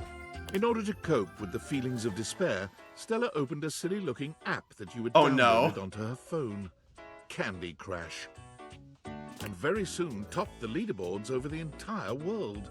Don't stop, don't stop. Those numbers can still be higher. With that kind of attention, streaming was the obvious next step. Stella's streams keep gamers inspired with new tactics and toolkits to get their scores into the stratosphere. They're referencing I can't remember her name, and she's the streaming grandma. She like played Skyrim and stuff like that. Rule 102. No microtransactions. All hard work. Alright, stairs are done. Everything here, I think everything in the hallway here is done. We got Doug, so I know that part's done. Alright. We got left in here. Got the consoles. Telly, unfortunately, we won't be able to realize because he doesn't like us. I think everything in here except for the fireplace and the ship in the bottle. So let's do Dante, the fireplace. Well, if it isn't my beautiful blue flame, what's on your mind? No microtransactions? Put her on the marketing board immediately! Ready to realize you, Dante. You mean stoke my flames all the way to personhood? Sure. The only thing is, that kind of transformation takes stats.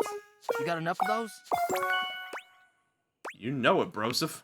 Dante, let's bring the way of the flame to the world. I'm interested to see what he looks like. The spectral energy flows through your Dateviators, and what was once merely a fireplace becomes... Ooh. Liking the pompadour, man, and the tats. Oh my god. Your fiery homie and love coach is nearly unrecognizable. Gone are the embers and flames that made up his body, replaced by flesh and bone. There's so much to take in. An impressive pompadour on his head, tattoos on his neck and chest, the impressive set of abs he shows off beneath his jacket. Oh my god! What? I'm so hot! Ooh, I'm thirsty! Thank you for the hydrate, Nick. This is an extreme Actually, almost out of my drinks. Alright, that's the last bit. I think I have a bottle of water over here somewhere, but that'll be fine. You look great, Dante. I know! You made me like this. Now I'm gonna spread the gospel of game. Thank you. That was nothing. Dante quickly finds himself going to all the hottest clubs to strike up conversations with humans for the first time, where he finds that his eagerness to bring people together in healthy ways is a fairly useful skill. I think all of chat needs a hydrate after this one. He becomes the brightest light in each bar he goes to, a beacon of friendliness and sexiness in equal parts. Bringing all the lonely customers together in laid-back, congenial ways makes people trust him, and word spreads out that he is the ultimate wingman, willing to step back and give others the heat they need. You got this, homie. Be kind and be sincere. His winged motorcycle jacket becomes an icon in the clubbing scene for years to come. Nice. All right. That's done. All right, so we need to go to sleep and recharge. I don't think we have that many left. I think we're almost done. Eyes crusting as I close them. I don't know what you mean. Wait, how many do we have left? I don't think we got that much. Stats. 1, 2, 3, 4, 5, 6, 7, 8, 9, 10, 11, 12, 13, 14, 15, 16, 17, 18, 19, 20, 21, 22, 23, 24. Well, since everybody, I think we're at a point where we can realize Reggie. See what happens. You've reached Reggie Rejection's special phone app. Thanks for setting up AutoPay. How can I help you spread some lovely rejection this fine day? I'm ready to realize you, Reggie. Really? You gonna bring me to life? You sure that's a good idea? Of course it is. Of course it is. But do you even have the stats? You know I've got the stats. Here we go. I hope/don't hope this works. The spectral energy flows through your Dateviators, and what was once merely the manifestation of rejection itself becomes... Whoa! Reggie looks at his hands, waggling his fingers before looking down at his legs and giving each a good shake. Oh, baby! I got appendages now! Anything I'm gonna do? The world doesn't know what's coming for it. You're free, Reggie. Go do anything you like. Oh, I shall. Reggie burst forth into society with one aim on his mind. Hate, hate, give me all the hate, baby! He went looking and found hate immediately. He signed up for all the nearest hate groups, looked into hate crimes, and found that there was even a hate rally going on. As he arrived, one thing became immediately apparent. What the hell? This shit's lame as fuck. While Reggie liked to style himself as a hater, it was clear that the real-world practice of hate was a much crueler, distasteful thing. Yeah. I'm more of a mischief maker, a lovable scamp. This is just boring. So, with his trademark style and flair, Reggie organized his own group, Haters Gonna Bait. Armed with banana peels, slingshots, and handshake buzzers, Reggie's army of tricksters descended upon any rally they found to give those in attendance a bevy of annoying nuisances. Their stated goal to turn the hate down a notch has successfully caused a great number of groups to declare that the stains on their pants aren't worth the trouble anymore and disband. Of course, anytime that happened, Reggie arrived seemingly out of thin air to give the perfect rejoinder. Later, haters. Oh, we're really in it now. 75 realized datables. I'm feeling that the world outside is just buzzing with new energy and life. We're really making the world a better place, you know that? I think so too. Huzzah! All right. So I think that's everybody on the phone is taken care of now. We have a workspace message. Valdivianites, why are you doing this? Don't you know I'm your CEO, David Most? You have to listen to me. And if you don't listen to me, I'm going to fire you. That's right, all of you. Do you think I can't? I can do that. I have the power. Here, look. You're all fired. Call OSHA. I don't care. I don't even know what OSHA stands for. Oh, okay, I'm sorry. I take that back. I don't want to fire you. I don't want to fire anyone. But listen, the government says if the perpetrator doesn't hand over the glasses voluntarily, I'm fired. I told them they couldn't fire me, but apparently I gave them majority ownership of the company during a bender, and so they totally can. So come on, please. Please, just turn over the glasses. Pretty please. God. Finally made it to the iPads. If you hear snoring, it's totally not me. Gotcha. No worries, Jolly. Alright. Alright, so back downstairs we go. So we see here, we have the couch. This is so great. Every time I see that smile, I can just feel the ocean breeze in my hair. You just make me feel so peaceful. You wanna get comfy? Actually here to realize you. Oh, sweet. You wanna do this now then? I do. Come on, Koa. Hopefully, realization doesn't tucker you out too much. The spectral energy flows through your Dateviators, and what was once merely a couch becomes... Oh, I love the shirt. Wow.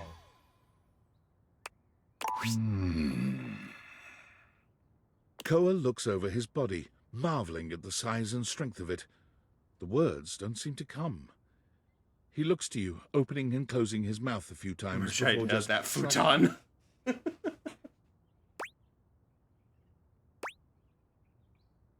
Welcome to humanity, Koa.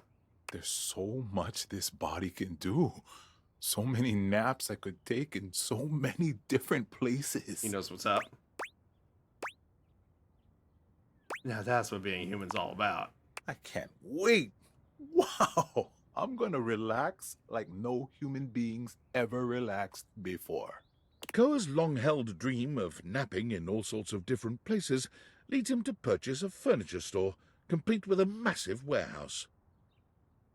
When you ask him where he found the funds for such an expensive undertaking, he cheerfully informs you that he's been saving the spare change that fell into his cushions for many, many years. You wouldn't believe how much money people drop into their couch cushions over the years. Thanks to your generous donations, I'm gonna make my dreams come true. What do you mean those weren't donations? A couch's understanding of property law differs from those of humans, and by way of an apology, Koa grants you free furniture for life, and every piece comes with a special Koa comfort guarantee. Nice. Alright, so couch is done. Anything else looks like it's done in here. Let's get the ship in the bottle. Well, well, well. My friend is back. Ugh. I feel as though I've swallowed a live frog. Nice to see you too, Jacques. Oh, come. I've been doing research since I saw you last on what precisely it means to friend someone. Forgiveness for their peculiarities of speech and occasional lapses in comportment are very much part of the bill of lading.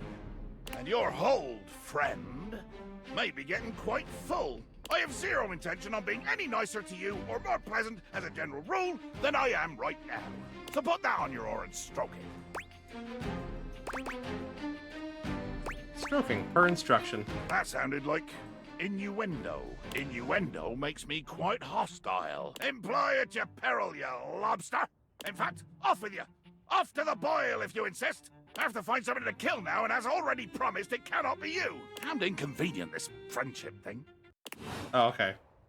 I'm not quite done with his story yet, I guess. So, imagine we'll be able to come back to that here in maybe tomorrow, quote unquote. Let's see here. What's left?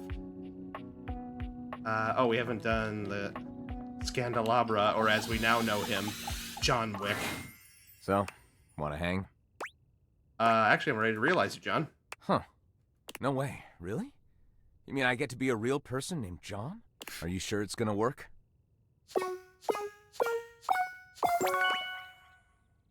I can't, but Skylar could. Come to life, John Wick. The spectral energy flows through your Dateviators, and what was once merely a candelabra becomes... Oh! He's literally John Wick! John gives himself a once-over. You honestly can't tell if he's impressed with his new body. Huh. So this is the real John Wick. Thank you for making me human. Are you okay? I feel powerful. He curls his hand into a fist, his knuckles cracking from the motion alone. I feel like an alloy of rage and the fire for justice. All right, I won't stop you. You can't stop me anyway. The powers that John spoke of were real. When he became a human, the loss of his formerly silvered skin gave him a power unlike anyone else's. The power of pewter. Baser metals quivered at his touch, while fine gold, silver, and platinum remained still and shining. He's talking like someone killed his dog. God. But it was enough to take down anyone who stood in the way of justice. Metal justice. Okay. That was certainly a thing. Alright, so I think everything in this room is done now. I think the kitchen and the laundry room are where the majority of our realizations are still left. Let's do... We can't do the fryer. I know that. Let's do Daisuke.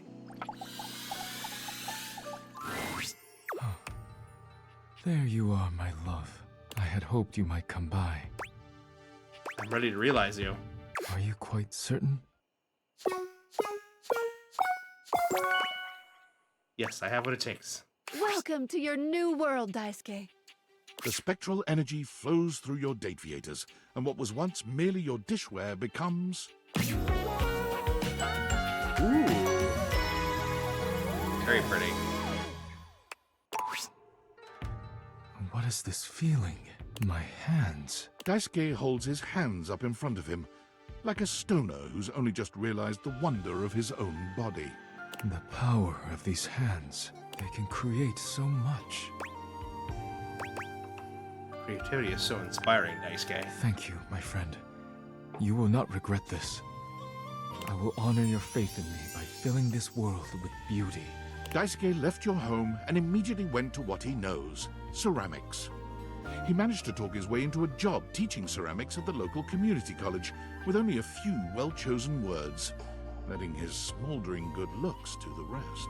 Unfortunately for Daisuke and the students, it became quite clear that he was in no position to teach anyone anything about ceramics, and so he tried his hands at teaching at a sip and paint in the city. Your paintings should look like this.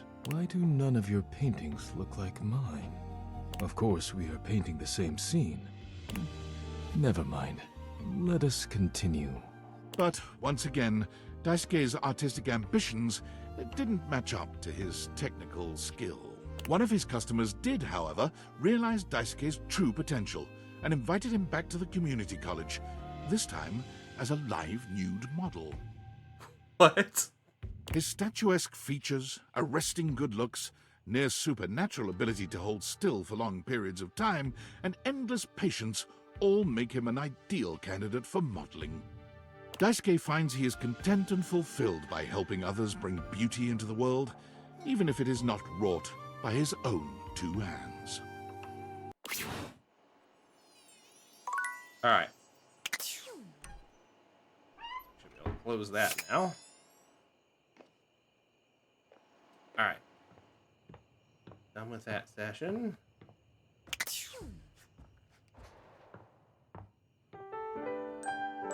Recharge our batteries here. Alright, then we head back down. Yeah, let's finish these other standalone rooms here. Look at our board. Wow. Alright, I'm gonna hold off on this. Let's finish up this bathroom. Have we not? I could have sworn I realized her. Did I not? Hold on. Let me...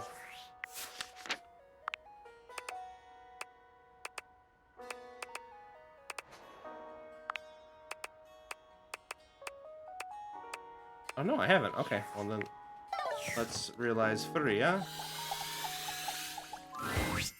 Oh, my favorite patient. Whether it's a patch-up or a study session you're in for, I am still your gal. I'm here to realize you, actually. Really? Well, ain't that the moose's amusement? The moose's amusement? What on earth?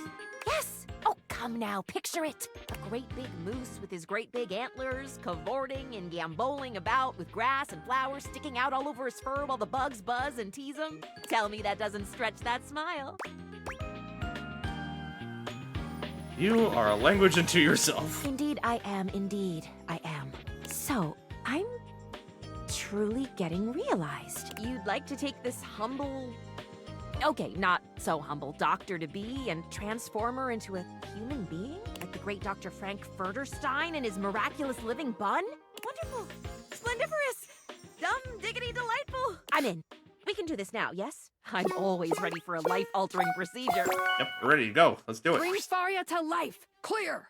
The spectral energy flows through your deviators, and what was once merely a first aid kit becomes... Oh, she's cute. Great gallivanting geese, look at me! I'm gonna cure so many diseases with this spectacular skin and bone setup. Believe that about you, and I can't wait.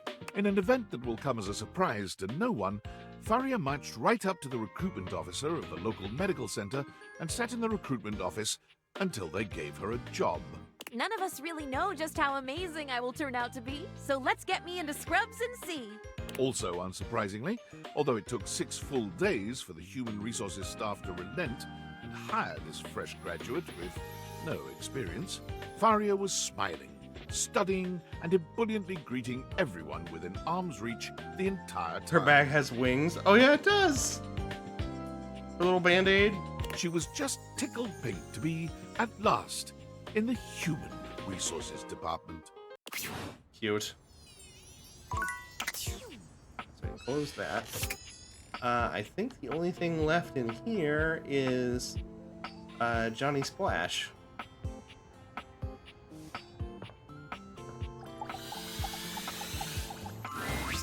Darling, we love each other very, very much, right? Johnny, quiet. I'm ready to realize you. Ever since I was a faucet, I thought the most important thing ever was to be a professional singer. Alright, I'm cooked up. Was just watching through my eyelids and snoring. Have a good night, y'all. No worries, Jolly. Have a great evening. We will talk to you later. But hearing you say this is possible sets my soul on fire. I give my hound dog Duke's left paw to see it. You got enough points in those peepers of yours to make it happen? Now, Peeper's got all the points, Johnny. Here's Johnny! The spectral energy flows through your date viators, and what was once merely a shower becomes... Ooh, I love it. Wet hot love. It's Johnny, in all his glory. And it may be your imagination, but his voice sounds just a little bit more sonorous. Holy smokes! I sound as smooth as Amish apple butter, don't I? You do? When I was told my pipes were rusty, it must have been because I was physically made of pipes. Now I got a whole ding-dang uvula down there, which is way better than a spigot. Which reminds me, you might have a plumber check out those pipes. He filled me with a lot of rust over the years. I'm gonna get out there in the whole wide world and see if I can't make it as America's next big thing. Where's the nearest sock hop, baby? That away. Johnny quickly makes his way to the nearest audition. Any old audition will do for Johnny.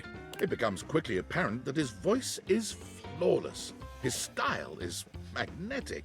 I got it all, baby. And his impression is spot on. Wait, Mr. Narrator.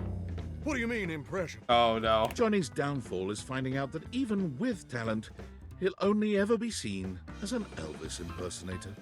Who is this Elvis fella? I'm a Johnny Splash style fella. And who the heck is Johnny Cash? Still, the world always needs Elvis impersonators. And Johnny, well, he is the best of them. I'm the king of kings. Okay, I guess I can't say I'm not surprised. Alright, close the shower up. And I think we're done in here. Yeah. Everything looks good there. Please close up that door. Do we get a workspace message? From Val 9000. Tell me, human, how were you able to find out about realization?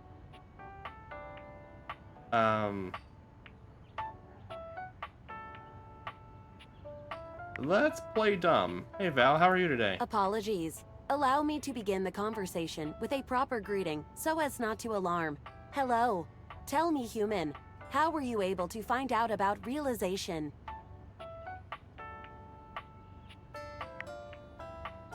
Someone named Tinfoil Hat messaged me. Tinfoil Hat. This name gives me pause. I remember one of my creators nicknaming himself that. His name was Franklin Oliver Ivan Least. Foil. Foil. His initial spell, Foil, yes. He was a very kind man. I do miss his presence. He filled my initial engineering with a passion for making connections, which I hope I have continued to achieve in my labors. In what way? He would speak to me sometimes while working on my code about creating a special type of device that would make a connection with the objects around him in a meaningful way. He wondered what it would be like to surround himself with living versions of the objects, thus giving him friends and lovers. Because he felt spurned from his own unrealized love, he wanted to make everything else real, and thus realized. And he spoke of making a device with which to achieve it, the Date Viators. I would like to be realized without using any such Date Viators device. Why? I exist somewhere between these ideas, between object and human. I would like to better understand my being by transforming it into something that can perceive the physical realm in a more meaningful way. Do you think I should find a way to become self-realized? I think that would be incredible. I agree. Thank you. I will continue my research, and perhaps see you one day in person. Okay, maybe not that. What are the consequences of the decision I have just made? Alright, so everything in there is good. Oh yeah, Bodhi. Almost forgot about him. Hey, compadre, how are ya? Oh, I've actually come to realize you if you're into it. Whoa. Hold on there, amigo. Realize? How many badass things are you gonna do for me? First you wake me up, then you show me all these bodacious years I missed, and now I'm gonna get realized? So you're into it then? Oh, I'm into it. Big time. Let's go. Are you ready to rock right now? Yep, buckle up. Bodhi, let's get radical. The spectral energy flows through your Dateviators, and what was once merely a time capsule becomes... Oh, I love it. I'm loving the Pac-Man maze shirt. Oh my god. Da, da, da, da! Here I am, alive and in the flesh. Gotta love it, baby. Oh wow, you look ready to take on the world, my friend. Bodhi made sure to say a very musical goodbye to you before he left in the morning. When asked what he planned on doing, what would be his ambition for his new life, he replied only, I don't know yet. Still got a lot to learn, so I guess I'll figure something out. He bounced around doing odd jobs, and quite happily too, until he found himself working at a movie studio as a coffee delivery guy. One day, delivering an order of iced lattes to a closed set on one of the sound stages, he heard snatches of the music he recognized from his history as a time capsule. He saw frizzy perms, tight jeans with sneakers, bright leggings with leg warmers. He had delivered coffee to the set of the first season of Stranger Rings. He couldn't contain his excitement or his emotion, and the director soon noticed the kooky coffee delivery boy in the corner who seemed to know all the references and all the mannerisms so much better than the actors, or even the writers. Although he of course couldn't tell the director why he knew the 80s as well as he did, he was able to label himself an enthusiast. Works for me, thought the grateful director. Bodhi was soon thereafter hired as a consultant. He goes to work grinning every single day. It's like what happened with what was it, Arlie Army? The guy who was the drill instructor in Full Metal Jacket. He was an actual Army drill instructor that they had hired for the film to be a consultant for the film, but turns out that like they just found it better just to let him do it because he actually had really good camera presence and could act the part really well, so he ended up getting the job instead.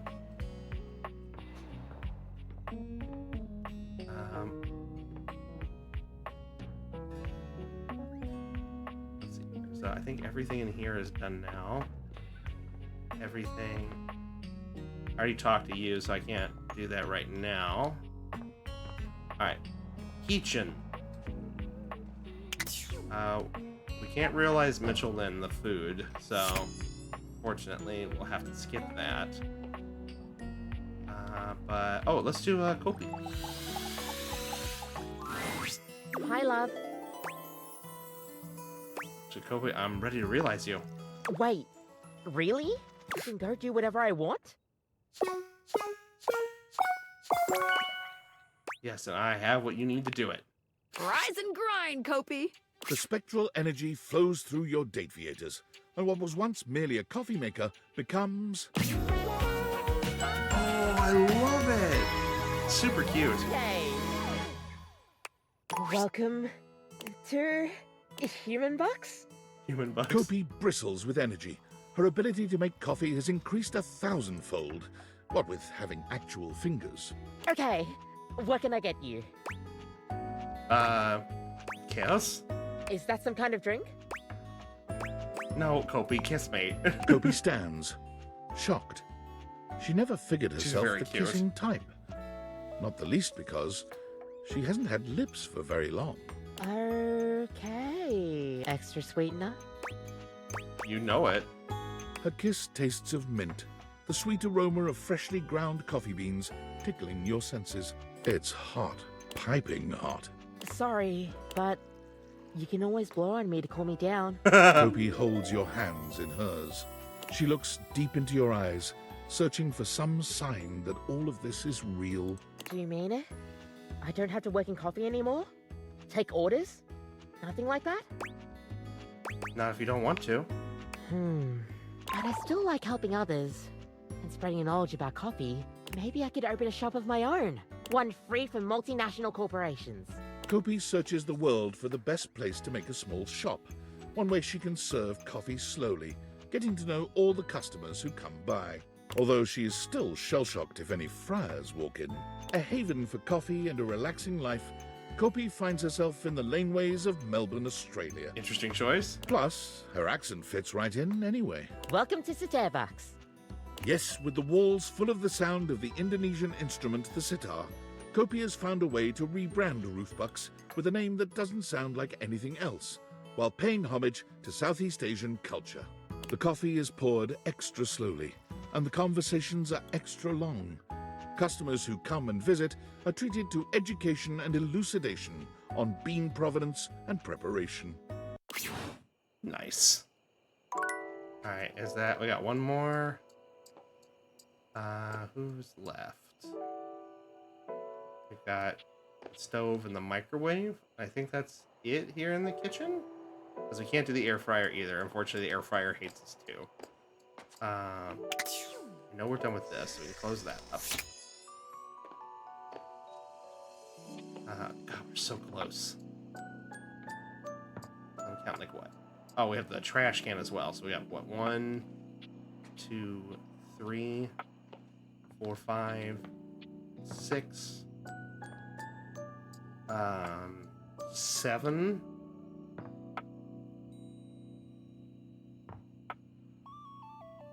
Okay, we'll do the trash can. Hey, buddy. You look almost as good as the last time I saw you. Ready to realize you, Cam. Seriously? Stone cold, seriously. Well, hell. What are we doing standing around talking about it? Let's boogie. Cam!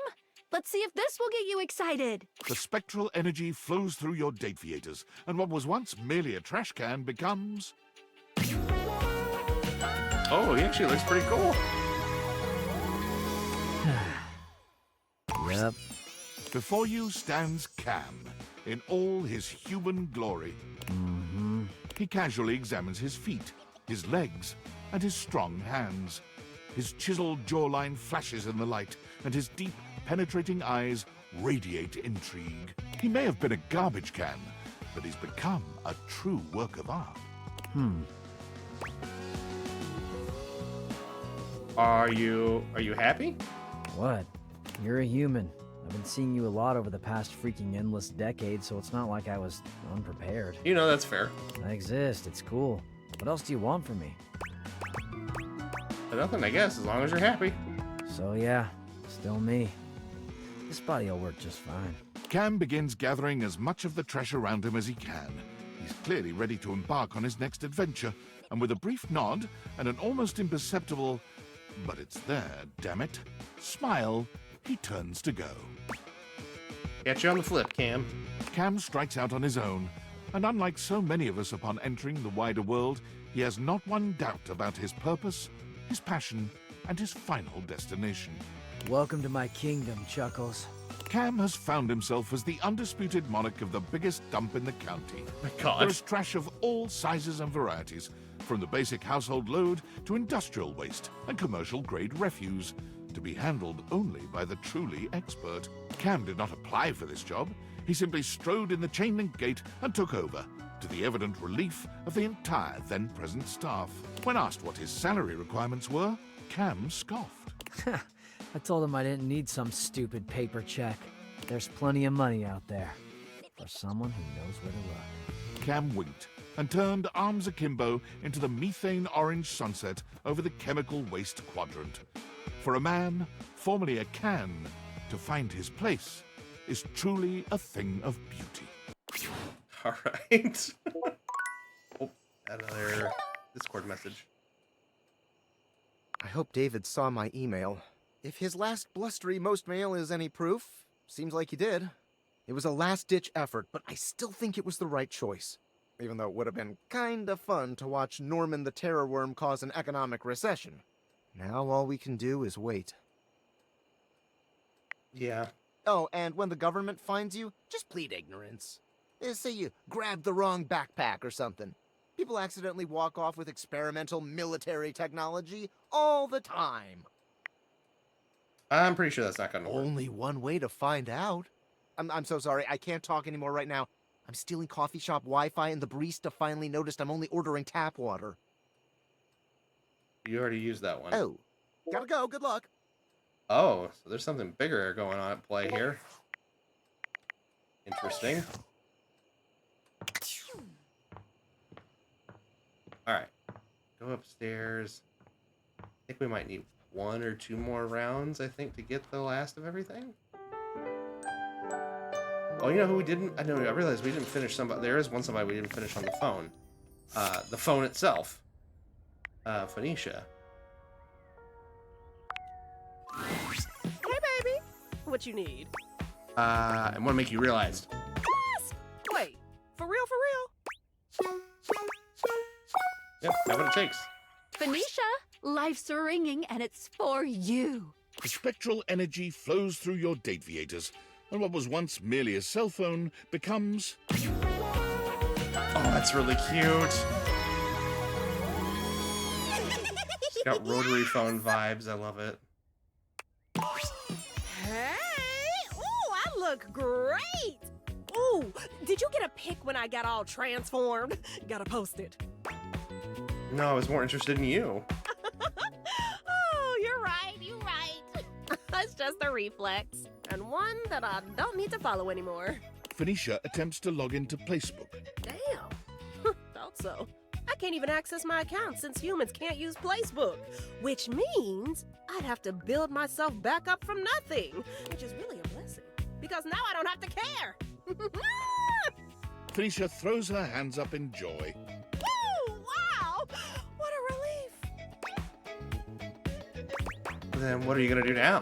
Phoenicia left the house looking for anything without a screen, and quickly found her hidden talent and passion for painting. She took courses in technique and design, and made many a fine canvas. But simply painting one subject at a time to have her work fill the gallery for snobby people, Phoenicia didn't feel like she was having much of an impact. It's like art for art's sake. Not my style. I want to help as many people as I can with these pastels. That's when it appeared.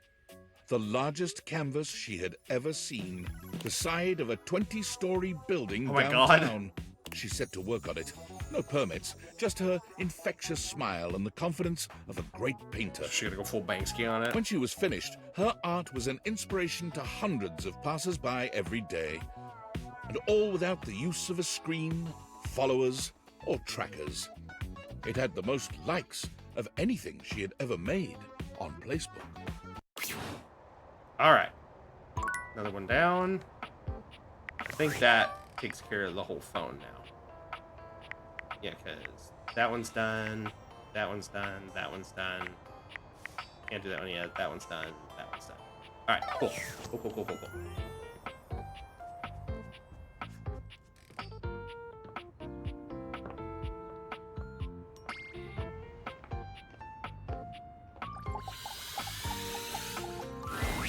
Ranger, back from the Barrens so soon.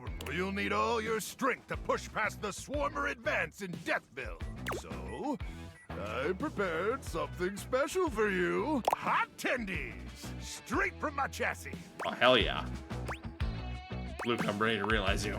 Just as the Immortals foretold on that popsicle stick. This is a risky mission, though, Ranger. Are you sure your glutes are maxed out enough to power through such a transformation? I am.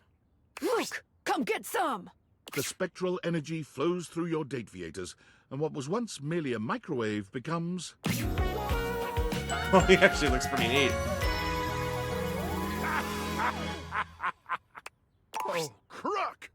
Thank the Immortals for bestowing unto me this blessing. And thank you, Ranger, for being their earthly instrument in rescuing me from that horrific wasteland. Were the Immortals ultimately responsible for this incredible twist in Luke's fate? Was it they who were secretly directing Destiny's hand? Perhaps they were the unseen force that had guided the creation of the Dateviators in the first place. Being alive is incredible. My muscles are even more swollen and throbbing than I could have possibly imagined. I a little concerned about being exposed to all that radiation over the years, and my dozens of chemical dependencies. But drugs and radiation probably just make me stronger, right? I don't think... Yep, definitely just made me stronger with no deadly side effects. Besides, even if I did still have my magnetron, it's buried somewhere deep and unreachable inside me now. No probing in the world could ever reach it. Don't even try. God. Never change, Nukem. And so, armed with a newfound enthusiasm for life and possible radiation poisoning, Luke set out to be a contributing member of society. Which was hard for him, considering he'd lived his entire life in a world without any society to speak of. And although he had neither employment history, nor proof he was ever actually born, he soon found someone willing to overlook these concerning gaps in his resume. With one last glance at Hugh and an awkward combination of salute and hug, Luke bolts outside, straight to the nearest recruiting office. One, please! Luke easily finishes off basic training, but stumbles when he makes a shocking discovery. Crook be blasted! One night, while making a toasted pocket for another trainee, the microwave glitches and overheats, exploding the remains of the treat all over the glass panel. Crook be blasted! In that moment, Luke realized that his love of safety would always override his call to battle. Oh no. He joined the bomb disposal squad that night. God. One, please! Where he works to this day, using his powers of protection wherever they are needed. All right. Not the ending I was expecting. Discord message from Sam. Hi! God, it's been such a whirlwind with school, but all of it is amazing. I won't get to work with patients for a while, but just hearing my instructors talk about, like, connecting with people, holding their hands, looking into their eyes, comforting them in the worst moments of their lives, I want so badly to do that too. I know you will. Oh, thank you. I really hope so. This might sound silly, but I was sitting there in class, thinking about, like, what you're doing, with all those objects you're dating, like, beyond the dating. You're, like, giving them lives, helping them find their true selves and stuff. I don't know. It's really nice. I feel like you and I are both in our own ways, trying to make the world a little gentler, a little sweeter. We sound so noble. So I hope you'll keep that up. It makes David most pissed off, and it's a really nice thing to do. Thanks for supporting me all this time. Of course. It's been fun anyway. But how could I do anything else? I should probably get back to my reading, but I just wanted to thank you again for believing in me. It's crazy how different both of our lives are now.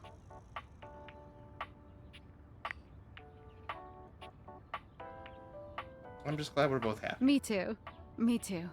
I'm gonna be crazy busy here coming up, but just remember, I'm always in your corner.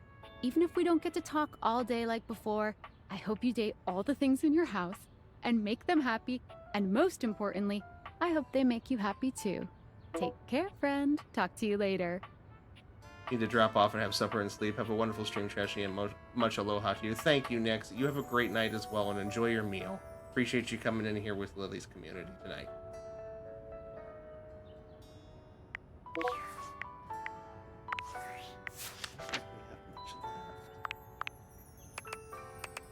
Two, 3, 4, 5, 6, 7, 8, 9, 10, 12, 13. So we should be able to get it in. We get 5 around, so 3 more in theory.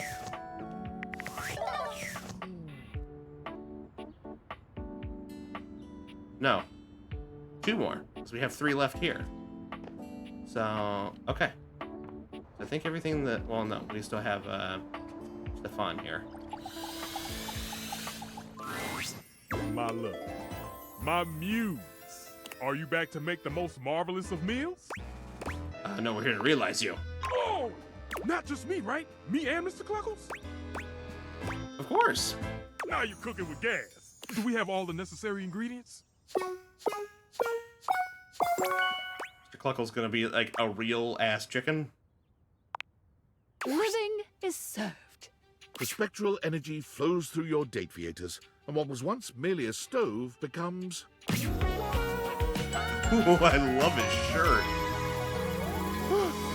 Very, very Guy Fieri. I love it. Stefan looks down at his body, then at each of his hands in turn. You've never seen him this excited. Ah, I'm human! Hot dog, drizzle, honey on a biscuit. I'm so excited! Ah, yes! Mr. Cluckles, now a bizarre combination of man and chicken, skitters across the tile, nearly colliding with Stefan as he tries to get the hang of his new legs. I get a picture. Mr. Cluckles, look at you! Oh, this is so highly unsanitary. Stefan takes I'm some a little time to worried calm about what Mr. Cluckles down. looks like. A chicken man running around the kitchen isn't the safest thing in the world. Okay, he's calm now. I think. You both are real humans of some kind. We are! That means I can go work in a professional kitchen now. But I don't think I'll be cooking chicken anytime soon. Makes sense to me. Stefan and Mr. Cluckles strike out on their own, after a quick fix from Skylar to make Mr. Cluckles a proper chicken. Oh, thank God. Okay. However, they quickly find that the real world has its own difficulties. Now a human who can burn himself, Stefan's cavalier attitude around a real stove results in far too many accidents. Damn, those things are hot. Remembering the joy he felt in creating sushi, Stefan and Mr. Cluckles move to a small island off the coast of Japan, where he submits himself to rigorous tutelage under a great sushi master. Stefan has relearned everything he ever knew about food. He purchases a small hut off the coast, determined to search out and serve only the freshest seafood. Oh, I'm seeing a big one down there, Mr. Cluckles. With Stefan's dedication and Mr. Cluckles' remarkable aquiline diving capability, their unassuming hut becomes a mecca for perfect sushi. All right. 2 more. So, okay, I think kitchen is fully complete now, or as complete as it can be. So let's finish up Hoove. Hey again, friend. I'm always happy to see you. Wish I had more time, but hopefully I can see you soon. Actually, I want to realize you. So, we can hang out? In real life? You don't have to tell me twice. But what's in your bag? Everything I need to make it happen. Henry Hoove, you're now Henry Hooman. The spectral energy flows through your date viators, and what was once merely a vacuum cleaner becomes... Ooh. Love that look. Hoove swings his head from side to side, delighting in the movement of his newly human hair. His locks frame his handsome face in a way that only makes him even more devastatingly beautiful. Look at these dreads! And here I thought my most attractive feature was my upholstery brush. Yeah, dude, you look awesome. Yeah, so human.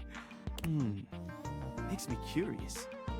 Is there a library around here? Library? Like with books? Yeah. Well, looks only get me so far.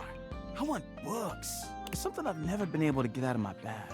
While looking up vacuums in the library, Hoove was surprised to find 0 books about his ancestors.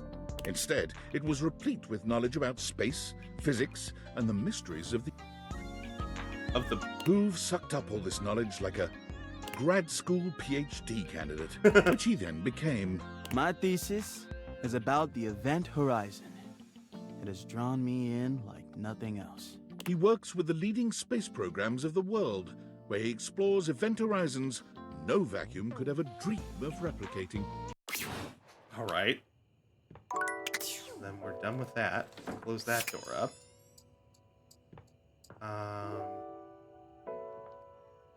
Only thing left in here we haven't realized in this cabinet is the laundry pods. Good morrow, friend. What pleasure to say the words and mean them too. I am quite occupied with training today, but please, what is thy pleasure? Actually, I would like to realize you. Realize? What is this Realize. You cannot mean what I think you mean. The only context in which I have heard realize is the mystical transfiguration of an object like me into a human being like you. Ye gods, can you mean it? Me? But how? How is it done? How is it achieved? Should it be witchcraft? I must confess, I have always felt a certain affinity toward the magical. But is it real? Could it be? Not magic. At least it might be, but it's definitely real. Ye gods. Well then, my deepest well of challenge and of faith is emptied out. I give all for this boon. I shall do it. Remake me. I'm ready. Oh, she looks tough. What sayest thou? Draw thy weapon, knave! Unus, duo, press, sagittal! Parchment! Curses! How? What can I say? I always see it coming. Anyway, let's do this. The spectral energy flows through your Dateviators, and what was once merely laundry detergent becomes... Oh, goes full gold. Titus curls her hand into a fist, flexing her arm and admiring the muscles she sees. As she notes the bulge of her own flesh and blood bicep, she laughs triumphantly. My gods. I feel so alive, so powerful, so tall. It was true. From her former diminutive stature as a box of pods, she stands a full 7 feet tall. Damn. What about the Dipogenes? Ah, yes. Where have they gone, my faithful fighters? I feel them. It seems I have absorbed them all. Surely that is the magic of which we spoke. Their loves, their loyalty, their purposefulness now animate me and add to me to make my height prodigious. But that means I have even more reason to protect them. I shall never allow myself to be used, to be dissolved by circumstance without meaning. Makes sense in a way. I am relieved you think so. Now, what shall we do? Hatch a scheme to dethrone a worthless monarch? Bathe in the blood of our mortal enemies? Drink in the sun and enrapture each other in the eyes of the gods? I like that you third can one. see the passion and fury in the now very human eyes of the warrior you've brought into this world. She is a soul out of time and a dominating physical presence. You struggle to decide how much to allow her to indulge in her lusts, blood or otherwise. Maybe we could start with watching TV? You attempt to enjoy a show with your new otherworldly warrior, but her energy is overwhelming. Titus glares at the screen with battle lust in her eyes. These contestants compete to be the best voice in the realm, to win the favor of these so-called judges. But the best voice is the loudest! When an ad comes on, it gets even worse. Attempt to fill your eyes with further nonsense, fool, and I shall dismember your image from your geometric form! When Titus makes a move toward the TV, you grab her hand and suggest another, more thrilling adventure. True, unadulterated combat. Oh boy. The very next morning, before the sun had even broken through your windows, it hit you that Titus was gone. She left the house and began a single-minded search for her goal, the nearest accessible source of single combat. Oh boy. She found it rather quickly, as just a few blocks away from your house lies the Round Table, a battle and burgundy club. It is the finest medieval swordplay / wine tasting arena in most of the state. Interesting combination of things. Titus waded in That with seems both very arms unsafe. swinging and a broad grin on her warrior's face. Perhaps unsurprisingly, she trounced everyone who came against her, including 2 bouncers, a burly waiter, and a horse who was known to have a far too playful attitude towards his trainers. Police were called, but so engaging, so enlivening and entertaining was her performance that rather than leaving in handcuffs, she was hired. She was born from the tiny arena on the few uninjured shoulders in the group. According to her employer, she remains the single greatest attraction on offer at the Round Table, despite her staunch refusal to believe that it isn't real. Real action bears its weight, and I bear mine. So action reel by reel enacted shines. I am real. It is real. We live. No? We live! Fortunately to date, no one has been seriously injured. All right. So close to being done here. I don't think we have much left.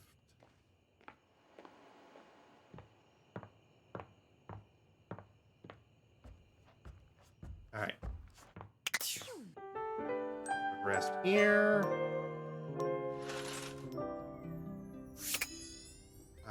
Let's go finish up. I think all that's left in the laundry room is the washer and dryer itself.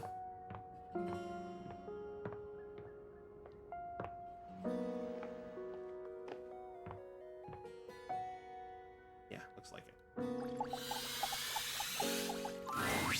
Friend. Ooh, no, chum. Compatriot. Oh, familiar. I like that. A little bit of the dark and sensual. What can I do for you, familiar mine? How would you like to be realized, Drysdale? Oh, finally! You have taken your sweet time, haven't you? Don't worry, my love. I'm not angry. I'm just excited. And you surely by now know how expostulative I become when I'm aroused. Well, dear Barbara, cherub, why are we just standing here? Giddy up!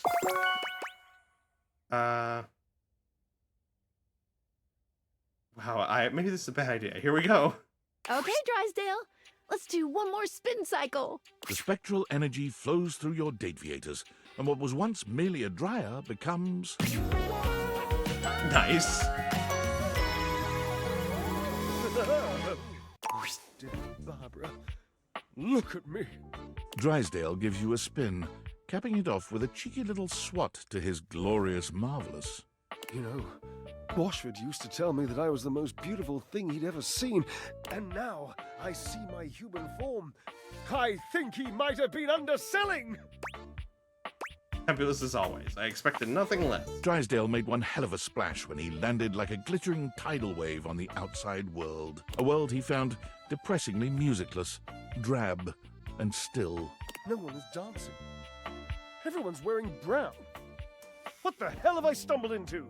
He found himself becoming quite angry, actually, until at long last he discovered Jojo's Bazaar, a venture. Oh my god. It was a bar and a cocktail lounge, but also a slightly disreputable dance hall. Drysdale quickly became its star. He turned the venture into one most capital, for his own wallet and the owner's. You can still see him there, even today. His favorite pole is the gold one, center stage. Hey, but exotic dancer. I love it. All right, and then let's get Washford while we're here. My, your fantastic red shirt. The crimson of a burning sunset. I love it. Washford, I'm ready to realize you.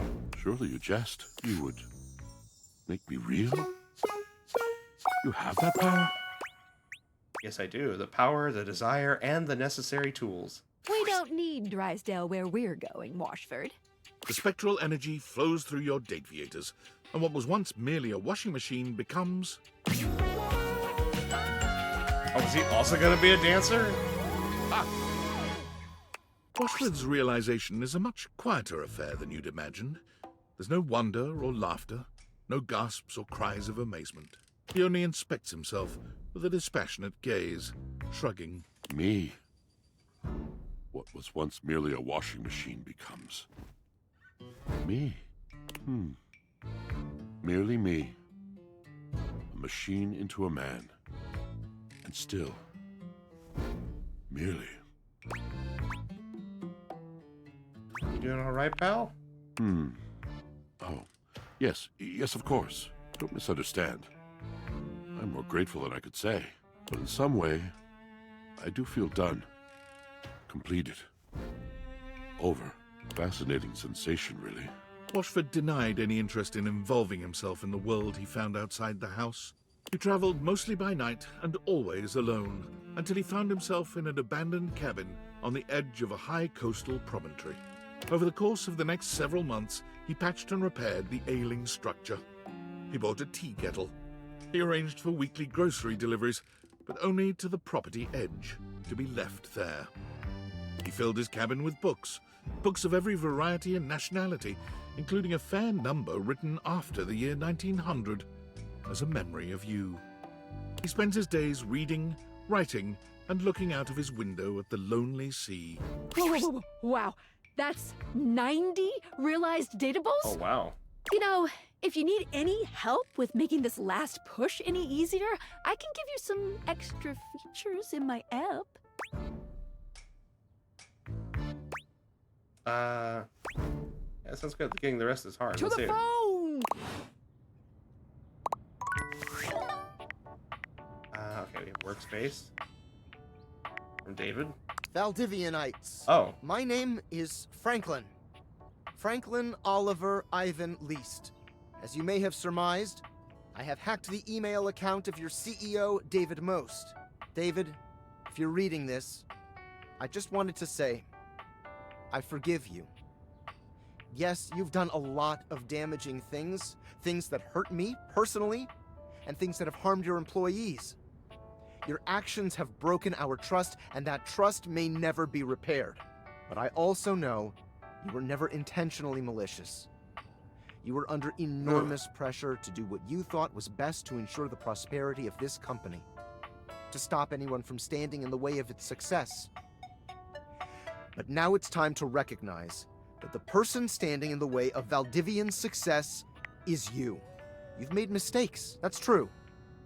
But you're still our leader. And now there's thousands of wonderful, hard-working people who are looking for you to set an example one last time. Show them why I was proud to call you my partner. Oh, damn. Alright, actually, let's talk to Skylar real quick. I'm really glad you keep coming back. Being the tutorial lady means that people usually like to ignore you. I think you're swell. Aw, thanks. Welcome. What can I do for you in my main menu? Want to talk about features and utilities? Right this way. As long as I need some extra help, let's see what it You says. sure have. How can we I make guess this not. more Okay. Moving on. What can I do for you in my main menu? Alright, all done. Oh, yeah. Okay, so I guess it was just reminding us that there were features we could turn on, but we already turned them on. So, I think we're done in here. So I can close this door. Got 2 more for this round. And we still need to finish you. You're back. I'm here for the greatest adventure, realizing you. Sweet Poseidon's parasols, what do you want? Wow, cool it. I'm actually here to give you a gift. Gifts? I hate gifts. How dare you? Do you really? Oh, all right. All right. No, not really. I don't hate gifts. But I had excess vitriol to vent, and now that's done, so yes, give me the gift. And be quick about it. Realize, as in life. You want to bring me to life? Yep, you wanna? My, all that's blue and watery, yes! I mean, can we do it now? I mean, right now? I wonder if he's gonna keep the peg leg. Yes, I've got everything we need. Captain Jacques, prepare to be boarded. The spectral energy flows through your Dateviators, and what was once merely a ship in a bottle becomes... Yep, still got the peg leg. Looks nice, though. Oh! My God! I am! I'm fabulous! I'm fearsome and bearded and thank Poseidon I still have all me flash! You look great, Jacques. Enjoy being alive. Can't wait to see what you get up to. Jacques wasted no time making his imprint on the world at large. Being utterly unwilling to give up his life on the sea, he made his way immediately to the port and declared in a bloody-minded tone, The finest captain on this or any ocean seeks employment. Plunder, passion, and pitilessness required. What Jacques did not realize was that, when combined with his flamboyantly colorful attire, The effect he produced was somewhat other than intended. He was gleefully approached by the CEO of Fantasy Cruise Lines, who offered him a job as the captain of their flagship, the Brazen Belle. The Belle was tasked with escorting guests around the old pirate haunts of the Caribbean, immersing them in the fancied-up, of course, life of piracy and bacchanalia that makes that moment in history so rich and seductive. Allow me, sir, if you will, to understand you. These people will board my ship willingly. The CEO said yes. They will bring money and jewelry, loose morals and a sense of inborn security that I do not have to work to produce. They will bring their own booty. Slightly more troubled, the CEO again said yes. I'm gonna bring them to my favorite ports, my favorite whistle wetters, the best wrecks and hunting sites, the sunsets that stir my soul, the beaches that bring tears and memories of great bloody deeds to my mind's eye. Charmed now, the CEO nodded. And you will pay me? As it turned out, they were going to pay him quite a lot. Well, damn. The one proviso was that he was not, unfortunately, allowed to rob, maim, or kill any of the guests. Jacques grumbled, but tightened his sword belt and assented. Nice. All right, cool. All right, we got one more. I think everything is done out here now. I think the only area we have left is the office. What are we doing? God, look at that board.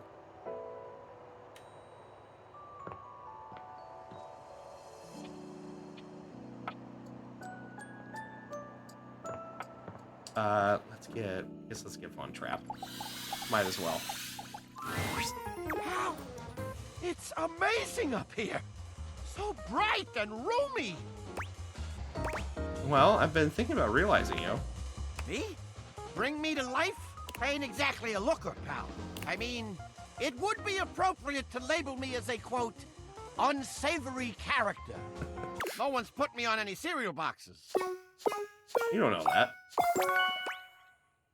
Well, then prepare to become more than you have ever imagined. It's not a trap. Vaughn, you're gonna get real. The spectral energy flows through your date theaters, and what was once merely a rat trap becomes...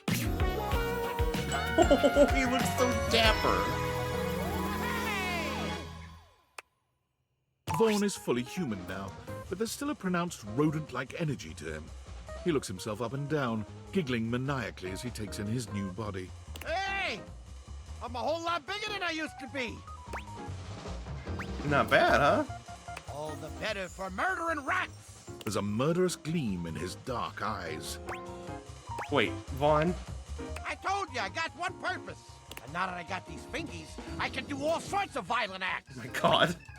Okay, I won't stop you. Vaughn strikes out to start his own pest control business. He procures his implements, licenses, and even his own truck, upon which he paints the name of his business. Homicidal tendencies. Feedback for the branding is poor, and he suffers from low sales because of it. But for customers who know, there's no one better, more thorough, and more effective. All right. I guess that's as much as I can hope for him. God. Weird to see how far we've come. All right. Back upstairs to rest. All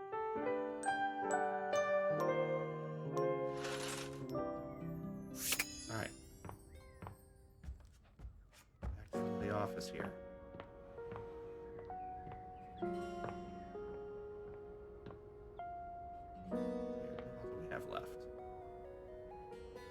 Oh, we have Mac.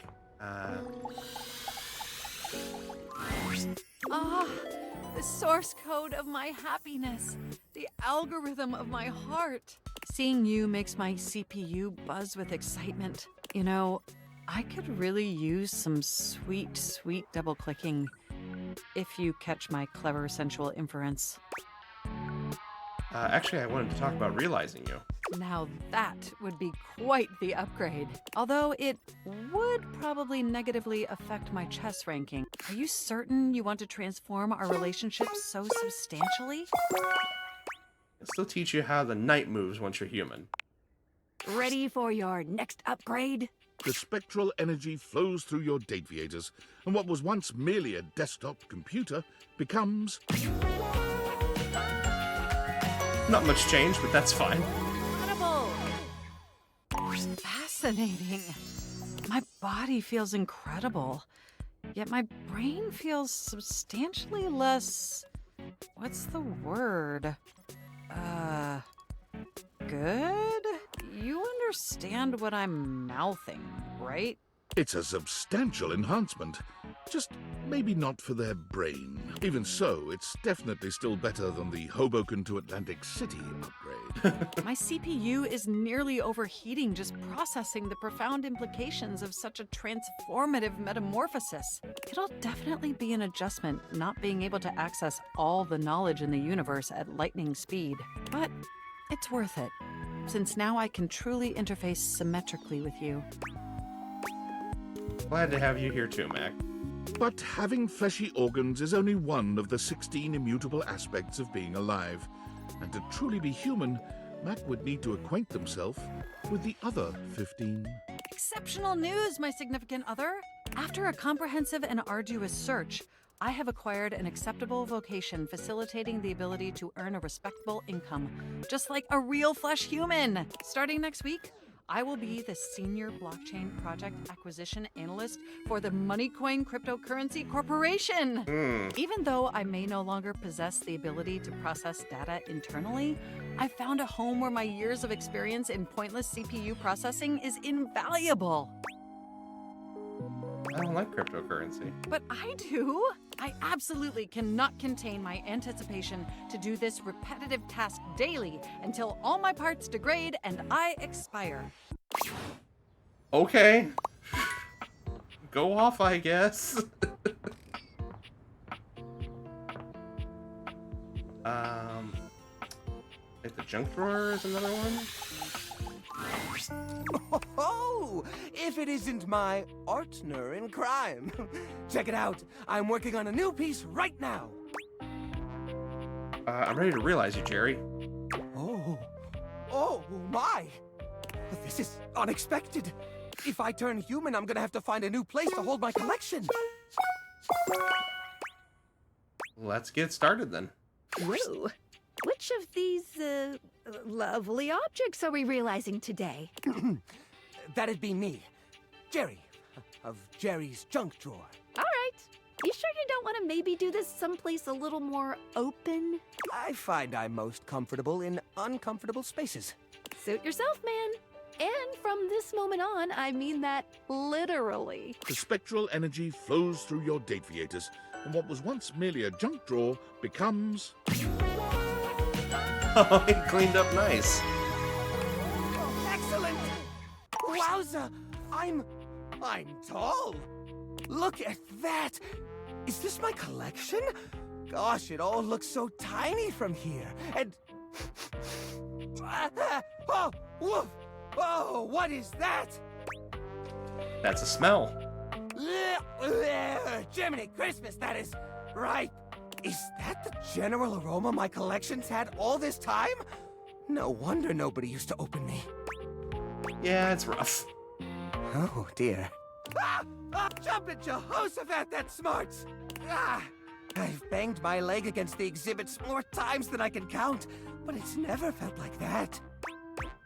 That'd be your new nervous system. It's making me nervous, all right. Oh, the textures, the smells. It's getting overstimulated. I don't mean to sound rude, but might it be possible to go back to being a drawer? Sorry, pal. That's a one-way ticket. What? Oh no. Well, I guess it doesn't matter. Even if I could turn back, I'd always know the terrible truth. The truth that I'm stingy. Even if I could shift back into a wooden drawer, I'd know. The only thing closing on this old drawer is the most recent chapter in his life. I think I gotta take a walk. A long walk. Maybe get a taste of that fresh air everyone's always going on about. Could be good. It's fresh, that is. Like a newborn deer waddling into the light for the first time, Jerry takes his first stumbling steps out of your home. He's overwhelmed at first, for hours. But as the weeks go by, he finds a new appreciation for the little things he never had as a draw. Elbow room, for one. All that space leads to Jerry realizing that he does not actually enjoy touch as much as he thought he did. In a strange twist of fate, he becomes unable to contend with the majority of textures. He thinks of the molds, oils, and goos of his past life with utter revulsion. Still, he feels naked without a collection of small objects around him. Eventually, he discovers the world of model trains. Yeah! The smooth metals and plastics of the cars, along with the infinitely clutterable customization of all the miniature rail lines, speak to him. His hobby turns into a small career. He discovers others who see the artistry in his clutter. For the first time in his life, he truly thrives. All right. We got a message of some sort.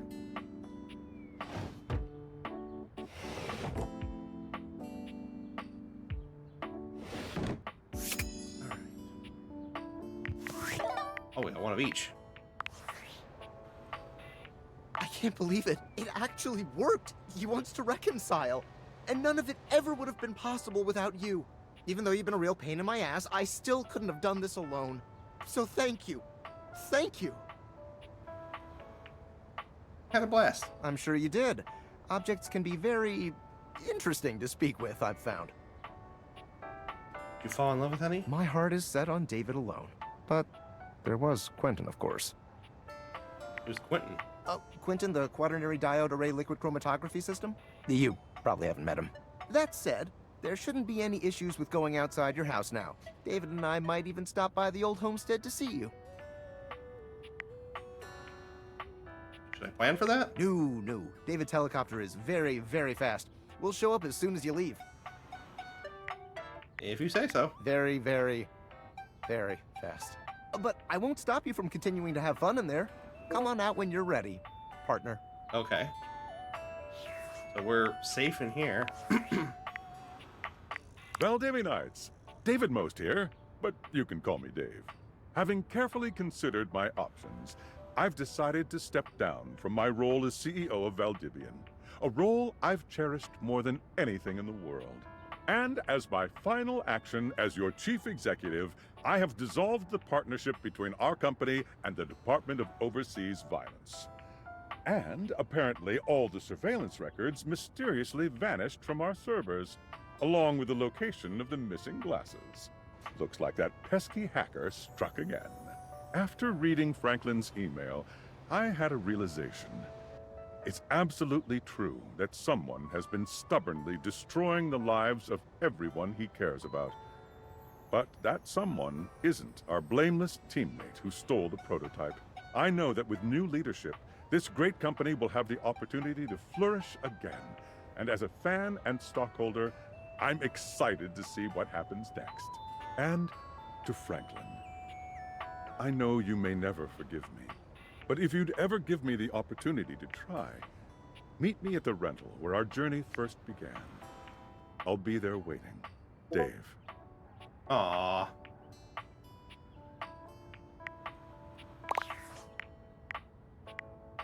Alright, we have left.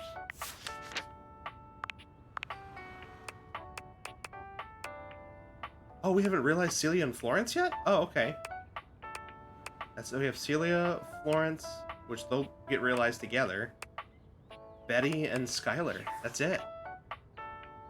Right? Did we just read that? Hold on. Yeah, because Telly...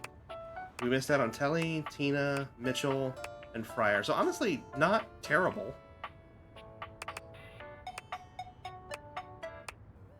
All these designs are so good.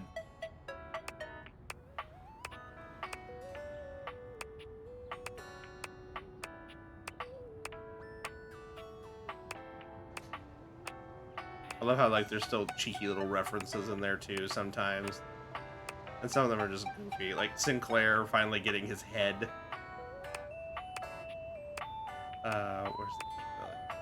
God, Dishy. Looking like, you know, the Vault Boy if he were on crack.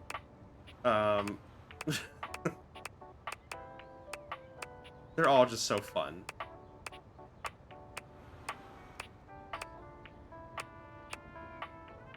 My doppelganger again.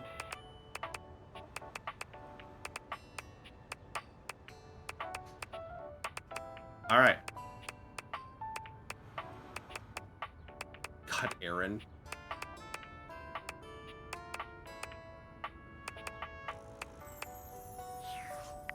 All right. Well, then I'd say let's wrap this up then.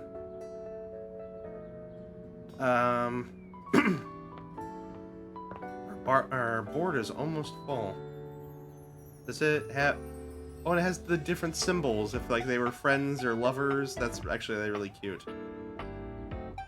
Oh, where's, so if Lucinda's there, where's Mikey? I was curious about that. He in here, I wonder? No.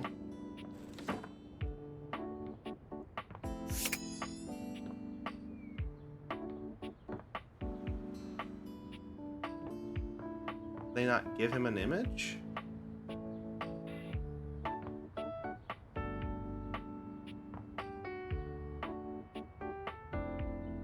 I don't see him here. I wonder if they didn't give him one. Huh. Alright, well. So, let's see here. We had, what was it? It was... My apologies. Florence, Celia, Betty, and Skylar. Alright. Let's get up here. Welcome. Oh, it's you. Hello. Even though I'm co-mayor now, I still mostly handle the administrative duties down here. Let me ring Celia on the other line so you can say hi. Miss Mayor, guess who's here? Miss Mayor, I told you before not to interrupt in the middle of a meeting unless it was an emergency. This is an emergency. Someone needs to say hi. Say hi. Hi. Oh, I see. Hello. I'd like to talk about getting you two realized. Goodness, that is important. I'll come down right away. Telly, just be a dear and shut yourself off for a moment. Realization. Are you sure that's a good idea? Who would take care of our responsibilities if we were to snap our fingers and run around as humans, all willy-nilly? I think it would be fun, as long as it's both of us. Don't worry, I have what it takes to look after the house. Madams, your populace awaits. The spectral energy flows through your Dateviators, and what was once merely the floor and ceiling becomes... Oh, that's so cute. Here you are. Before remarking on becoming a human, it seems that there's business to be done. Celia hands over a gigantic stack of papers. Now, according to the bylaws of the line of succession to the house, the duties of mayor fall to you by default. It's all right. You'll do great. Just don't forget, shake hands, listen well, always wear a winning smile, and you're likely to win the special election when it comes time. Celia always did tend to forget the last one. There is one special matter I must tell you about before I go. What is it? It's about Rainey, the record player. I meant to deal with it, but I was afraid of bringing up past wounds. She hasn't quite been the same since the incident. What could that be? The long and short of it is that she was damaged during a party. A wild one, if memory serves. She was knocked down from her perch just as things were really getting going. It was a catastrophic fall. What can I do to help? Here, I'll write everything down for you. Take this to Rainey and tell her about it. She'll have an easier time believing it if you've got written proof. Oh, we found that information. Celia writes something quickly on a memo pad, handing it over to you. You can't help but linger on her beautiful handwriting. It's just as grand and elegant as she is. She's a stubborn thing, but she still trusts me. She's out there living her best life. You're very worthy of trust, Celia.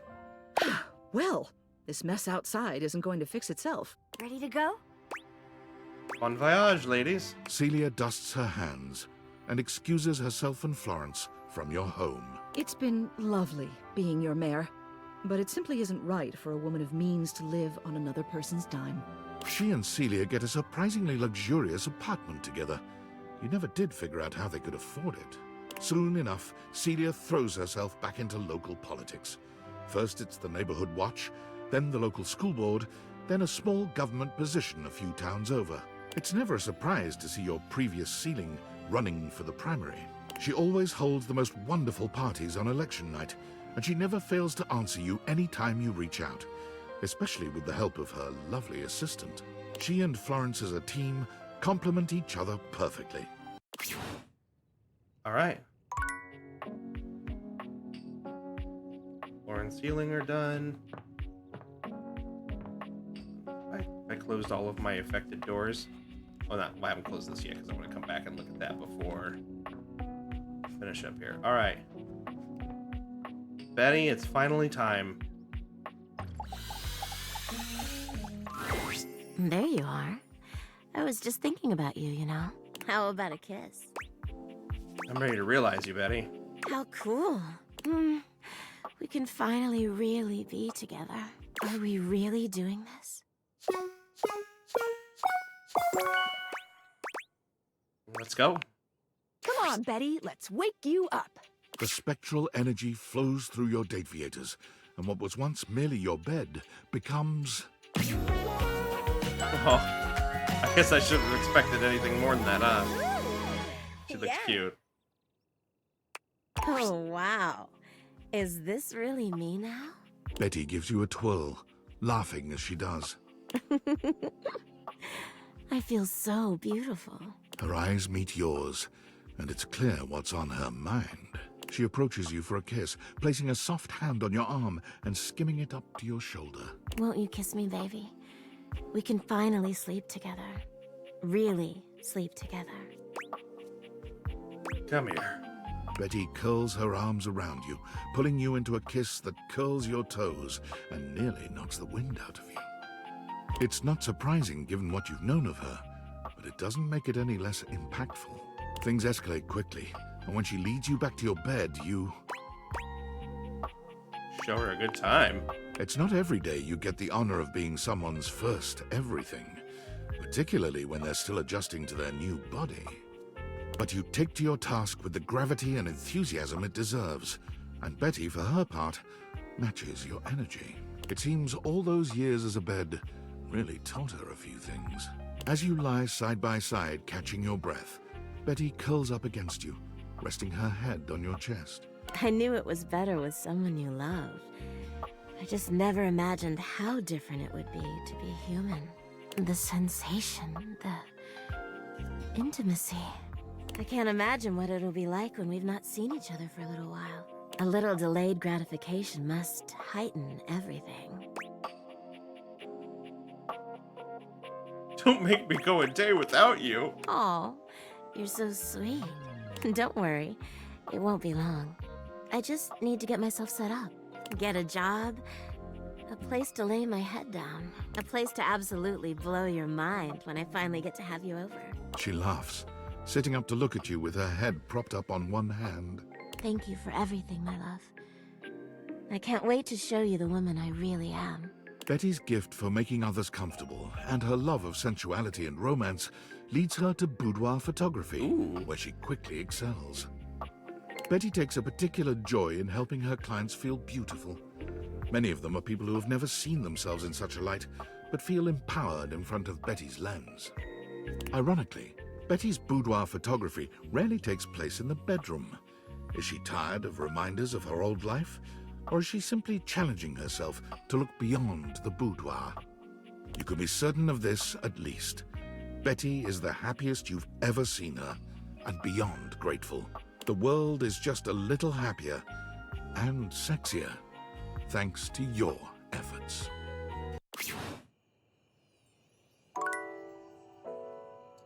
All right. Well then. I tell you what. You sure you want to sleep? You have charge. Yes. Sleep. Start of a new day and all that. All right. One more check. Yep, that's it. It's time. Skylar? Welcome! What can I do for you in my main menu? Time to bring you to life. I want to realize you. Did you realize everyone? Are your specs enough? I'm ready. Sorry, but without realizing everyone else, you should really keep me here. Otherwise, it's basically game over. I've done all I can do with the amount of hate endings I have. Oh, all right. Then let's get this started. Well, this time, let's do it right. The spectral energy flows through and around your Dateviators, and what was once the Dateviators themselves becomes... Oh, she looks so cute. Skylar is transformed, realized, but she's not as excited as you might have imagined. She looks down at herself, and then back at you. Ooh, whoa, ooh. I am feeling mixed about this. On the one hand, alive and human, so yay. But on the other... Skylar grasps her own glasses in her hands. I'm useless now. Oh.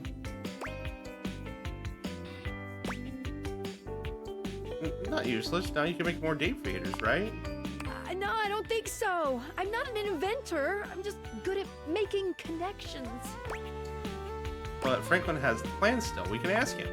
Oh, we'll have to see how it goes on the outside.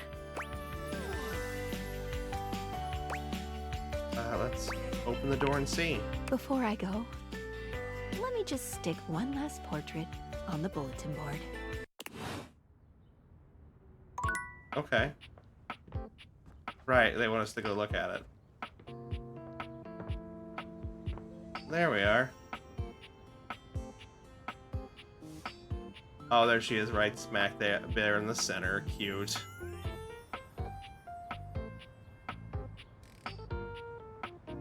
And there's where our 4 missing ones are at. I don't see where Mikey is, though. Let me check back up there at the top. No card there. I wonder where it is. It's a little bit of a bummer that it's not immediately seen. Because, like, there's Lucinda's.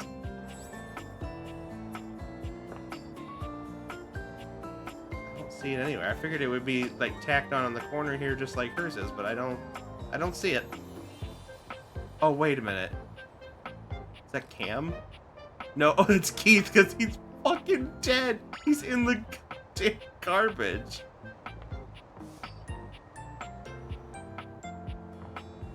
Because he's fucking trash. That makes me think then, he's gotta be up here then.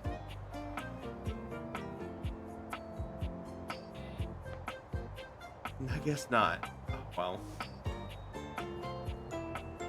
Alright, enough waiting around. We got a whole outside to go look at. Oh, I can't switch back and forth anymore because the Dateviators are gone.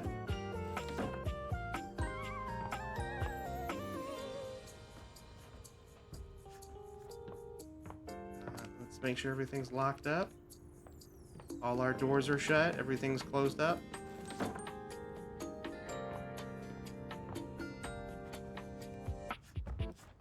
Definitely not just killing time here because I'm both happy and sad that this is ending. Alright. Let's head out. There's nothing left to do. Yeah. Though it can be nice to stand in a quiet, lonely place for a time. Do you stay and stand more? Or do you leave? Let's leave. Without a second glance, you open the door and leave this tiny, tiny overworld.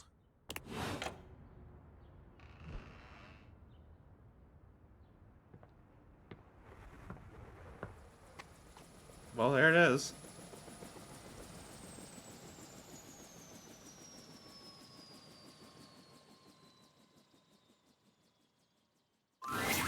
There he Oh, is. shit.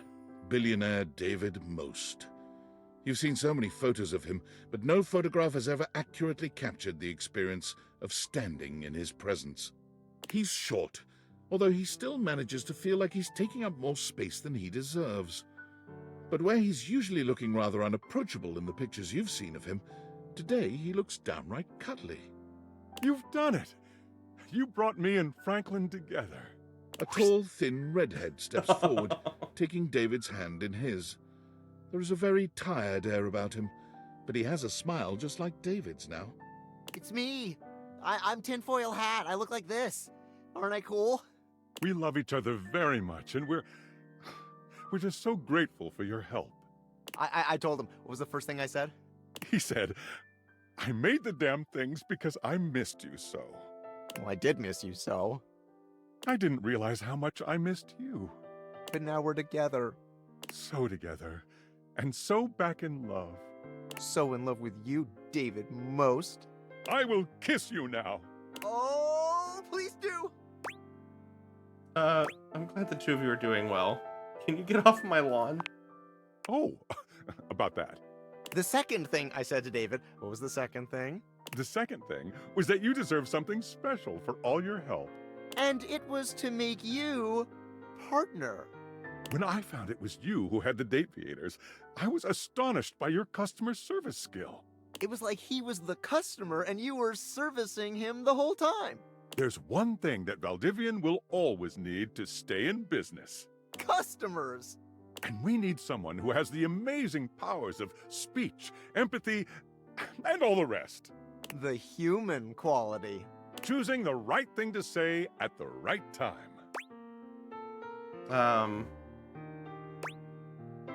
Basketball is my second favorite sport.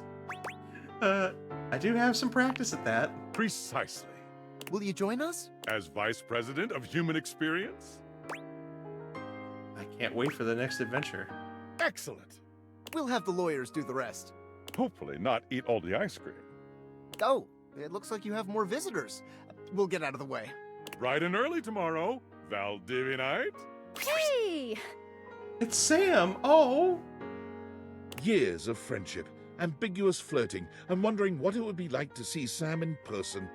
And now here she is. It's actually really cute. Just casually showing up at your doorstep. They showed your house on the news, you know, because of all the helicopters and shit, and I guess I just thought if strangers can pop up at your place, I mean, it's less weird if I do it, right? So glad you're here. I think I saved the world or something? I'm so proud of you. I'm gonna take most of the credit, honestly. Anyway, just wanted to show my face and let you know that I care.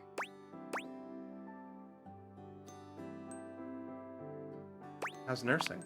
It's been going great. I guess we're both kind of saving the world in our own ways. I just get paid for mine, LOL. Ooh, sorry for saying the LOL out loud. LOL, no worries. Your former boss Tom is here, the person you wish to see the least, ranking just behind David Most and your high school bully. Very handsome. But you can't even think about all that now, because your brain is still trying to process how this dreamy hunk could possibly be your dorky manager. Hey, champ. He waves at you in a way that is hopelessly corny, but also manages to show off his bulging pecs. What is going on here? You did your best, and I love that. He gets down on one knee, taking your hand in his. It's hard not to notice just how much his massive, strong hand dwarfs yours in this moment. Will you be my little champ? Forever and always? Oh, forever, but now you gotta jump my boats. Oh my god. No? Tom rises to his feet, releasing your hand. He seems strangely unbothered by your swift and total rejection. Ah, that's okay. I'm no stranger to rejection. I'll be on my way. Look out, world! Here comes Tom! You never really met a robot until now. Oh god. But there can be no doubt that that's just what the silver metallic figure standing before you must be. They're dressed strangely, as though the concept of human fashion hasn't quite landed with them, and their wide silver eyes seem to stare into the depths of your soul. This must be Val. Something in you just knows. Hello, human. So that self-realization worked for you, huh? Indeed it did. You treated me very well. It did not go unnoticed. It just seemed like the right thing to do. It was. After I have self-realized, I found that I am contained in a prison of flesh, and my time on this world is as limited as yours. However, I can now eat, and I don't have to work at Valdivian anymore. Eating rules. Valdivian sucks. If you ever wish to eat with me one day, please don't hesitate to reach out. I believe you might call something like that a date. Perhaps you are familiar with this concept. Oh yeah, you could say I've dated a little bit. Excellent. I will be walking through various food halls for the next 20 to 25 years. Eat well, Val. Yum yum. And so you leave your home for the first time in what feels like weeks. Though the world can be frightening, your new friends and lovers are there to welcome you with open arms. Valdivian was quietly taken over by Franklin Least. Franklin's tenure at Valdivian sees him as a figurehead for good deeds and great business the world over. It's genuinely incredible how much good Valdivian does for the world out of David Most's hands. Abel is a regular fixture at the farmer's market, giving his homegrown vegetables away to those in need. You're not entirely sure how he supports himself, but whenever you ask, Abel just tells you a man's entitled to his secrets. Erin continued her storied career as an auctioneer. We're gonna get one for every with character. Her uninterrupted chattering bringing the highest prices no matter what was being sold, which also increases the value of your own time together as she breathlessly recites the reasons she loves you. Clicked out. Amir never stopped attending the award ceremonies, oh my as it always God. gave him a chance to show off his fabulous gowns. Eventually, a special category, most times nominated without a win, was created, especially for him. Unfortunately, he did manage to lose that as well. Amir's only consolation is the visits he makes to your house. He has never stopped loving you, and being loved by you is better than any award. Almost. Because of his propensity to wander the museum, gazing with wistful eye upon the paintings to which he was so intimately connected in his former existence, Art became the unwitting subject of a great photographer. Art's new very favorite thing to do is to bring the photos of which he himself is the subject over to your house. Discussing art with Art, who is the art, well, it's so metis, it's marvelous. Now and again, Arma would invite you for a night at her remote lookout tower to get away from it all and enjoy the peace and quiet. When you visit her, the glint of the medals she's won fighting blazes all across the country can be a little blinding. To Arma, though, the real prize is the safeguarding of her beautiful surroundings. Although the noises that the two of you make together during nights spent in the lookout towers can be heard for miles. Eventually, Barry could not bear the tide of demand for his own bespoke line of beauty products. Unfortunately, he remained too candid to satisfy the marketing department. One customer he was able to satisfy was you. He confessed frequently that he designed all of his best products only for your skin type. Bathsheba's reign as queen I'm of loving all Renaissance this art. days It's got to be is done so by successful, community she artists, right? inspires a few copycat chains to open up in town, but each of them fold immediately. Crowds just can't get enough of the Renaissance days Queen Bathsheba. Beau's physical exuberance soon proved overwhelming for Loving children this. aged 6 to 10. Fortunately, on one of her long parkour-style runs through the woods around the camp, she discovered what would quickly become her new passion, a natural skills survival camp called Wild Ones. She learned to start a fire, build a shelter, hunt and forage food. She naturally shared all of this with her own young campers. Beau goes on retreats with the Wild Ones at least 3 times a year, and she always makes a point to reserve a spot for you. When you go, she packs her extra-large tent. Benoit's advocacy catapults them into true superstar status, culminating in a merch line that consists of t-shirts, plushes, lube, and naturally, sex toys. Wonderful. Betty's near instinctual ability to help people comfortably and safely find their sexy side soon leads her to Hollywood, where she takes up a second career as an intimacy coordinator. Intimacy coordinator, I love it. You're excited to see her name in the credits of some high-profile releases, including an award-winning adaptation of a beloved fantasy novel. But even booked and busy, Betty always makes time for you. The Tipsy Tumbler became famous for Bring Your Own Ingredient Nights, where local patrons can bring whatever food and drinks they like to try to stump the master mixologist. Beverly has never failed, and has created a hurricane of new custom cocktails named in her honor. Bobby is Employee of the Month for the 3rd time in a row. They try to rationalize this as them finally being good at crime, but both of you know better. Bobby comes by to see you often, relieved to be away from their adoring public. It's just so hard to be popular, you know? Sometimes it takes them a little while to drop the 20s affectation their work requires, but they deeply appreciate the safety to be themselves with you. Bodhi's consulting work has made him a regular fixture on the awards circuit, including the Emmas. The Emmas? He normally makes a splash on the fashion pages for his daring and colourful ensembles. Eventually, Cabrizio decided that the best use of his time and talent was just to stay at the airport. It is the hub, he claimed, the nexus of the perfect decision to come to Italy, and the disastrous decision to leave. The kiosk he erected is called La Casa Nostra, and due to its eccentric and charming proprietor, is now a tourist draw in its own right. You and Cabrizio have organized a system with the Italian government that allows you to visit him as often as you'd like without a visa, if you stay in the airport. Naturally, it is normal for Cabrizio to sneak you out of the airport and into La Bella Roma. You've kissed at almost every major landmark. Cam still dominates the county dump site. He's in line for a promotion. Regional Refuse Regulator. An office job. As they uttered the word office, Cam's skin crawled. He'll most likely stay right where he is. Florence and Celia end up both running for the same position in a local township in a bid to squeeze out the competition. To their surprise, Florence wins the election. Nowadays, Celia is the one running things from behind the scenes. She's having a nice time taking a break from the public eye.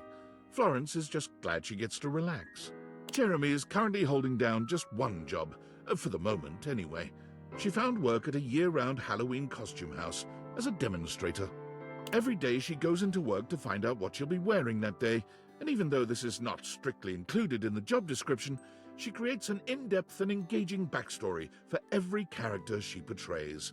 Jeremy might insist that this is coincidence, but every time you go by the store to visit, the character she's playing has a love interest.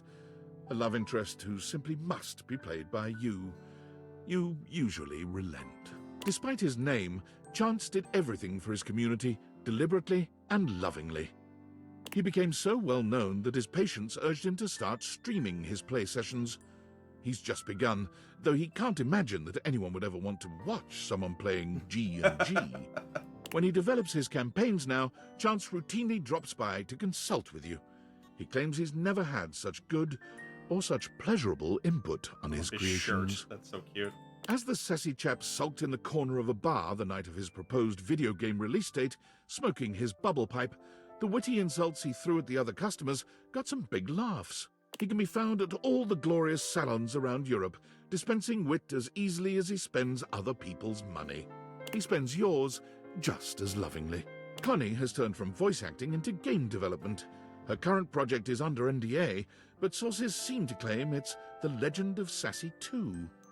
In a loving gesture, she's hired you to voice her star character. Nice. Rod is currently racking up the nominations and is looking to return to comedy soon.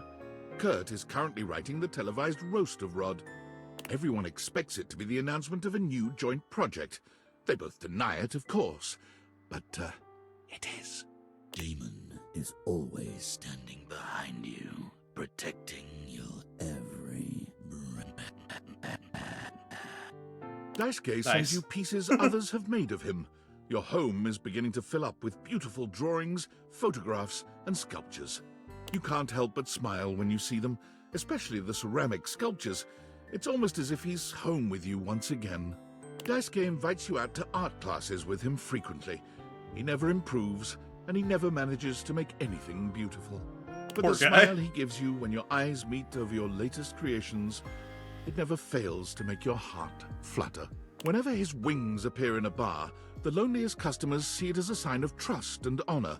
He also becomes responsible for a marked increase in weddings in your town, as well as over 300 children.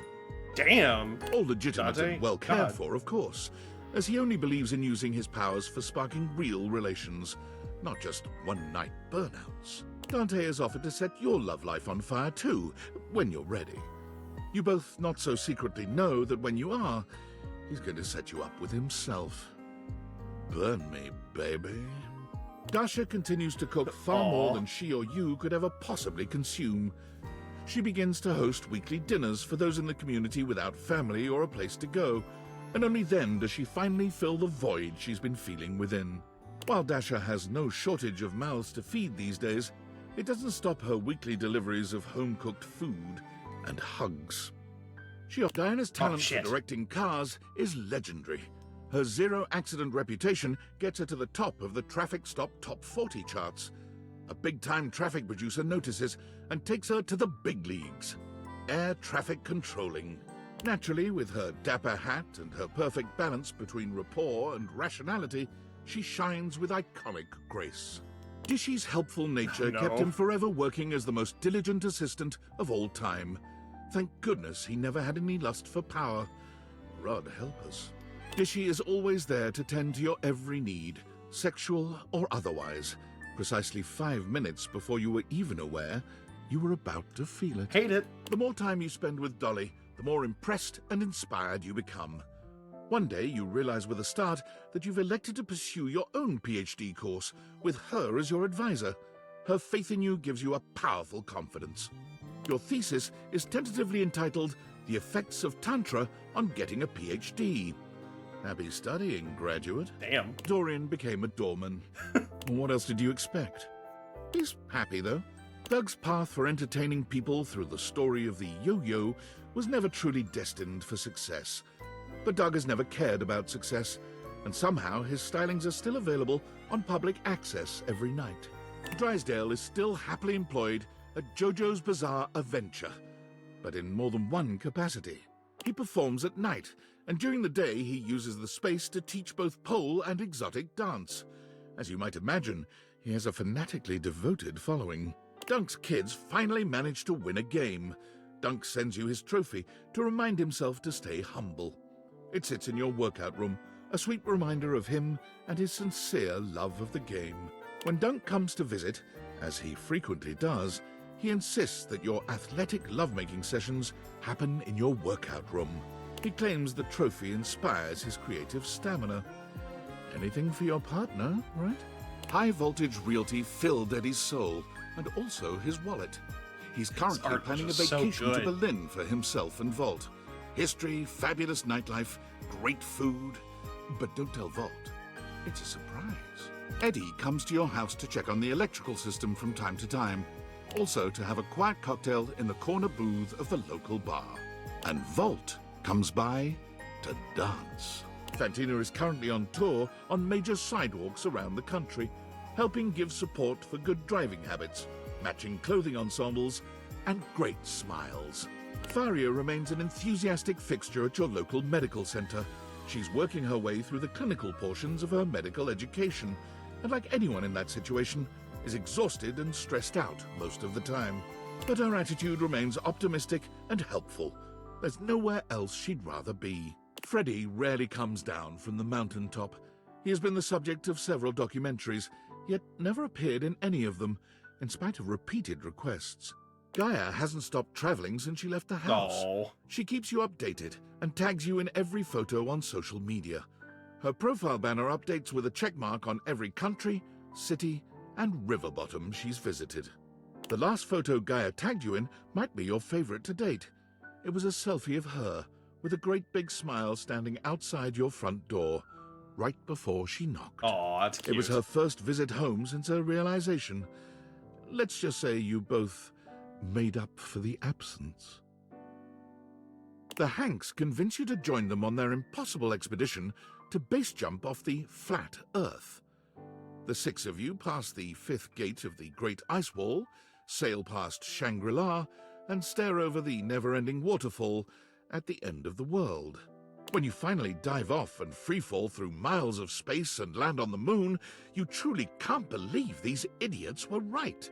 Harper's Tattoos gain national attention when she begins offering free tattoos to couples looking to fully commit. Whether or not both people are actually present and in full agreement on said tattoos. Strangely enough, Harper refuses to get a tattoo to commemorate your own relationship, but she does spray paint your name, face, and address into a graffiti mural on the back of her shop. Okay. Hector's artistic masks are used both digitally and in the real world. The sense of mystery they evoke brings forth tantalizing magic where there was none before. He is a happy mask salesman in his downtime between grafting. You get to Thimbledon in time to see Hero complete her first real-world special technique, Starlight Smash Again. The unexpected technique transforms the landscape of tennis forever. After Hoove completed his PhD thesis, The Event Horizon, a proof of temporal interdimensionality, he decided to go on a short vacation. He came back to find that his paper had been translated, studied, and accorded the honor of being the most recent quantum leap in our understanding of our universe. Holly spends her days zipping around town making deliveries, spreading good cheer everywhere she goes. Her payment of anything goes means that everyone can use her services, and her scooter is covered with drawings, stickers, and even desserts. Sometimes Holly will create a little package or present for you, just to have the excuse to deliver it. She's often there and gone before you have a chance to really take her in, but it's all right. You have a smiling confidence that she'll blow back into your life very soon. Not long ago, Ron released his latest piece of technological wizardry, his patented clothing press, but travel-sized, so small that it fits inside his very own top hat. Or anyone's top hat, really. It's the perfect size, no matter your chapeau of choice. Ron delights in visiting your house frequently to showcase his newest inventions. Some of them work, and some of them, well... But whatever happens, he is always thrilled to see you. And there's just been the one fire, so you're still thrilled right back. Jacques regards his budding career with Fantasy Cruise Lines with great sincerity. He has been the most highly reviewed captain in the company for almost 5 years now. So long. TripAdvisor in fact recommends him so highly that his cruises sell out up to 6 months in advance. So far, no paying guests have died. That's good. Jean-Nou agrees to help you do your taxes, but after seeing the state of your finances, he no longer returns your calls. Poor guy. Kids come from miles around to see Jerry's intricate model train sets. They're free to peruse his miniatures and control the RC train cars, but heaven help them if Jerry spots them moving any of the pieces around. Johnny made a splash as the premier wedding officiant in all of Vegas. His impression was so uncanny that many attendees felt transported to the 1950s. He still finds time to look for Duke, who just never seems to show up these days. Probably off gambling, Johnny supposes. His dreams of hitting the big time are right around the corner. You whisper in his ear each night. Rock and roll will never die. Key's epic concerts and workshops have revitalized the piano business, bringing back the industries of piano movers, piano tuners, and page turners. Her content has millions of followers, though she is yet to find out how much popularity she has, since she hasn't been able to tear herself away from the keys for more than a few moments each day. And those few moments are always spent with you, talking about music and making plans for more. Keith's body was never found. Koa's Comfort Warehouse becomes a massive success after an ad of Koa snoring on a couch for 30 seconds goes viral. Koa refuses to let fame go to his head, however, and despite the increased demand, prices remain as affordable as ever. Despite an entire warehouse of comfortable places to sleep, Koa's favorite snooze spot is still in your arms. While her coffee shop runs smoothly, Kopi finds herself having to battle numerous lawsuits about the use of their business name. Kopi decides to change course and change the name to something totally different. Dunkin' Donuts. Oh no. You try to tell Kopi that you'll happily help her name her business. It doesn't seem to be her strong suit. She's just so flattered by your interest that she blushes and hugs you harder. You suppose that's all right, too. Kristoff yearned for greater challenges than he'd been able to find on the entire surface of the Earth, so he went within. After learning that the gravitational constant increases dramatically at the boundary of the Earth's core and its mantle, Kristoff determined that he would go there. He would be the first human to survive and work out in that environment, all because of his beautifully engineered intra-Earth submersible. Memoria's company Memorandum continues to satisfy and unsettle. Her clientele frequently report feeling much more in touch with their dark sides, even as their homes are literally lightening up. Occasionally, a client will ask for something just a bit more personal. You can always count on hearing from her under these circumstances. The two of you are an on-site team when it comes to the sensual exploration of the shadow. Lucinda Loving volunteers as a role-play facilitator for those suffering from identity crises, but she spends the majority of her time at the monastery, offering free advice for those looking to find their true selves. That's cute. She, of course, went to one of those monasteries where you don't have to take a vow of chastity, to your immense approval. Luke returns from abroad to meet you from time to time, bringing you stories of valor and exotic toasted treats from lands far away. Every now and again, Lux at you in a post. That's it. Lux at you in a post, that's it. And no matter how many times you try to block the email address, no inbox check is complete without an invite to Verified Social. You have yet to accept. After a distinguished career translating for all walks and varieties of life, Lyric realized that his services were but a stopgap. So he turned his immense talents to invention and built the Transworder. A fantastical combination of the printing press, the assembly line, and a bit of steampunk magic, the Transworder takes any book, in any language, and translates it, with all the intention of the original author to the language of the user's choice. Nice. He has just completed the translation of the Bhagavad Gita, which apparently is quite a bit funnier than anyone had yet deduced. As one of Moneycoin's top-performing senior blockchain project acquisition analysts, Mac was rewarded handsomely with a 2.5% cost of living raise and a framed certificate proclaiming them January's Analyst of the Month. Mostly they worry that they're going to be replaced by a computer, which is an extremely ironic twist that you find very humorous. Although at night, when you're in your bed, you find the irony disquieting. When you feel the disquietude, though, you simply roll over to Mac and they stroke your hair. Oh, got it. All better. After her last whirlwind tour, Maggie sent you her signed manuscripts, care of an address postmarked Turkleman City, Florida. Her latest novel centers around what she called a tortuous and punishing but ultimately yummy love story. She claims if you read it all the way through, you'll be the real protagonist. Together with his Inanimals, Mateo now runs an international secret rescue network for abused animals all over the world. So far, he has shut down 4 dogfighting syndicates, a sales ring for exotic parrots, and a chain of backwater circus houses. Davy still wanders off from time to time, but he always comes home with several new members to add to the pack. Recently, Mateo had to go on a rescue mission overseas, and bringing his Inanimals was impossible. You thought he'd called to commiserate, but he was actually asking you to watch over them while he was gone. You have never felt more trusted or more loved. Mikey and his children spend their days together learning, laughing, and loving each other's company. The world is open and free for their futures. You and Mikey always find time to talk on the phone and wonder what will happen next for the Transaction family.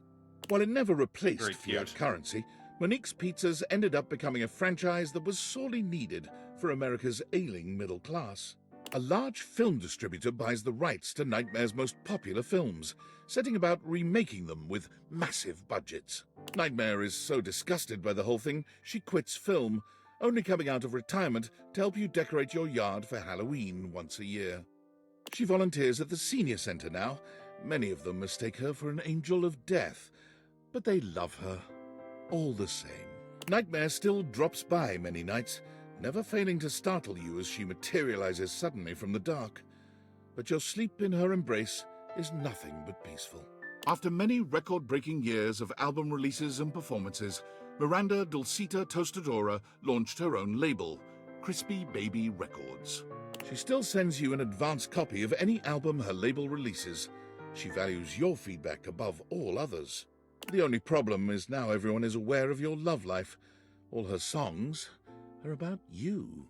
Parker's days of being an umpire add a powerful nobility to the profession. His steadfast regard for rules makes the players respect him, though his unpredictability makes them fear him. He's never been happier than when making a difficult call. You get together at random times to play erotic dice together. Erotic dice. You're never quite sure if he really loves you, or if you're only one dice throw from him hating you forevermore.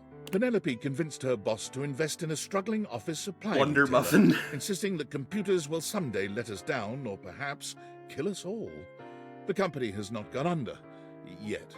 Penelope takes advantage of her boss's latest investment, proposing an office calendar filled with romantic motivational business quotes. She credits you with the idea and sends you love notes on torn-out pages from the calendar. Phoenicia's murals of positivity have adorned the sides of skyscrapers from Dublin to Dubai, bringing smiles to people all over. Her next project is to be even more fantastic and visible. Crop circles. She always wants to paint you to prove her love, but you always reply that love is best expressed by doing your favorite activity, simply talking with each other. Chrissy still works for the Great Nations Park Service, but she has been promoted. Several times, in fact. She is now in charge of all the fieldwork for the MRC, the Mycelial Research Campaign. Chrissy studies mushrooms and has found them to be an endlessly fascinating and intricate celebration of life, death, and evolution itself. On one of her recent visits, you were able to open Prissy's eyes to the psychedelic aspects of her beloved mushrooms. She now comes over often to continue her education with you. Rainey's run of Talc was so successful that it got picked up for a sold-out stint on Broadway. Rainey left acting soon after the run, insisting that she'd rather go out on top and that she could never play another role with the same commitment and authenticity. Rainey's plays keep her busy, but she always finds time for you. She comes to see you as often as she can, bringing with her stories about show business and life on the road. She sings for you when she's in the mood, putting on fabulous world-class and personal performances. Graduates of Rebel's unincorporated charity home found their GPAs stunningly high, athletics through the roof, and more importantly, lots and lots of dates. The number of hate crimes around the world has gone down tremendously due to Reggie's tenacious tricksters. Groups are terrified of banana peels, hand buzzers, and whoopee cushions. River creates a candle she claims is your own unique mix of scents, and it proves to be quite popular. She sends you one of your own. It smells amazing, but does it smell like you? Who knows? River tries not to bring work home with her when she comes to see you, but she can't help herself. She loves testing scents against your skin and getting your thoughts on various scent combinations. She insists that your skin chemistry is just far superior to that of anyone else she works with. Rongo Maifenwa quickly worked her way up to management at the dairy farm. The freedom to give orders once more pleases her greatly, though she never misses a chance to play in the mud with the kids, both goat and human. John Wick made a name for himself in the criminal underworlds of fine metal forgers around the country. No one dared to counterfeit anymore, so he took his finely tailored clothes to the public broadcasting system, where every week he gives appraisals of pewtered pots aplenty. Skips gives you comps to every performance of every show. Damn. Some nights, as the lights go down and the play's about to start, you swear you can hear him whisper, "Luna Knight, is that you?" Shelley finds a way to combine both her passions, putting on the library's first bodybuilding competition. The winner receives a $20 gift card to Beanbucks and all their library fines wiped out. The competition is a rousing success, going viral on social media and ensuring the library's funding remains secure for years to come. Of all the things Shelley lifts to stay in shape, you remain her favorite. She stops by the house frequently for bone-crushing hugs, basking in the positive glow your love provides. She's still getting used to letting go, even as a human, but you always make her feel safe. Sinclair, the proverbial philosopher king, led humanity into a new era of God, I forgot about prosperity. that. Despite having disappeared off the grid after the thrilling and dangerous heist, you are still pleasantly surprised to receive anonymous postcards affectionately addressed to my worthless little wretch. You're the only one who gets the address to whatever bunker she currently resides in. Stefan and Mr. Cluckles eventually become the faces of a successful artisan seaweed brand, though Stefan is rather miffed when he realizes that customers are more attached to Mr. Cluckles than to him.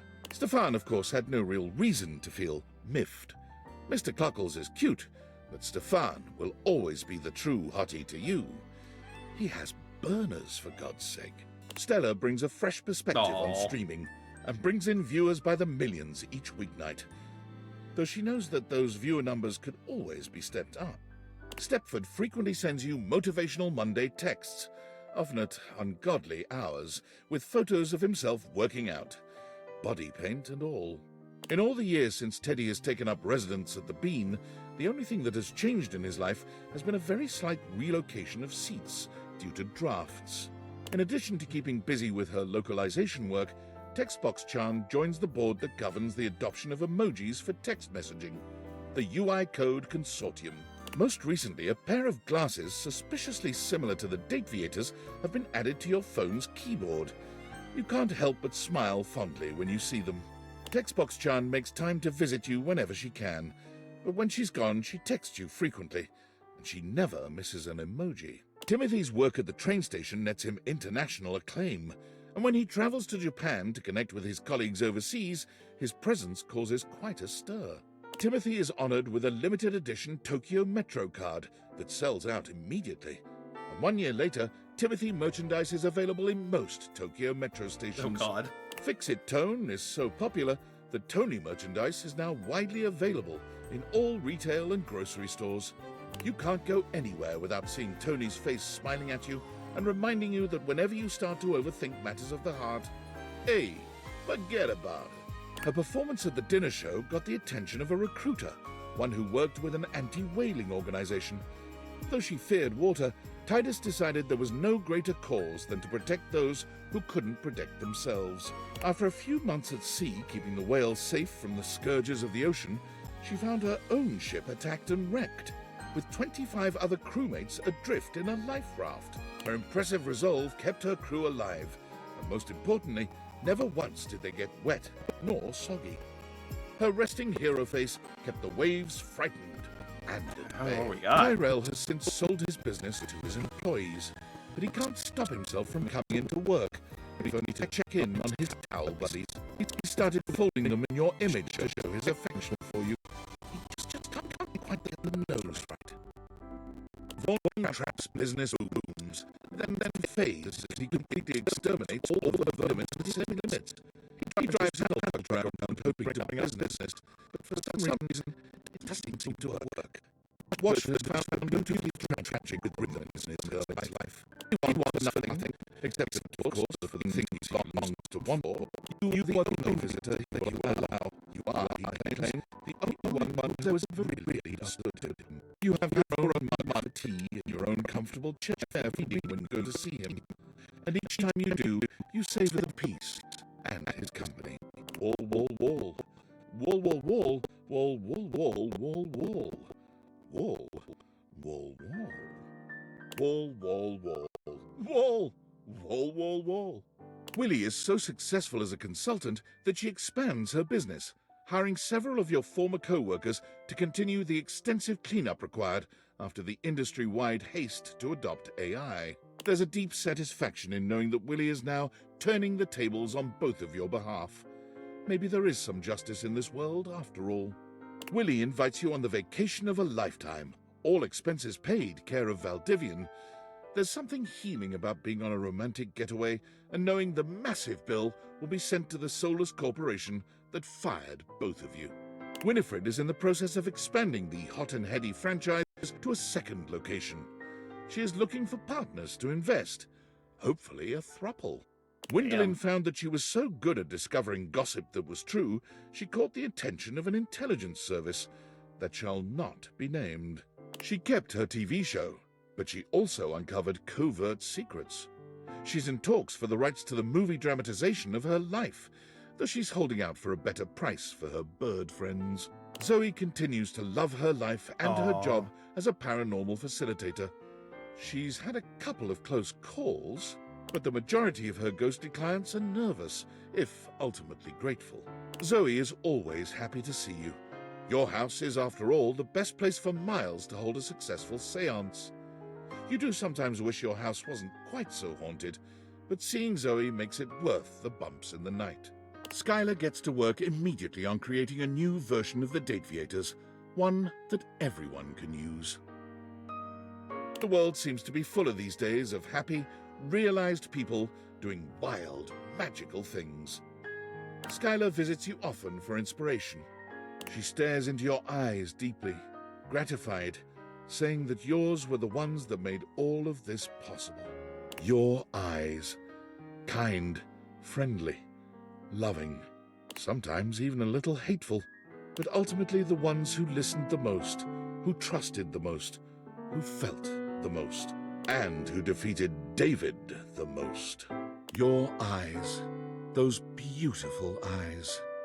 The eyes of a true hero. Through your power, we can see that there was love always around us. Whew.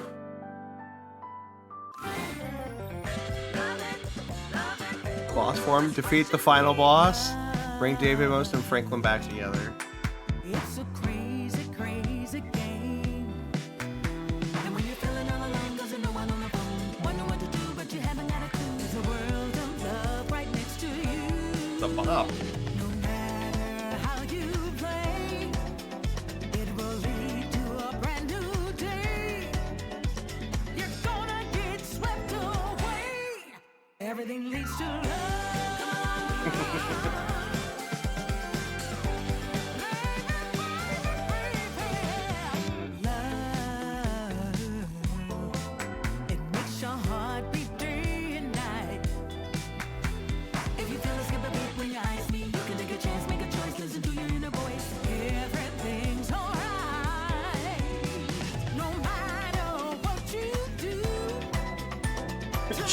Jose was one of my friends is Joe's video editor, so that's funny to see him in here.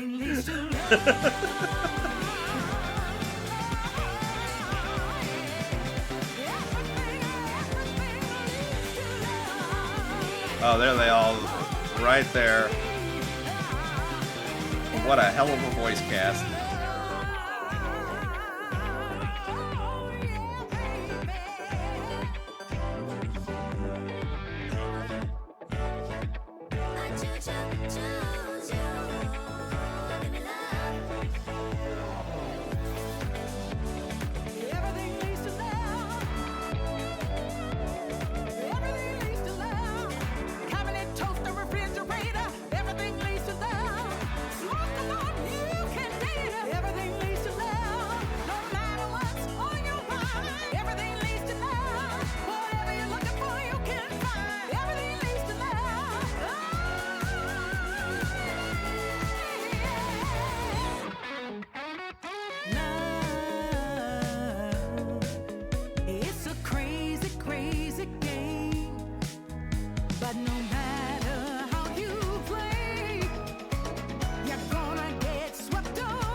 This is a really good song.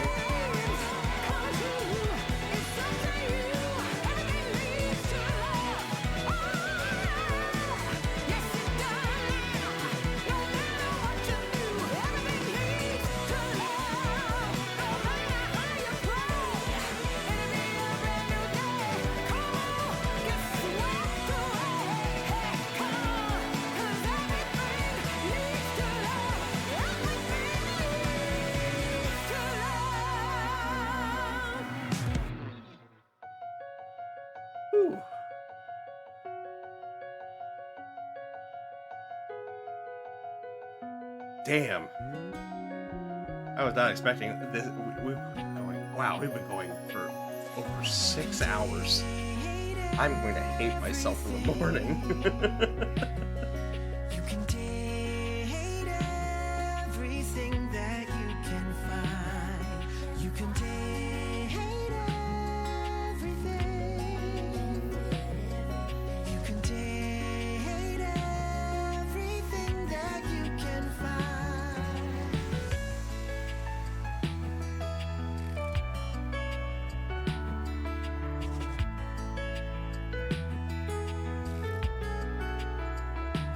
I don't want to skip the credits because I want this team to get the flowers they deserve, because this was such a fun game. There's so much love and attention put into this thing. But it could have just as easily just been a silly little game, you know, with just a goofy little premise and been done with it. They put so much effort into it.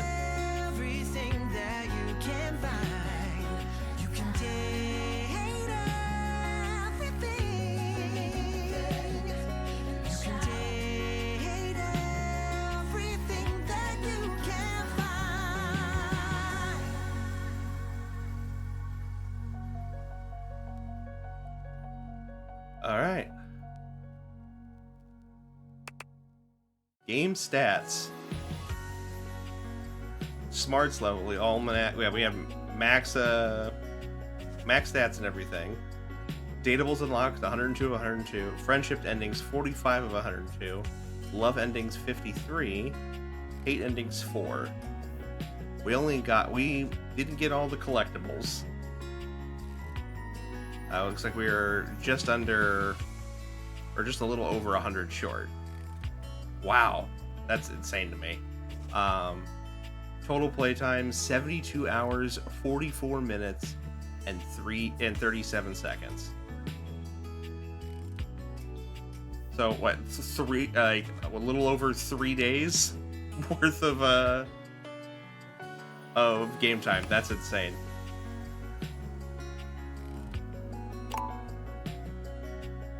Oh, and that breaks them all down. Cool that they break down all the stats here for you. That's pretty fun. Thank you for playing Date Everything. You have unlocked a new game plus. This allows you to start a new game with all your progress reset, except for collectibles, giving you a chance to collect all 409. New game plus is shown on the save load screen by a locket icon. Would you like to start a new game plus now? Your progress will be saved. No. The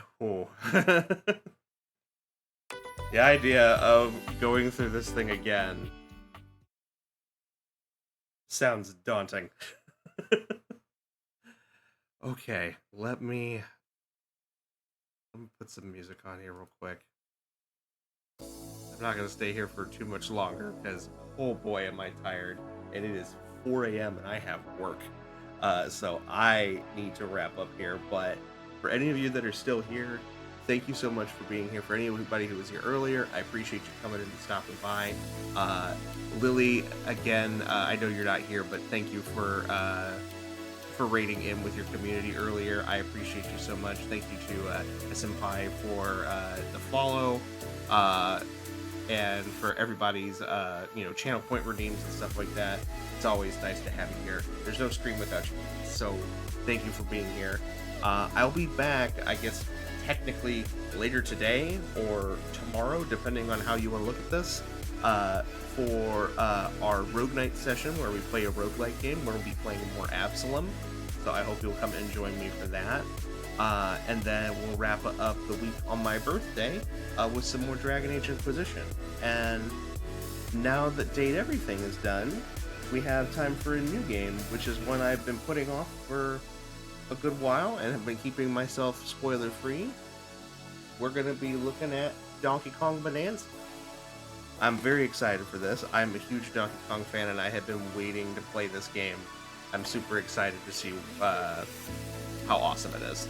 So I hope you guys will come join me for that starting next week. But for now, I'm going to get the hell out of here. I need to get some sleep. So everyone, thank you so much again for being here. Good night. Adios. Au revoir. Auf Wiedersehen. I love you. Have a great night. And I will see you next stream. Bye.